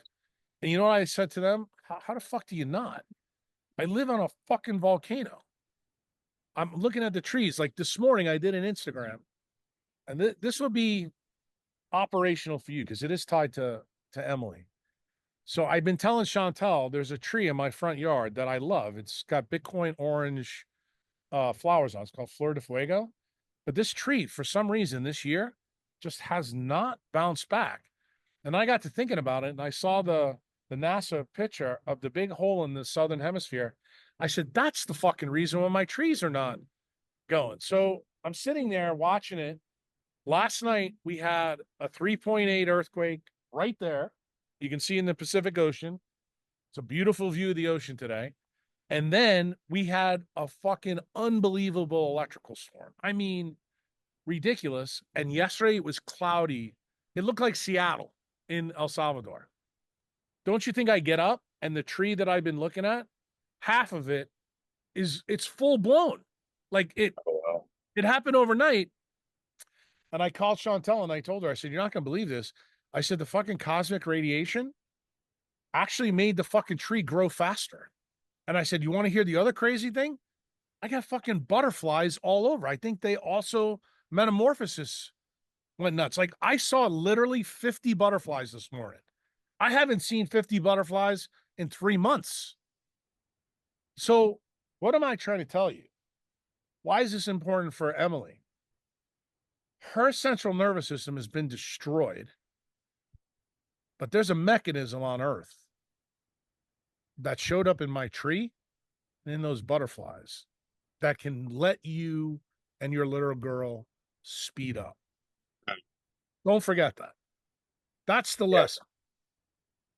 You may not understand it, but remember, you're on California, you're on a Pacific fault. I will tell you that there was a very unusual earthquake in Nevada in a place that they haven't had an earthquake in 600,000 years. That's a sign to me. It's a big fucking sign. I hope we don't get hit with a CME, but the crazy part of the story, Noah, a CME could be good for Emily. How do you like that? That's Wow. Yeah, I mean, hate to be selfish there, but No, I understand. Trust me. But the thing I'm trying to say to you is I'm very observant, dude. Since I've been a kid, I look around and I am fucking fascinated by nature. Like totally. I was so fascinated. I did a fucking Instagram live to show a bunch of retards what happened. And half of them were like, oh, what does this mean? And it's just frustrating. But dude, you got to do that. Your little girl is your Flor de Fuego tree. Don't forget that. So do you think like if I was passionate to take this message beyond my daughter, do you think I should just really focus in and get this girl right and that'll be the ultimate testimony? Or No, if you need to get your little girl right. You don't worry about anybody else. Fuck that. You got to fix this. You got to fix her. If you get her, she survives, she gets through all this. And even like I told you before, if she dies, dude, you still got a story. You can tell everybody the shit sandwich that you had to deal with in the hospital. Like you ain't losing on this no matter what. But I think everybody's pulling for Emily. 100%. And I couldn't agree with you more, actually. And that's been the biggest, like you said, the college tuition thing. It's like, the thing is, I do realize that actually I'm very observant too. I've always been that way. And I just wish that I had stoked that fire before this. But like you said, we got to get punched in the mouth and we got to get right back up and start punching back. So that's where we're at. And I just want to say one more thing to you. I know that you hate on Tucker Carlson and Joe Rogan, but I think Tucker Carlson's had some pretty interesting guests on the last few months. And I mean, this is just my opinion, but I think he's right there on that verge of Dr. Cruz ready to take him out and show him, bring it all home, because he's asking those questions. And I think the world would just benefit from Tucker Carlson, Dr. Cruz, and maybe even Dr. Bowden being there, because when she was on there, I was just astounded at his reaction. And, I do I'm sure you listen to the Cash Patel Rogan, and it's like, it's disgusting how you're right. You know what? You've made me realize about Rogan and these big podcasters and how information circulates in the world. It's just Joe doesn't ask the right questions, and I can see why you have you say the things you do about him. But I feel like, at least with Tucker, he's on that verge of understanding these things, and it would just make me. It would make me. I guess that's a selfish thing, right? It'll make me happy because of what's happening to my daughter, but I think the world's ready for it. I don't think either one of them. From right now for them, I'm fucking Chernobyl, bro. Yeah. Trust me, I Yeah. could tell you things on the back. They're reading every fucking tweet I put out. I know he follows you. I thought that was funny. I didn't. I'm sure you know that. Well, I can just tell you that they're reading every tweet. Everybody in DC is reading it, and they know that I'm targeting fucking Susie Walls. You're gonna get 100% right, though. After listening, I was listening to the Casey Means, Callie Mean, and everything. I've been listening. That was the first podcast I heard from you, and then I backtracked to your first one with Danny Jones, and then it just spiraled. I've listened to all the ones with Alexis You know Cohen. how many people on fucking Twitter told me, "Oh, you were such an asshole to fucking Callie Means." Now they're all coming back. Right. But Mia Culpa is going, yeah. Maybe you are an asshole. I just heard Dr. Suzanne Humphreys, who wrote the vaccines. But I actually read that book. Yeah, she was on some radio show and said, she goes, when I heard Jack talk to Callie, and she goes, but now I understand why he did what he did. He saw it before all of us. That's the point. Like, that's the point that you guys need to understand. You may get mad at me when I fucking rip you a new asshole, but I promise you, I see things that y'all don't see. And I'm trying to get you ready for that fucking tsunami. Well, just like what you told Scott Zimmerman, he doesn't truly understand the enemy. And like, I think, even Dr. The metabolics doctor, the one you did the podcast, Dr. Sabrine Hazen, they truly don't understand the enemy. And it's I think for a lot of people, like what she tried to say about your type A personality. I'm going to tell you guys something that I shouldn't, but I'm going to. In that 30 tweet thread right in the middle, you know what I buried? The two doctors, their PhDs that are working for Sergey Brin, they just retracted 4 of her papers on autism. And I'm going to tell you the reason why. Because Sergey is trying to take Echo away from Nicole. And Sergey wants to whitewash all the autism literature so that it doesn't look like you can fix it and it's not a disease. It's just something you have to deal with. So these two guys, I outed and I put it in the middle of this thread. If you want to know the truth, the reason why I made this thread real sciencey, I was kind of hoping I'd lose people by tweet 15. Because let me just tell you something, tweet 16 and 17, they fucking call them out. Like, huge. I put a picture up and said, these are DARPA cocks. You're the only one really putting out the real information. And, I see through it, and I know everyone here does if they're paying attention to these things. And I know you don't need the praise, doctor, but they're not even reading the blogs, Noah. Come on. My biggest frustration. Yeah. All right, Christy, let's go. We got a lot of people. Thank you. Take care. Here next we have Brian. Go ahead and unmute your line. Hi, welcome. Hi, can you hear me? Yeah. Hi, Dr. Jack. Hello. So I had talked to you at the last powwow more so about myself and my autoimmune conditions, but since then I've done a lot of thinking, and I had my question that I had is my brother has a lot of issues that for the longest time we thought everybody was just stumped as to what the root cause of the problem was. And I just feel like now that I've learned everything that I've learned following you, like I'm just not that stumped anymore. I kind of understand a lot more likely what happened to him. Yep. But he was born full term, but he was 4 pounds. He was very tiny. He was very yellow. He's a lot like Noah's Emily. Yes, very, very yellow. And he had, trouble eating. He didn't gain weight very easily. He had was Same problem diagnosed with Emily's got.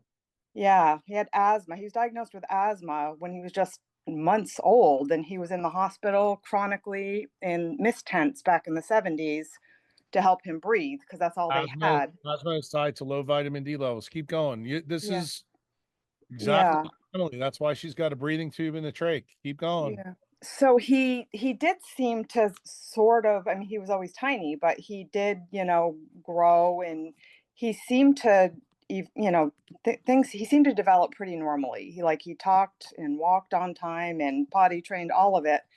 Um, and he seemed fairly normal until he hit puberty. When he hit puberty, he literally went into this shell, this horrible, he social phobia. He didn't want to go to school. He actually, used to have a few friends. This was when he was about 12. Didn't want to hang out with anybody anymore. Just went into this absolute socially phobic shell, and had horrible, horrible social anxiety. And then was diagnosed with ulcerative colitis, and to the point where he would bleed, and he was anemic, and he had all kinds of issues with that. They put him on high doses of anti-anxiety medication to try to control the social phobia. He was in and out of my parents were just trying to get him diagnosed, like what's wrong with him. And by the time he was about 17, he was What's wrong with finally, Vermont? That's what's wrong with them. yeah, finally got a diagnosis of high functioning Asperger's when he was probably 17. But he's just chronically, I mean, he never left my parents' home. He still lives with my 83-year-old father. He's never had a girl. I mean, he does, he does look somewhat functional, but if you try to have a conversation with him, you realize something's not right. But he doesn't have a learning disability. It's like an autistic kid that never got better. Yeah. Again, that 30 tweet thread today actually has his answer in it. People don't realize that GnRH, which is the pulse hormone that's made at puberty, is screwed up in a lot of these kids, also controlled by heme protein. So when you go through puberty, if you don't make the UPEs, this is what can happen. So his HPA axis never went that next step. So that part stays out. That's where his scar is. And that means anything that connects to that tract distally will be a problem. And what connects to that distally? Your frontal lobes. This is the reason why he is the way he is. So Yeah. it makes total sense. So yeah, we spent, I mean, he's 47 years old now, and just spent all these years been like, we don't know what happened to him. We still don't know what happened, what the root cause of the problem was, and just feeling The sorry. real problem is probably your mother's mitochondrial DNA, and then living in Vermont, and then all the probably other insults that he got. I mean, that's really what it is. I mean, you don't get ulcerative colitis if you got good mitochondrial DNA, and he doesn't. I mean, we already established that last month with you, and then what's your puberty moment? Being a nurse, going in and working in the hospital. Yeah. So no, none of this surprised me at all. Yeah. So, I mean, I just thinking about my whole story, and, my children, my brother, my sister, we all have autoimmune conditions. My mother died of a sudden cardiac death, but she had a massive heart attack at 53. Well, that tells you she's a train wreck too. So, I mean, Yeah.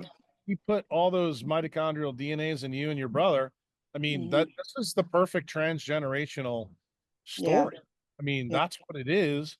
And the thing you got to worry about, you're the female, he's the male. He doesn't have a girlfriend. He doesn't have to worry about that. But you got fucking kids. That means they got your mother's engines. You got a big problem.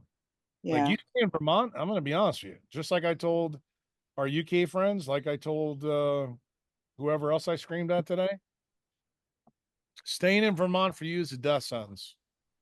Yeah, I know. And I am working on a plan, and there was a lot of talk about Panama earlier, which is very helpful for me because it answered a lot of my questions about that.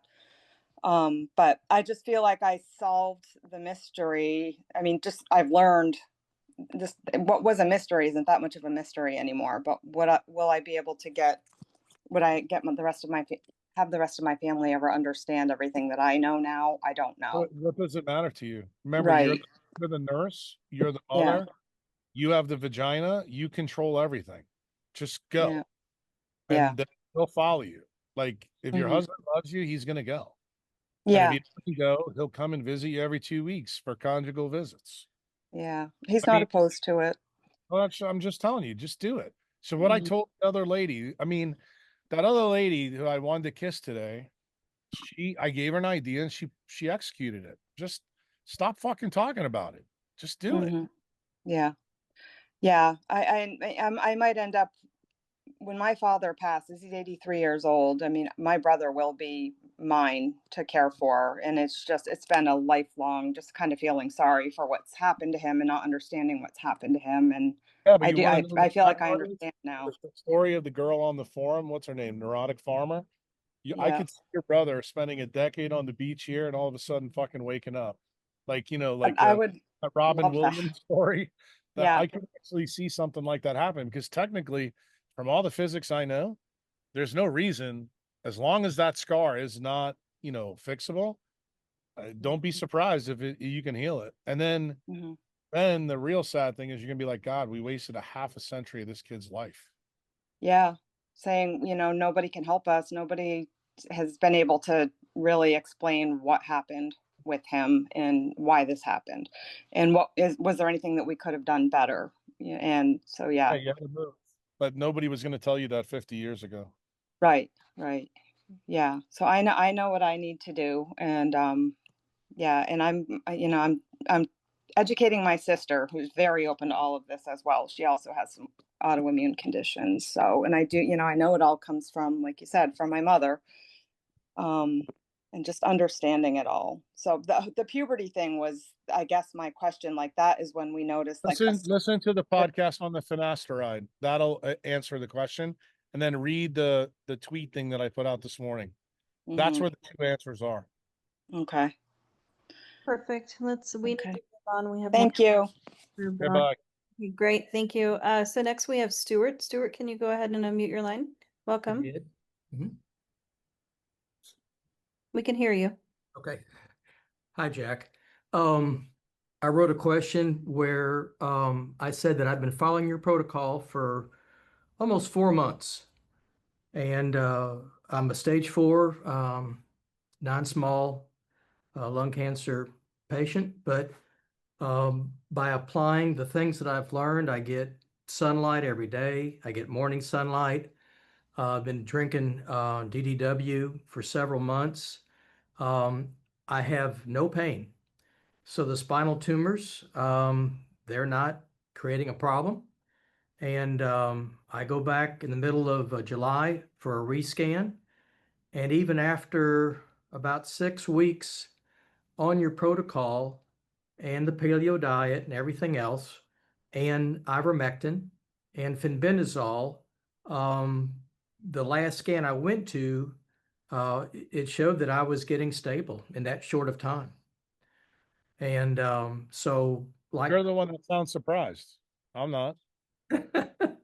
well, it just seems Maybe you could do me a favor and get Julie's number from Christy and talk to her and tell her to take her head out of her ass. To be honest with you, I mean, that's the frustrating thing for me. People just assume when you get cancer, you're going to fucking die. Well, if you do the wrong things, yeah, you're going to die. We're all going to die. Nobody's getting out of here alive. But, as far as I'm concerned, you need to go all in for you. I mean, you heard what I said on this Q&A. I'm not going to sugarcoat it. I mean, I think the more you optimize your environment, the better you get. Do I think you can get a reversal? I do. And I haven't talked about this person in a long time, but I have a couple of stage 4s, at least 4, that were told to go home and die and didn't die. One of them is still alive. And that's like 12 years now, 13 years. And then there's other people that I lost. I was actually looking at a picture of her today. Beautiful girl named Emma who had breast cancer from the UK. Physically fit, beautiful. She did the right thing, moved down south, I think about a year.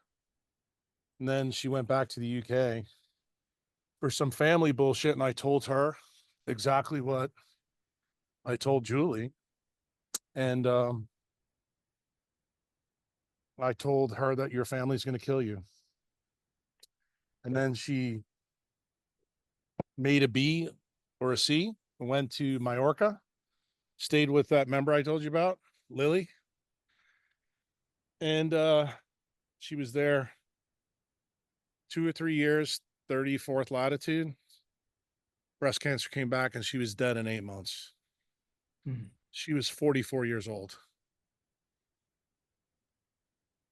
So I understand. My understanding is not important. Your understanding is. Julie's understanding is. You have to realize each one of us decides how we value time. For me, I think you've probably figured out if you listen to me today that I value time more than I value Bitcoin. And as such, I treat it that way. Now, I don't put my beliefs on you guys, but I'm assuming when you have cancer and you decide to be a member here, that there's something inside of you where you decide you want to live. That's maybe my bias. I heard today from Kathy that that may not be true. That was a stunning revelation. But do I respect her decision? Yeah, it's her decision. That's what informed consent's all about, you know? Yes, sir. And I would just tell you, if you get a good checkup and things look good for you, my strong recommendation is make believe you're on the Titanic and go all in, go even better, go further south, get more naked, become more crazy, because you may put time back in your bank account and you may stun not only yourself, but you may stun your family, your doctors, and nothing would make me happier than you bitch slapping your oncologist. That I can tell you, because none of them think it's possible. They think, just like the NICU nurses think Noah's an asshole and they know better what Emily needs. You're a grown ass man. You know what you're going through. You know what it does to your head. You decide how you want to roll this. I mean, I try to tell people, if I'm in your situation, I'm going all in. Now, there would be certain things probably that I don't go all in for.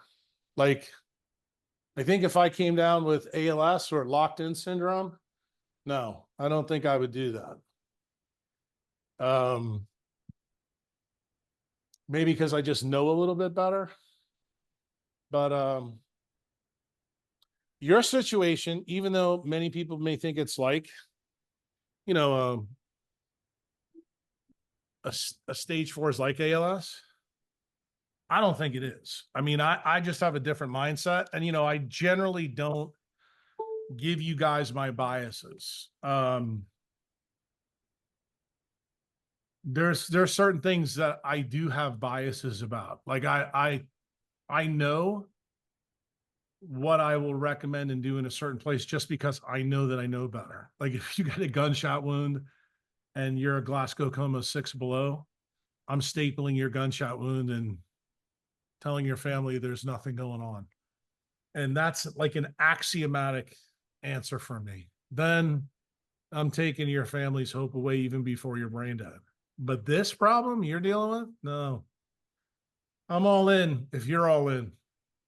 I have been, sir. Well, then do some more. I mean, I would tell you, maybe hard to do, but I look at it this way. To get to 100, you got to get to 80. If you got a stage 4 cancer, to get every year around there, you got to keep shocking people. I like shocking people. I don't know how you feel about it. So I do that all the time. yeah, well, then I think then you lever it up, you know, and go further south and do more. I can do that. That's what I would do. My question was, after reading as many blogs and so forth as I have, where at first I ordered all the supplements that Dr. Paul Merrick recommended to block the cancer stem cells. I took them for about a week, and then after reading that supplements, you know, might not be the thing to do, I have just been on ivermectin and fenbendazole. I have not taken any supplements really for probably over 2 months. Yeah, that's good. That's a smart move because that'll keep you alive longer. Yeah. Just drinking the DDW and getting. Remember what controls your stem cells. I'm going to tell you. Paramagnetic nitric oxide. How do you get it? UVA light.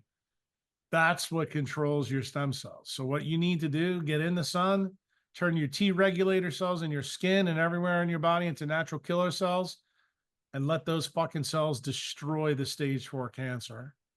And then the UVA light will actually recruit the stem cells you need after the apoptosis is gone and done its job. That is the chemotherapy that Stuart Briscoe needs. And he needs it like, I don't know, like I need a convertible. How's that?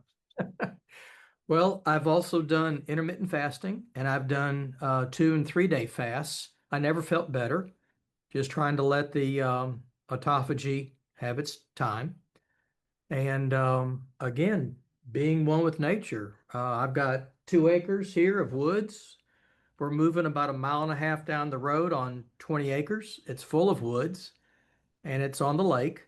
And so my patio faces east, just like this one does. And I'll take it as far as it can. If ever I see anything but regression, then I'll be booking a flight and I'll be heading even further south. That's all you got to do. I like it. It's a good story. Yeah, I'm rooting for you. I'm rooting for you like I'm rooting for Emily. Yeah, I've appreciated everything I've learned from you.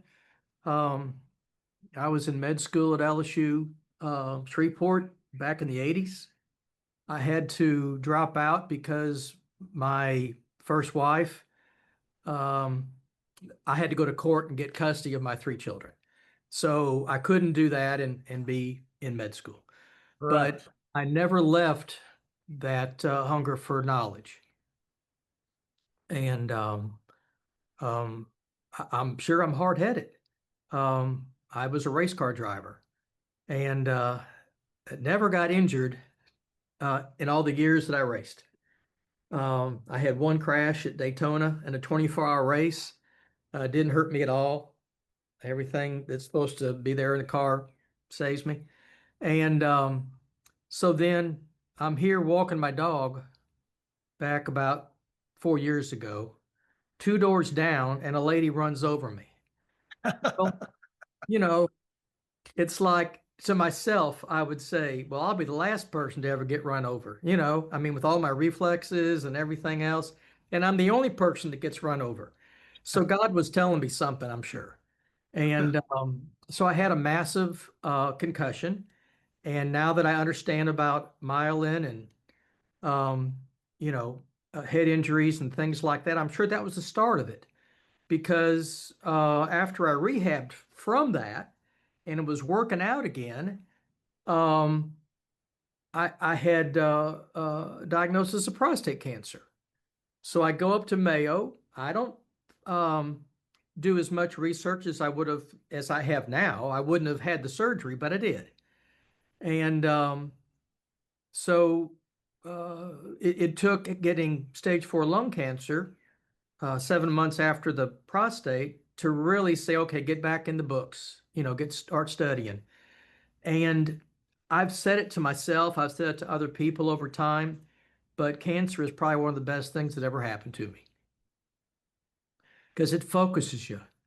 And yes, I do hope to go into complete remission with this. I don't see any reason why I shouldn't. But the main thing is I want to help other people. I want to tell them how I did it and how they can do it too. And I think a story is very powerful when a person has gone through something like this and comes out the other side. I agree with you. But remember, you're not there yet. You got to focus in on you. Because you remember what I told Kathy? Remember what I told Julie? You're not good enough for anybody else unless you're good for you. So guess what? Go all in. I want you to write that story, make that movie. But Yeah. remember, you got to run your own race, Stuart. That's right.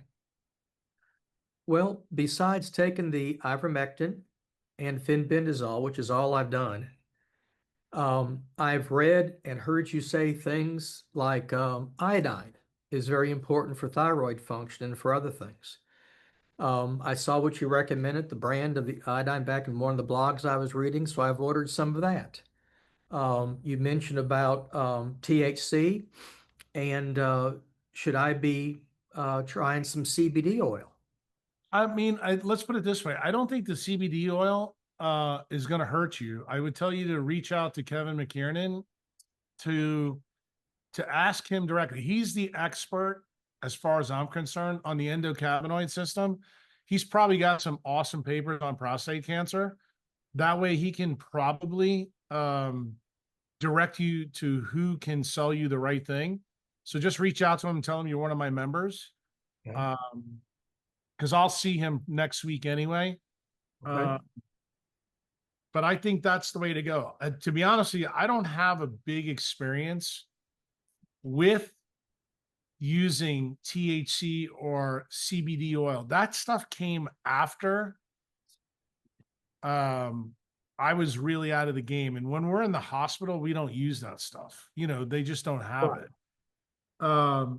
But these days it's a little bit different. And the papers that have come out in the last 10 years, I have to tell you, they've been really, really interesting. I mean, for me, most of the blogs that you guys are reading now, I wrote 20 years ago. I just update them here and there, but I will tell you, the endocannabinoid blogs, they're all brand new. Those four are brand new. And I don't think I could have wrote those 20 years ago because I don't think the science was actually well vetted then. But the science is well vetted now. And it's pretty crystal clear that they have huge impacts, you know, on nerve function and microtubule function, myelination especially. And it's very clear from the stuff that I've seen on the biophysics side that that system, it acts as almost like a Band-Aid when the nerve gets injured until you can remyelinate utilizing the sun, the TCA cycle and the urea cycle to actually remyelinate the nerves. That's what the body's using as their Band-Aid until it gets better. So from that standpoint, what you've got, even though you don't have a huge nerve problem, I would actually tell you, I think anything that you throw at this that makes some biophysical sense, my answer is yes. Okay. Now, I've been eating oysters every week, dozens. Well, then you don't need iodine. I mean, Oh, just okay. Well, I have been. I mean, I actually like them charcoal broiled. yeah, I would tell you just if you're eating oysters, that's the best source of iodine you can get. I'm eating dozens every week. Yeah, then I would tell you don't take the iodine when it comes. Okay. You'll wind up giving yourself hypothyroidism. Okay. DHA, any other source besides the seafood I'm eating? Oh, the seafood. If you're eating that many oysters, like the only thing I would probably convince you, for every two dozen char broiled, you should eat 1 dozen raw. Okay. Raw oysters for you is it's a kick. It's really good for you. Well, the problem is I have a hard time eating them without cocktail sauce and a saltine cracker. And I Yeah, know but I'll be honest with you, I would probably be okay if you ate them with a saltine cracker and cocktail sauce. Okay. Well, I have done that once and I felt guilty because of the carbohydrates since I've been trying to be very strict on restricting glucose.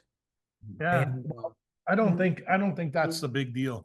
If you live in the United States, you're eating glucose all the time because of all the EMF around you. Yeah. Okay.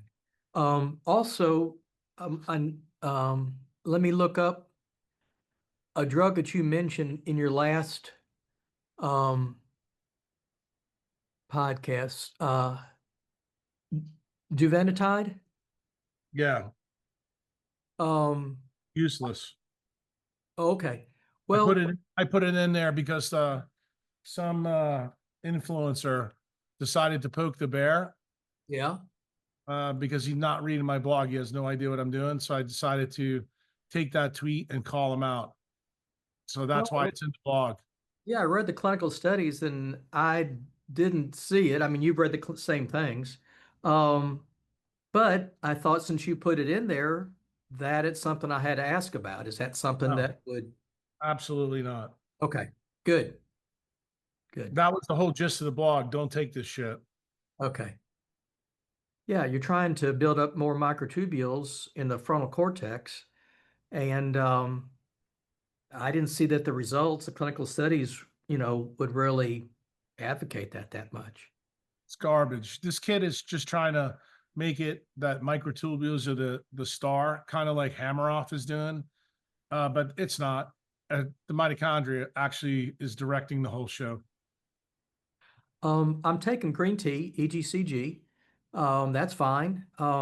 Should I approach chaga the same way? Is that it's a I mean, none of those are going to hurt you, so I'm okay with both of them. Okay. All right. Okay, we need to move on to the next caller. We've got several. I mean, we still haven't gotten the questions to be asked yet. So if we can move on, is that okay with you, Dr. Cruz? Sure. Okay. But Stuart, just put the rest of your stuff in a journal. I will. Thank you. No problem. Thank you. Okay, next we have, let's see, Leslie. Leslie, if you can unmute, welcome. Thank you very much. I appreciate it. Dr. Cruz, I'm a new member and I'm working on my business plan to get to El Salvador for an extended stay to address some neurological issues. And if I wasn't convinced before, I'm convinced after this this Q&A that that's the right thing to do. So my budget's going to be somewhat tight, but my question is, how do I evaluate possible locations in terms of health benefit? Since that's my objective, like mountains, beach, doesn't matter. I would tell you what I would do. I would it's going to depend on what your issues are, but what I would do is probably stay in a hotel, probably in the capital.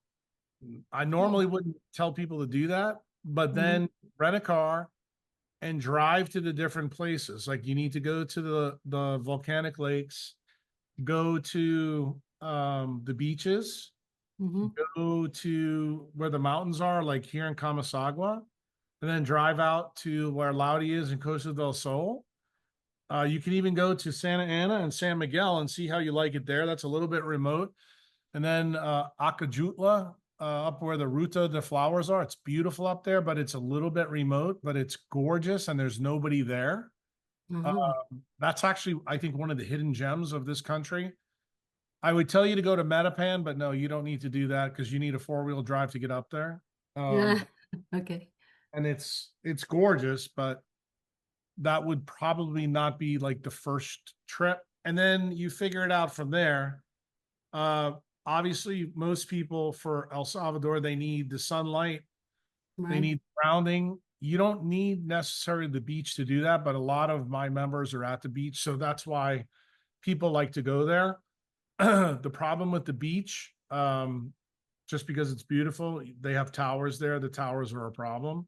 Okay. So like the best beach to stay at is Xalpa. Xalpa, though, also, in my opinion, requires you to have a car and you should really have a truck because the roads in Xalpa are terrible. But the spot of Xalpa, in my opinion, for a beach, it's ideal because it's isolated. You get solitude. You get to get in your own head. It's a good place to heal, as far as I'm concerned. I think Coatepeca is one of my favorites. Ilopango is good. Soyapango is good, but remember, there's not a lot of people up there, so you have to be okay. Like if you struggle being by yourself, or you're a social animal, that may be an issue for you. I don't have that problem. So, I'm you got probably in between. I'm probably in the middle there. you got to decide how you want to do it. But look, the country's not that big. If you rent a car, literally Yeah. you can be from Coatepeca into downtown San Salvador to go have dinner, 45 minutes to an hour. No, that's great. So, I mean, it's not like it's bad, but if you're not like Frida's afraid to drive down here. I gave her my Mercedes and said, "Here, go drive it." She goes, "I'm not driving. I'm scared." I don't understand it, but whatever. I don't think I would be, but I haven't seen it either, so I shouldn't say. Okay, so really, any of those locations you wouldn't be like must be mountains, No. must be beach. It's all pretty No, your good. first trip, I think most people default to the beaches because that's where a lot of the tribe members are. And I do think meeting other people that have problems like you and have other issues, I think psychologically that helps people. I think though certain people it turns them off. Mm. And I you just don't know who you're gonna be until you get there. And like for example, the lady I said today that I wanted to kiss through the screen, you could see that she had no problem adapting and she found like community right away. And I do think community is actually a big deal in terms of, healing. That's where I do agree with Kathy a little bit.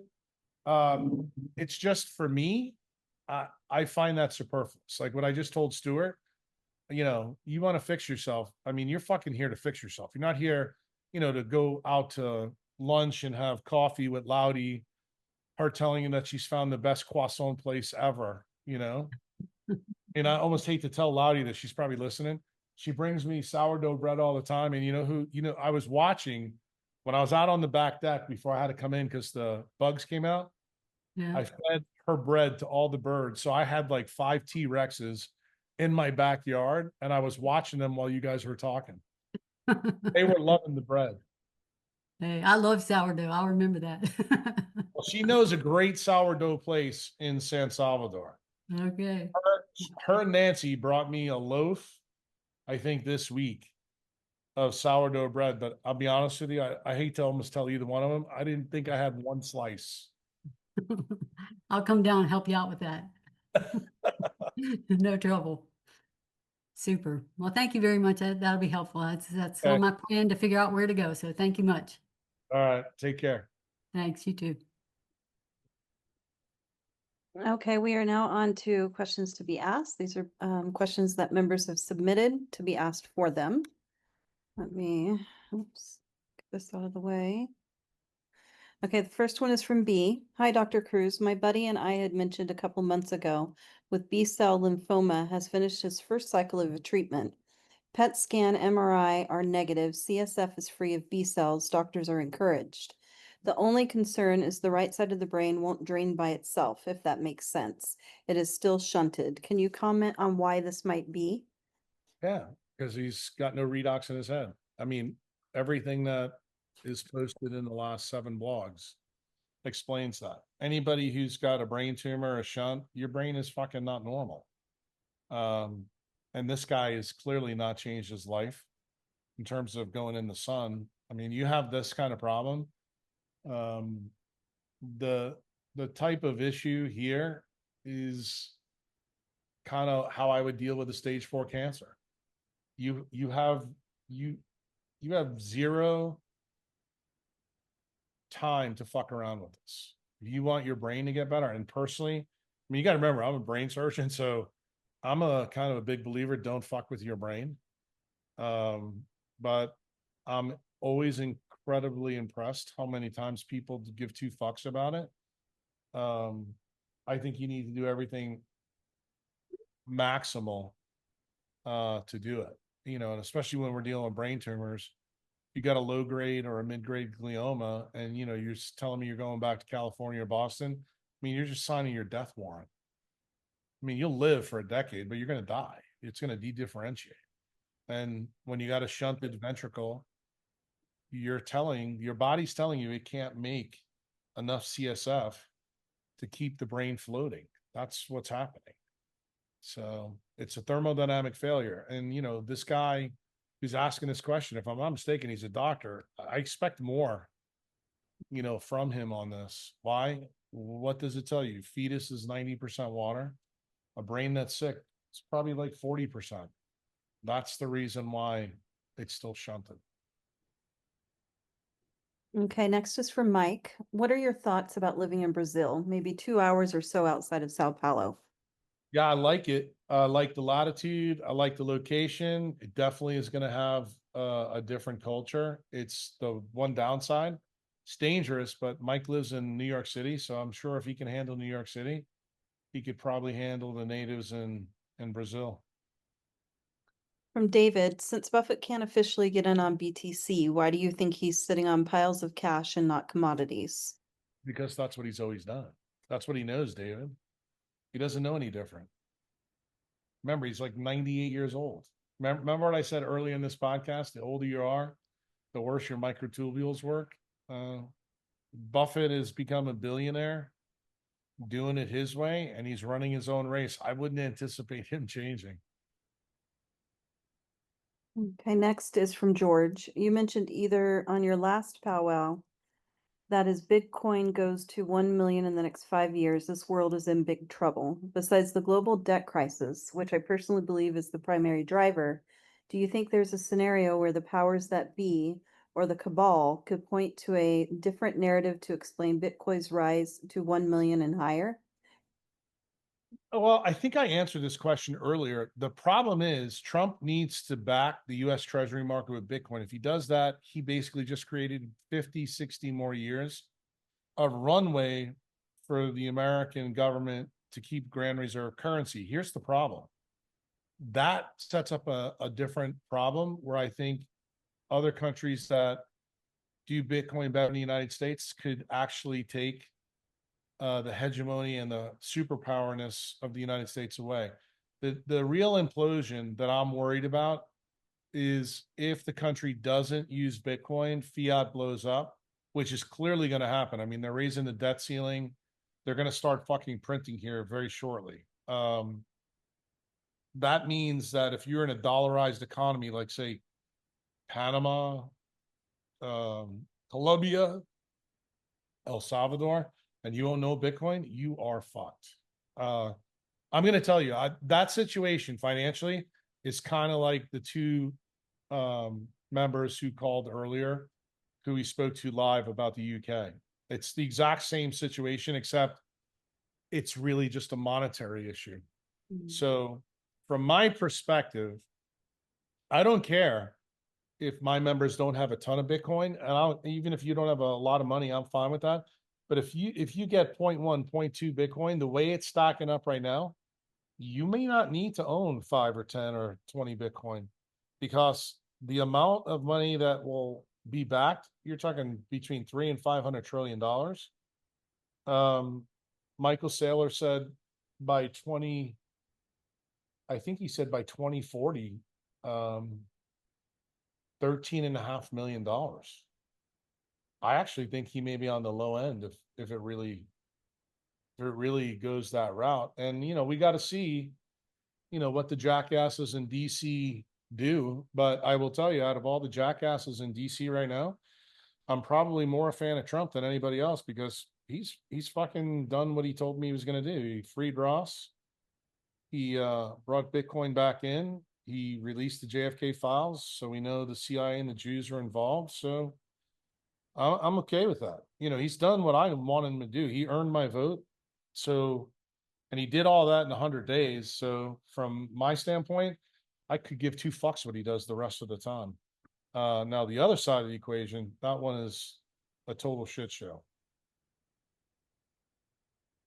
Okay, next is from Connie. During eye surgery in August for a detaching retina, the surgeon used 14% C3F8 gas and an oil in December.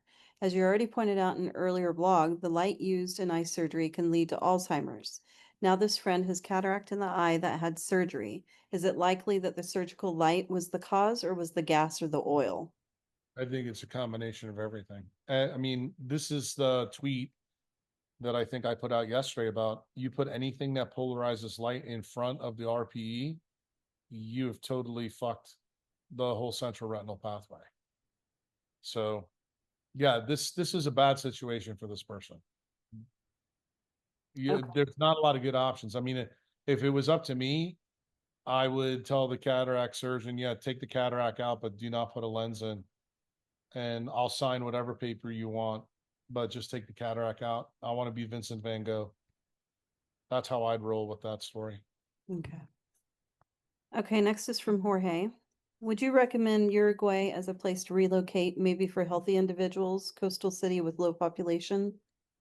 Yeah, I mean, Uruguay is basically Nashville in the Southern Hemisphere. So my answer is probably no. Doesn't have as much EMF, but when I was in Punta de Este, loved it. It was beautiful. They call it the Monte Carlo of South America. I agree. I really did like it there, but I'm gonna tell you, it was very expensive. Most of the places to live right there, and me and Chantal met a doctor down there. She told us that she couldn't even live there because it's too expensive, but you can get, like, rentals and stuff there. But 34th latitude, I think you can do better in South America. Okay, next is from Mark. This may be a question for a consult. Is exercise with oxygen therapy or hyperbaric oxygen therapy a good part of a treatment plan for Parkinson's? Mark mustn't be reading any blogs.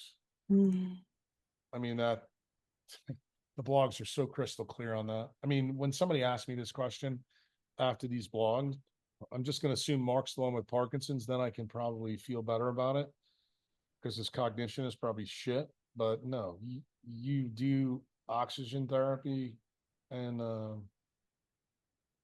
you'll probably make the Parkinson's worse. Second question from Mark.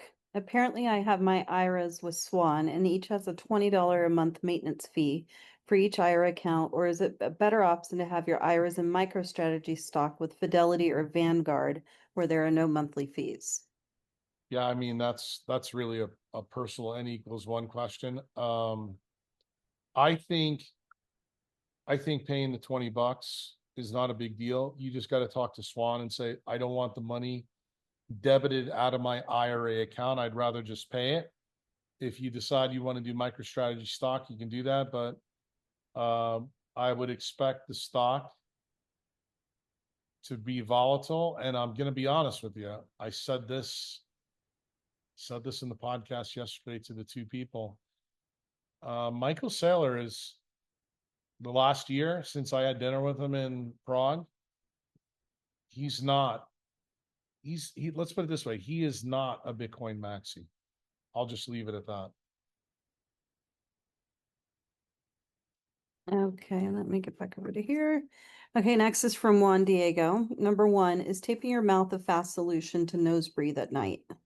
You can do it, but the fastest solution is to put your tongue at the top of your palate so that you can extend the muscles there to remyelinate your vagus nerve.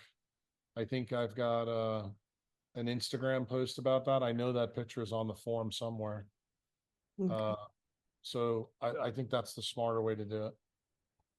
Okay, next is from Kate. Number one, I read you linked an article about the sun. Can you explain more what is happening with the decreased magnetic flux and how this will affect things?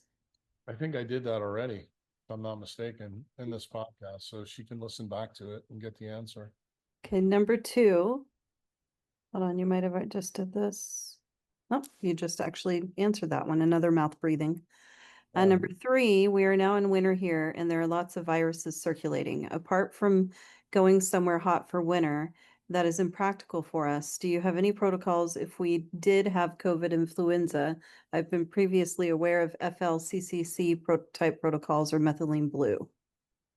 Yeah, I mean, you can do that. You can use ivermectin, but I mean, the bottom line is if your redox sucks, you'll get the viruses. And just so you know, the virus is always present.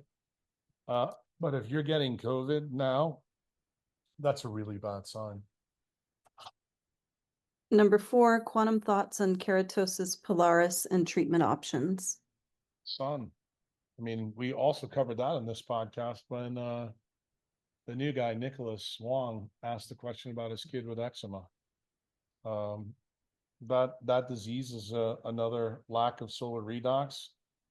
Most of the kids that have that also have gut dysbiosis problems. Why? Because the skin clocks controlled the gut clocks. So that's the link. So you know that the SCN's bad, the skin's bad, the gut's bad. That's the pathway. So the electrical scar in that kid is probably somewhere along the leptin melanocortin pathway, but I guarantee you his vitamin D sucks. His vitamin A is probably elevated.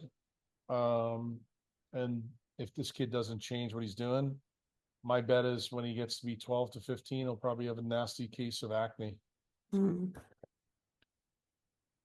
next is from Pete. I have thalamus small eye in both eyes, age 57, from mother's germline. On ocular tissue regeneration, retina, anterior chamber, and attachments.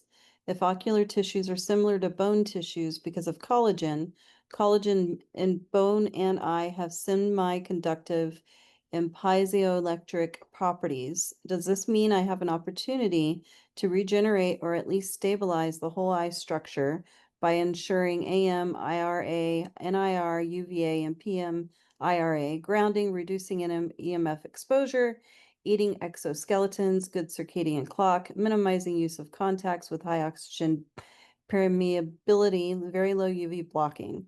Can regeneration using light as the surgeon's knife avoid the centralized prescription of islands removal and associated surgery? Now, unfortunately, the time to fix this would have been the first probably 10 to 15 years of your life by doing that stuff. Why? Because your eye is going to grow with your cranium. But most of the orbital growth is done postnatally as the brain develops. So the chance for regeneration this late in the game, not good. It's probably more an issue of stabilization, so you don't get all the complications tied to that disease. So, again, this would be move into a better environment, no non-native EMF, and I would use my facial skin and my skin as much as I possibly could to stabilize that problem. Also CT of the face too, like we talked about earlier. From Marshall, Jack, I've been catching up on your recent posts about demyelination and consciousness. The last 2 weeks explore how light, magnetism, and our environment affect physical health, perception, and mental resilience. I've been interested in biogeometry and have formally studied it for a few years, though I'm not currently using it that much. However, I am more aware of how light, space, and form impact our well-being. I admit I don't fully grasp the physics behind it. Some members I met at last year's event and in the forum are also interested in biogeometry. However, common issues with dehydration and electrosmog affect biogeometry, as well as light, water, and magnetism. If that's the case, could using shapes or spaces to rebalance energy help those dealing with long-term stress, trauma, or aging healing and regain coherence? Yeah, I looked into this. I don't want to call it science because it's not science, it's pseudoscience. But I looked into it in detail because I had a lot of people ask me the question 14, 15 years ago. Yeah. I found out that the guy, that was behind it was pretty much a charlatan.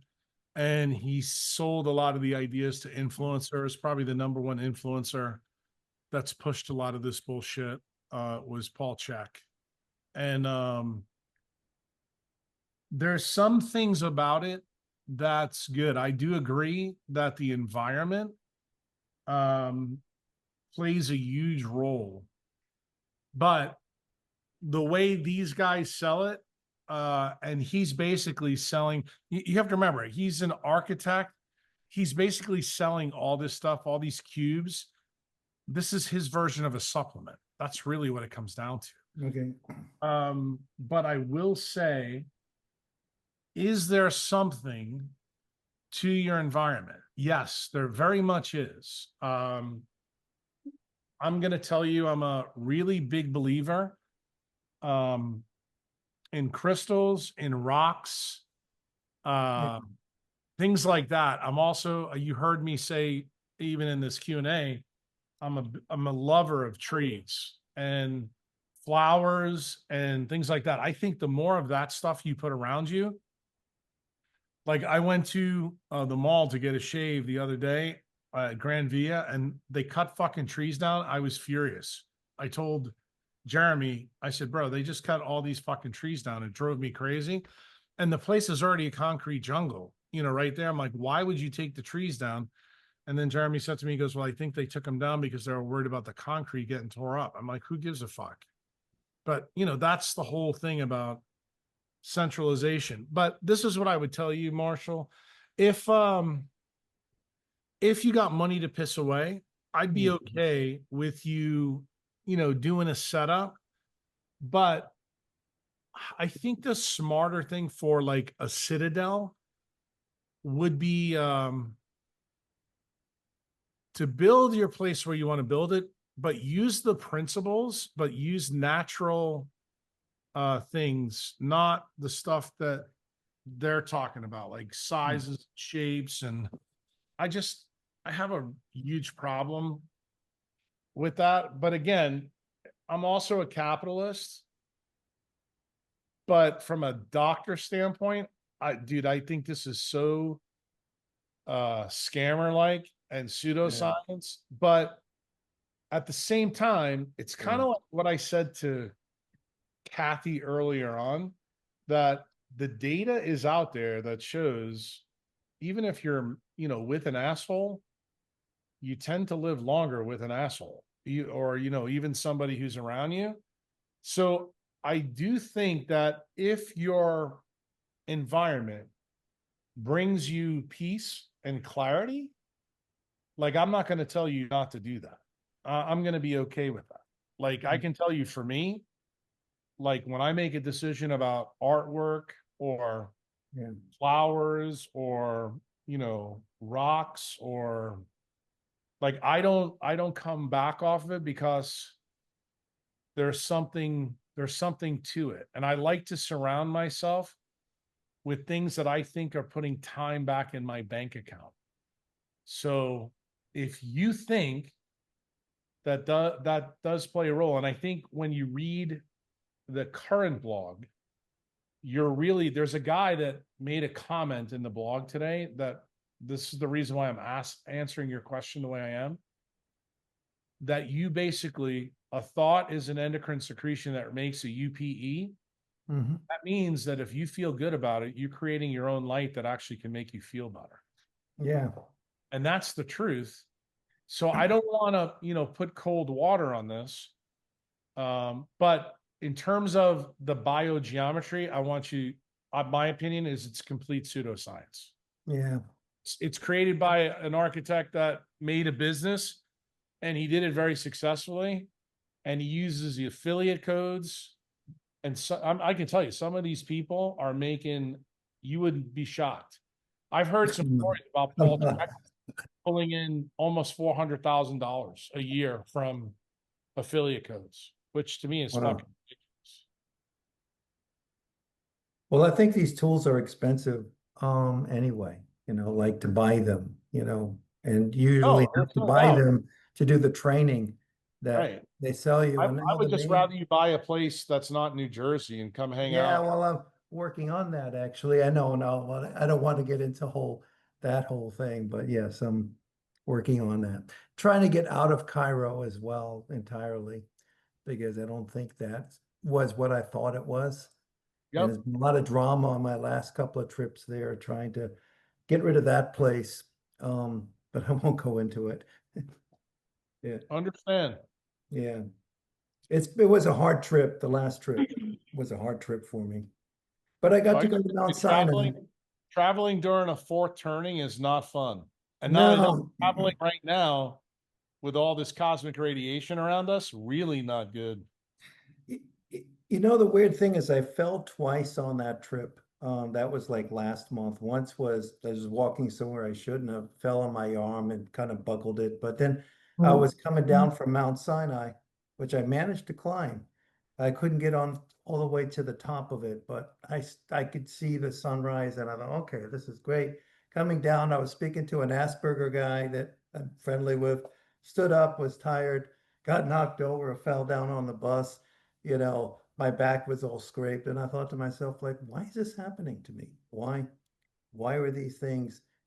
It was such a hard trip for a Well, lot of different things. nature's telling you something. Remember, I told you, I don't know if you've been listening to the whole Q&A, but when Yeah, I have. think I told it was Nicholas Wong that the Birkeland currents, the plasma. No, it was the lady. I know who it was. The new lady that was the philosopher about the Gnostics. Yeah. You connect to an environment electromagnetically, and that information goes directly to your inner mitochondrial membrane. That's actually what instinct is. Instinct immediately tells the animal whether this is a good or bad situation, and then the animal acts appropriately. If the animal doesn't have frontal lobes, they usually make the right decision. When the animal has frontal lobes, they try to reason with itself that, oh, this is a good or a bad decision. Maybe I just need to persist. I would tell you, always pay attention to that feeling that you get in a place. You know, like Kathy said earlier, when she came to El Salvador her first time, it just didn't resonate with her. I Yeah. respect that. You know, now she's been to Mexico and it doesn't resonate with her again. You know, so maybe she decides between Panama and Europe, you know, and figure it out, you know, what's going to work out best. And then you go from there. You got to figure that part out. I just want you to figure it out sooner rather than later. That's the Yeah. real problem. And when I have the money to do it, you know, like, you know, which is another thing. But that was my only question this time. Except I do have one other, but it's not related. But what do you do for internal hemorrhoids that are popping out? You know, that they just tend to pop out? Because I have a friend I was Get your speaking ass to. in the sun, bro. That's Yeah, well, I the do whole that. thing. I actually do manage to get a lot of that. Yeah, and I would tell you the nerve that innervates that part of your rectum Yeah. is the lesser splanchnic nerve. So technically, if you got your belly in the sun too, that would also help. Yeah. And obviously getting your eyes in the sun, all that would help. You're good right now in New Jersey, but you know that it's going to end like August, probably 25th, the 30th. Yeah. But that's really the issue. And I would just tell you, if you got that problem now and you're close to the summer solstice, that's a big clue. And remember what I said earlier, also in the podcast, when you're old fuckers like me and you, we need more of the sun, not less. And that's the big issue. And I've been remembering that and sitting out on my balcony. Well, where no one can see me, I can actually be naked. Yeah. Well, I mean, you want to keep doing stuff like that, but remember, you're only really getting that juice for maybe 4 or 5 months. And when you're older, you're like, yeah, I want to fix this the right way. Well, you I figure it have out. the Spurdy lamp. I have the Spurdy lamp, and I have the red light lamps to put on at the same time. So I try to do that when it's winter more. Yeah. Like I said, the two of them together. Yeah, it's okay, but it's kind of not the like same, but it's like a B or a C kind of thing to do. Yeah, it's like George Hamilton. I've been getting like all tanned in the winter, you know, Well, still. that's the thing. Hey, that's the thing about us old guys. I know about George Hamilton, and George Hamilton was onto something, my friend. Yeah, I mean, it's like he's still alive. He's 85, I think. I know. I thought he was dead, but he's still alive. Oh, he's got the best tan ever. And his tan his whole life. He basically told the dermatologist, "Kiss my ass." Yeah. Okay. Well, that's it for me. All right. Thank you. Okay, next is from Jack. Number 1, is it wise to do a low vitamin A diet when in a poor environment? If an poor environment, does it make a difference in the amount of vitamin A one consumes, low or high, in relation to how much is liberated into the aldehyde? No. Number 2, is the savage from Brave New World your inspiration for using the word savage to describe decentralized people? No. Number 3, what does the word quantum mean to you? Scale shrinks for light, water, and magnetism. Next is from Ryan. Number 1, you appear to use a MacBook quite often. Why not use a flicker-free monitor? I don't use the MacBook all the time. I got a daylight computer. Computer. Number 2, you said that you declined Tucker Carlson's podcast invite. Go fuck yourself, to be more specific. Why not go on a show to call him out, directly similar to how you did with Callie Means or Danny Jones? Because I run my own race. Mm-hmm. Okay, next from Jackson. When I get anxious or nervous, I start to get blotchy, flushing red spots on my chest, neck, face, and slightly on the top of my arms. What would be the best way to combat this? Is this a sign of blue light toxicity or nervous system issues?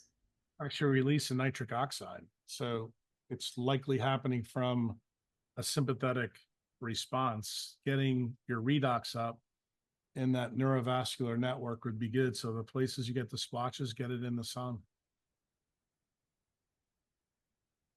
Okay, next is from Abby. My question is, if one wanted to verify Bitcoin was in their Unchained account, is using Bitcoin Core the best way to verify without risking exposure?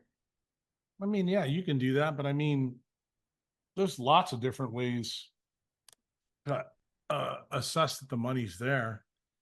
But my guess, I'm starting to think, why would Abby be worried about this? That's my question. When I hear a question like this, I'm like, where's this coming from? Like, has something happened? You know, I don't think you have to worry about that. I mean, if you're really worried about it, just go buy yourself a BitKey and do your own self custody. Just realize that when you do that, you're taking different risks on. So I said the risk that you take on, you have to be okay with it. Next question from Abby is regarding pandas. In my experience, those diagnosed also have a commonality of OCD and claustrophobia. What specific part of the brain do these symptoms come from? Limbic system. In addition to morning sunrise, grounding, and no non-native light after sunset, how can we support this patient using decentralized medicine? What patient? What are we talking about? The one OCD? that is the PANS or pandas. I mean, everything that is in the blogs.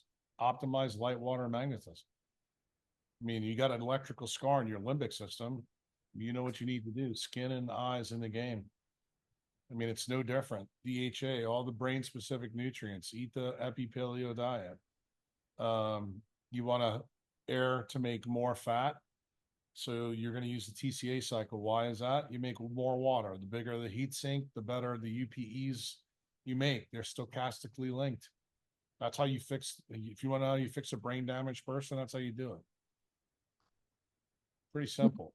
So Next, these questions, just, I'm hoping Abby's new, Mm. but these questions after all these blogs are out, I mean, these lessons have been coming for 10, 15 years, but the blogs now are making it blatantly obvious, you know, that how do you narrow the UPE to make it like a laser? You need a lot of water, like you did when you were inside your mama and you were 90% water. The story is equivalent. Okay, next is from Leo. I heard you say putting an ice pack around your neck and groin area is hack for CT. Being disabled, this hack is easier for me. How long and how often and best time of day do you recommend this since I cannot do full immersion? I would tell you, I mean, as long as you want. There's really no limit on CT. And the reason why, remember what cold does? It actually improves semiconductive currents in your body. So realize it may move current around, but if you're handicapped, that tells me that your redox isn't good because you're not getting out enough. So what I would do is I'd open up a window when the sun is there and do the CT with the light on me. I because you need to really get redox when you're handicapped. I mean, I don't care what you have to do, but you need to figure out a way. If you have to renovate your house and knock a wall out and put, you know, French doors in, then you do it because that's that important. Next is from Louisa. Number 1 from Louisa is, Given the physiological spike in cortisol at 8 a.m., is it wise to work out around that time or even after doing the Sphinx at dawn to avoid a second cortisol spike later in the day? No, the best time to exercise that's been shown from a circadian mechanism is between 2 and 5 p.m., depending on where the sun is. If the exercise is more cerebral and less motor, the best time to do it is probably 12 to 2. Question 2 from Louisa. If you drink water from high mountains or even deuterium depleted water, you'll probably have to supplement magnesium and potassium to compensate for the loss.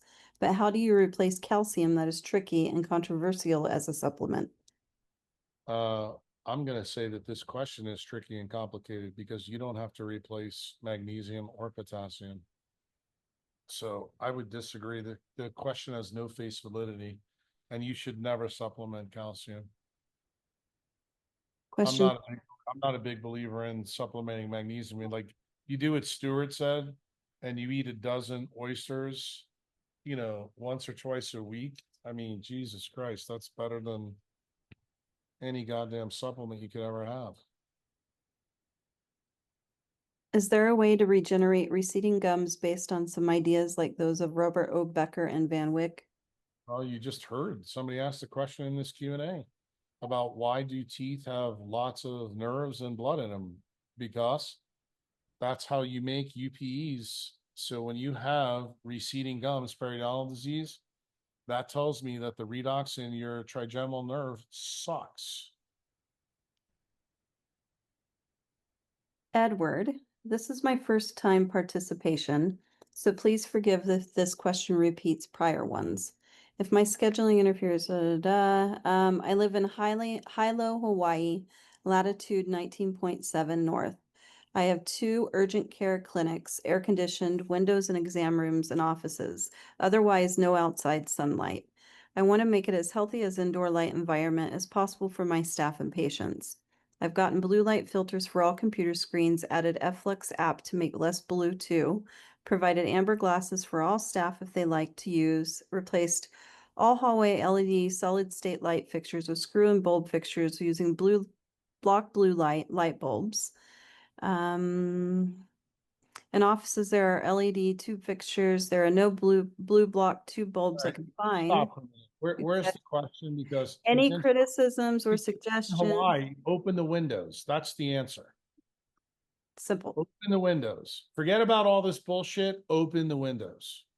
Yep. Let the sun in. And if you don't want to do that because you're air conditioning it, go buy a solar tube, connect it to your roof and run it into every room. I mean, this is crazy talk here. Mm-hmm. This is a doctor that's like trying to over ergonomics his office. You're in fucking Hawaii. Open the windows. You want to do something nice for your staff? Let them take 5-minute breaks every hour they're working for you. You should be doing the same thing, Edward. Go outside. Want to do really cool? Have an operatory to see patients outside. That's what I would do. I mean, shit, that would be rocking. Next is from Carly. My question is about pain. In my profession, I treat many patients with painful conditions. The type of technique I use often causes a nociceptive response, which helps reduce or eliminate the pain those I treat are experiencing. I've even pulled myself out of migraines using these techniques in the past, but now know being very strict with my light and an EMF environmental exposure is much more important and effective at mitigating them. In a few of your recent podcasts, you mentioned centralized medicine does a disservice to women by numbing their pain during childbirth via epidurals and other interventions. Could you elaborate more on how pain is used in the body for recovery, or direct me to some blogs you have written about it in the past? I already answered part 1 of this question, told you that sunlight and opiate receptors operate. So more sun, less pain medicines. Okay, that's number 1. The reason that you want the pain of childbirth, because that creates the stimulus on the afferent loop so that it stimulates the recovery of Becker's current. On the backwards. So if you want to know how you get that vagina cooking with gas again, how to get the boobs and the ass and all that. Not only that, it's good for the baby to come through the vagina and actually feel the stress of coming through the vagina for the TENS-Gritty system of the child as it's coming into this chaotic shit show that you're bringing them into. So the bottom line is the afferent stimulus gives a huge kickstart to the mom's recovery because it regenerates Becker's current. Is that in lots of blogs? Yeah. I mean, there's a blog in the quantum thermodynamics. I'm sorry, it's either quantum engineering or quantum thermodynamics. I believe on ferroelectricity and ferroptosis and Becker's current. And if you really want to learn about it, I think the best place to learn about it is in Becker's books. Okay, next is from Natasha. I'm a newbie here and lots to learn, but working my way through the webinars first. And listening so far, I am wondering if one can get the idea of where their electrical scar is. Yes, we talked about that in this Q&A. I mean, usually it's going to take a consult to figure it out, but just about everybody I do a consult on, I'm sometimes I don't even tell them because it doesn't matter if they know where it is, as long as I know where it is. And then you can tell them how the thing needs to be addressed. But it's not hard to figure out. And when you figure out where the electrical scar is, then you have to think about morphology. You have to think about embryology. You have to think, like, for example, she'll listen to this Q&A. What's happening to Noah's baby and what's is happening to Stuart or Our Lady from Missouri with her heart? Radically different. Why? Because we're assuming Stuart and the lady from Missouri that they've had proper migration of their neural crest cells. I can't assume that with Emily, who's the little baby. So that's why the history is really important. And are there clues? Like, for example, you heard in this Q&A already, somebody is born, I think it was from our nurse who's got every autoimmune condition that lives in Vermont. Her brother was born with severe jaundice. That means that all of she's had high heteroplasmy. When I hear high heteroplasmy, it means that he can't make the UPEs. It also tells me that he likely didn't have a lot of postnatal growth and migration of his neural crest derivatives. So that would predict that he'd have the problems that he's got. And his sister, who's a nurse, told you that his whole family has been flummoxed for 50 years. And she's been a member for about 2 months, and she's now realizing what really happened to her brother. So yes, you can figure it out. But you have to have a unified theory about how the body works. Now, unfortunately, in centralized medicine, we don't have that.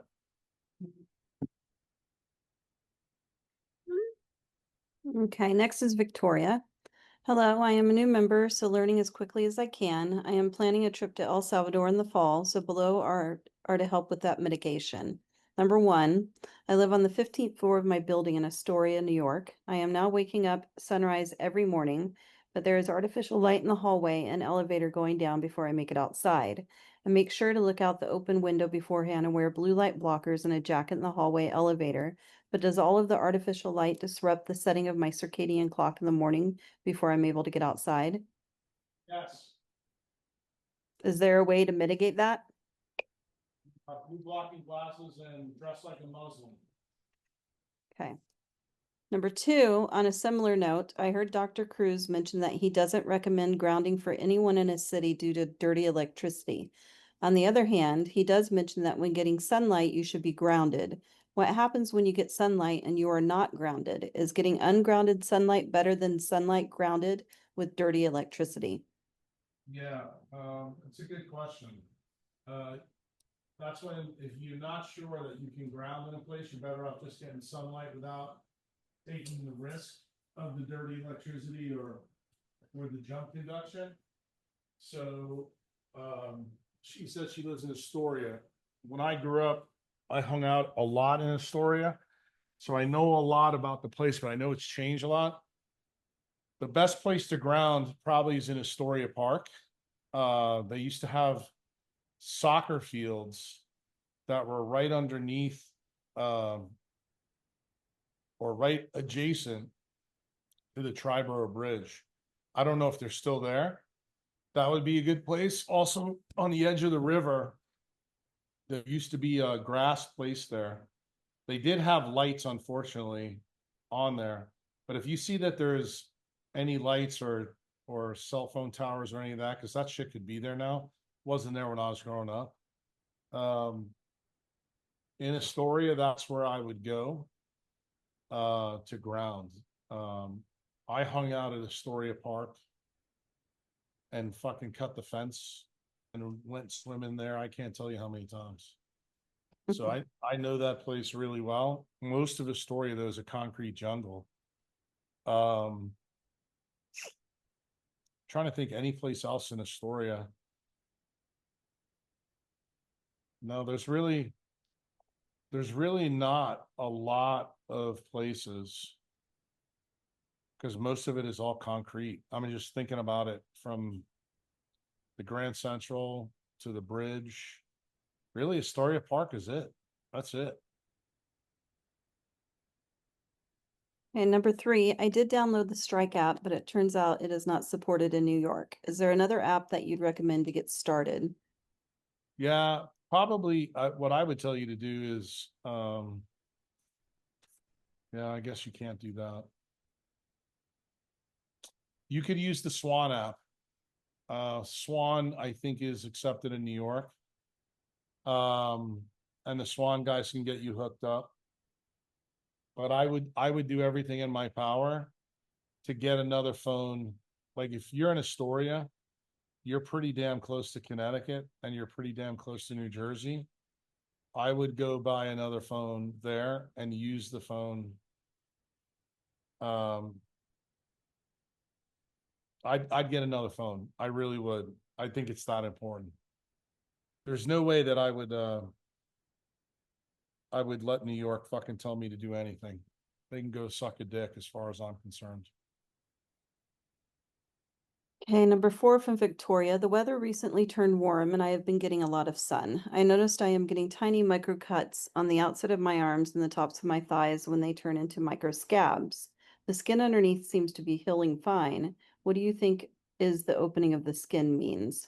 I have no idea. I mean, the sun ain't causing that. Yeah. I mean, I have no idea.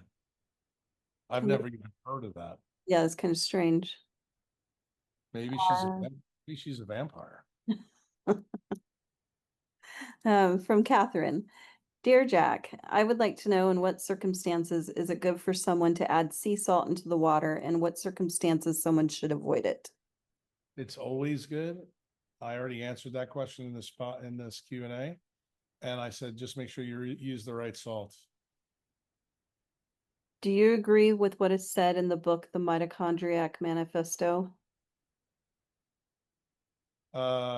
Considering that the guy stole most of my work and put it in there, I guess, yeah, but I've never read it. But he did ask, I think he asked Chantel, could he use it? And several of my members have told me basically that he basically copied blogs and just Purposed them. had them re-edited. The dude's guy's name is Randy, I think. I didn't anticipate that he was going to literally take most of my work and make a book out of it, but that's effectively what he's done.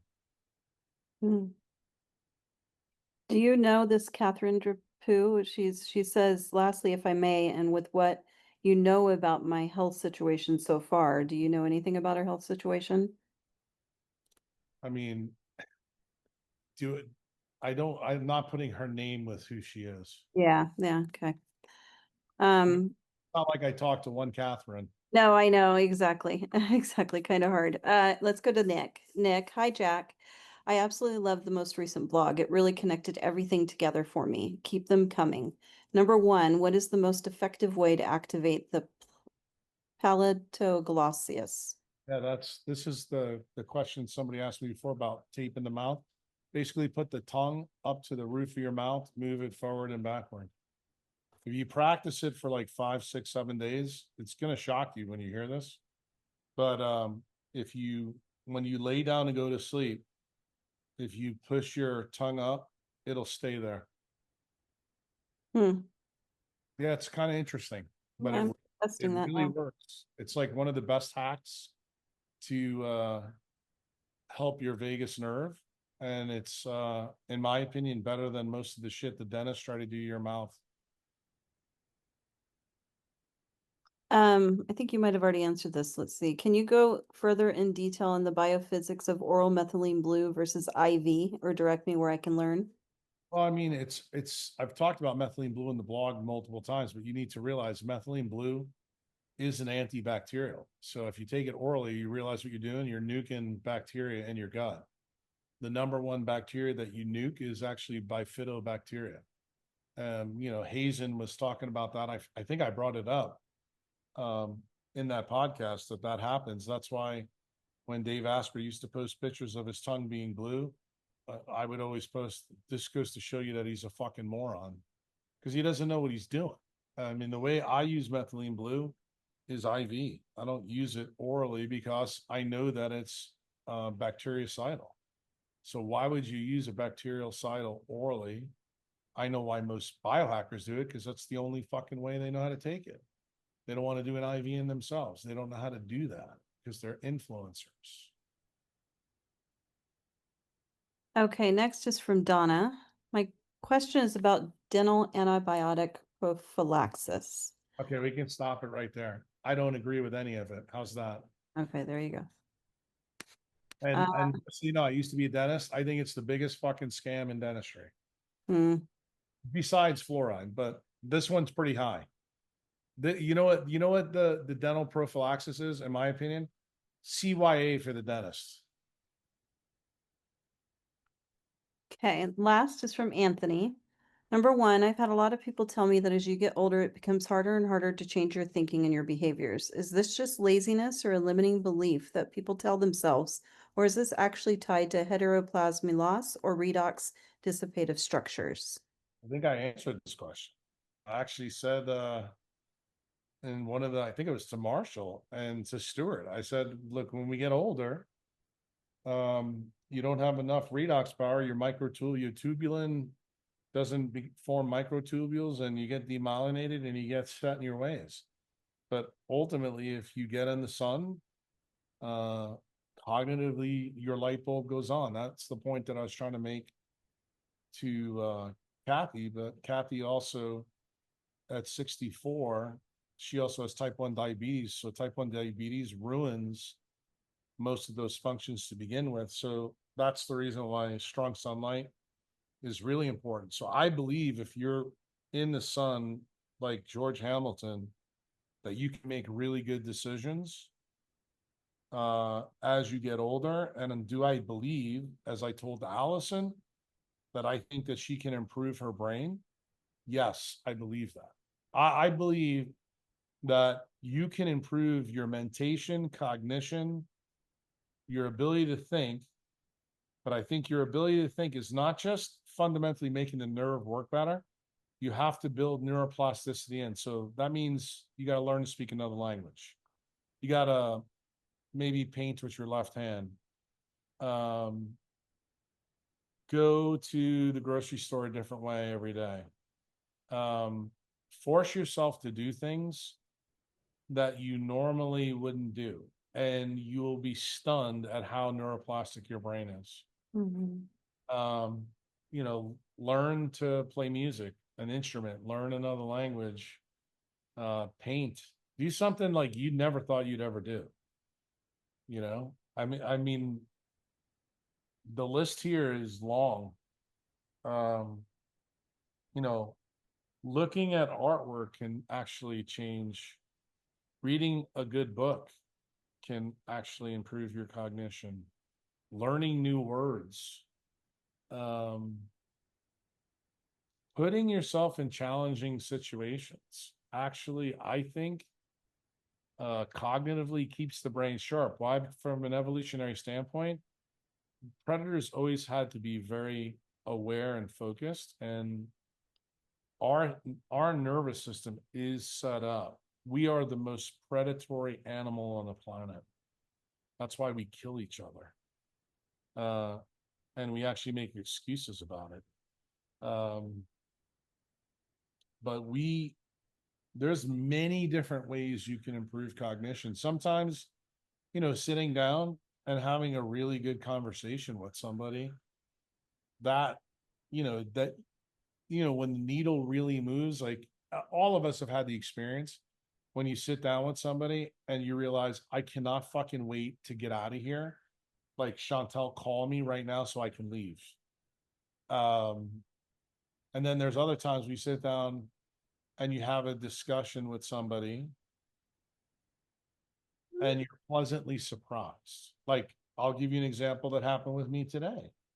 When that lady got on and said, Dr. Cruz, that idea you gave me with my husband, I decided to pull the trigger and do it. I have to tell you, that made me feel really good. When our buddy in California told me the story about Emily, that she's breathing on his own and that he's growing and he understands, some of the tough fucking sauce that I gave him last month. Like, there's growth there. There's neural sprouting. There's BDNF and cortisol and melatonin are trimming those things. I just think that one of the things that I do want to say about neuroplasticity, because it ties to a lot of the stuff that happened in this Q&A. Let me just tell you something. The biggest fucking problem for people, in my opinion, is you're too fucking comfortable. Okay? You're trying to make everything great for your kids, your family, and this and that. If things aren't good enough for you, then fuck that. Okay? It's just that simple. And I'm sorry. You become uncomfortable, and it goes to the question that I just got asked right here at the end. It's like when a woman has a baby. Every fucking buddy knows that having a baby is a shit show. But guess what? Nature built an afferent and efferent loop in for that pain to resculpt the woman's body to be a jump start. It's just like AAA coming out and jumping your battery. And if you run away from that stuff because you're afraid of the pain, realize that there's a collateral effect of that. And you know what the problem is? Most people who live their life totally afraid, they're always low dopamine, always low melatonin. And you can't have optimal cognition. And when you really understand what I've taught you about mitochondria, autophagy, and apoptosis, melatonin controls that process. You want good engines, you better have fucking good melatonin. You only get good melatonin one way. You got to be in the sun. Dopamine the same way. And remember, dopamine and melatonin with GABA, they recycle every single photoreceptor that works with those UPEs in your body. I don't know how many times I've showed that picture from the eye that's got dopamine, melatonin, and GABA coming in on the bottom. That neural network is not only controlled by the sun, but realize what sends the electrical signals. What determines that circuit gets filled? That's the melanin, that's the UPEs, that's the microtubules in those nerves. That's the blood that goes there. I mean, we haven't talked too much about this. You want to know why your fucking brain is amazing compared to other organs? It gets 20% of your cardiac output. You know what that means? 20% of your blood. Your blood makes UPEs by itself. So you know what it's happening? It gets huge amounts of mitochondria and huge amounts of blood. Your brain is a fucking quantum computer that consumes light. It should be blatantly obvious. So if you have a disease that affects your mitochondria or your blood, the third thing that releases light is DNA and RNA. But that's more of a signaling mechanism that's operational between the mitochondria. But the delivery, the efferent loop that delivers the light to your system, that's the blood and that's the mitochondria. That's the shit that matters the most. And just remember, your blood is made with a heme protein. And what else? That's present in blood. That's a really big deal. It sits in 93% water. Isn't that kind of remarkable that that number is so close to what an embryo is? 90%? You think there may be a reason for that? Yeah, the reason is water acts as a heat sink for the semiconductive production of light. DC electric current hits matter, matter is turned into light. The more water that's present, what does it mean? It means the UPE shrinks down in spectra and in frequency, also intensity. In other words, the light gets dimmer. And why does that happen? A guy named Claude Shannon told you that answer. In fact, I told you that answer. I told somebody today who's a new member to go listen to the Cruise for Dummies lecture. What is Claude Shannon's theory? It's information entropy. What does that mean?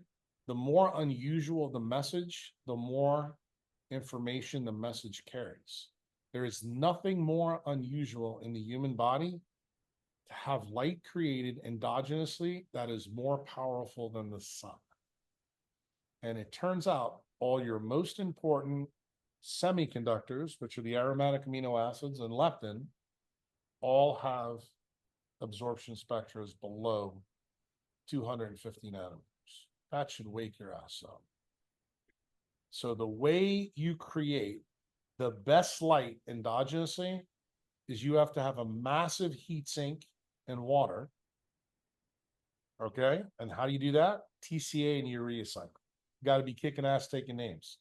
Y'all thought I was bullshitting you when I wrote those Krebs bicycle blogs, huh? Back in 2018, 2019. Now you know why I wrote it. That's how you create.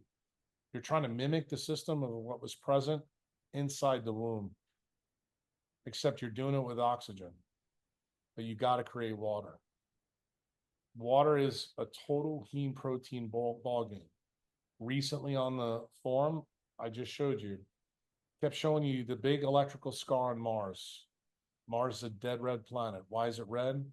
That's fucking iron oxide looking straight in your face. You know what's in your electrical scar in your body? Iron oxides. Why? Because your heme proteins are all French fried. You want to know why your hormone panel sucks? That's the reason why. Want to know why you're having seizures? Because you got electrical scar. Because that part of your brain is Mars. It's not Earth. You want health?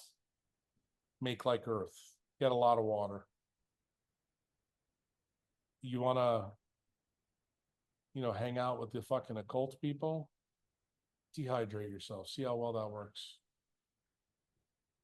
That's it. That's the big lessons to take away. There you go. Last 5 or 6 blogs. If you ain't getting those messages, then your brain is really toast. We have one question left. It's probably a good one to end on. What does your daily routine look like since you have retired in El Salvador? Well, that's kind of interesting because right now the routine is different. I'm doing a lot of renovation on my house. So I'm dealing with a lot of people at my house, doing a lot of different things, but I'm doing podcasts. I've done some consults, although the consults, like I said, have had to back off recently. Research. But I get up every morning. Every morning at sunrise, see the sunrise. Then I usually put a pot of coffee on for my landscaper, Will, because Will likes black coffee. And then I usually provide him some pastres. He likes those pastres. So I go usually every Sunday to buy that stuff for him and my housekeeper, Yancy. Yancy comes usually when I'm in the middle of doing something.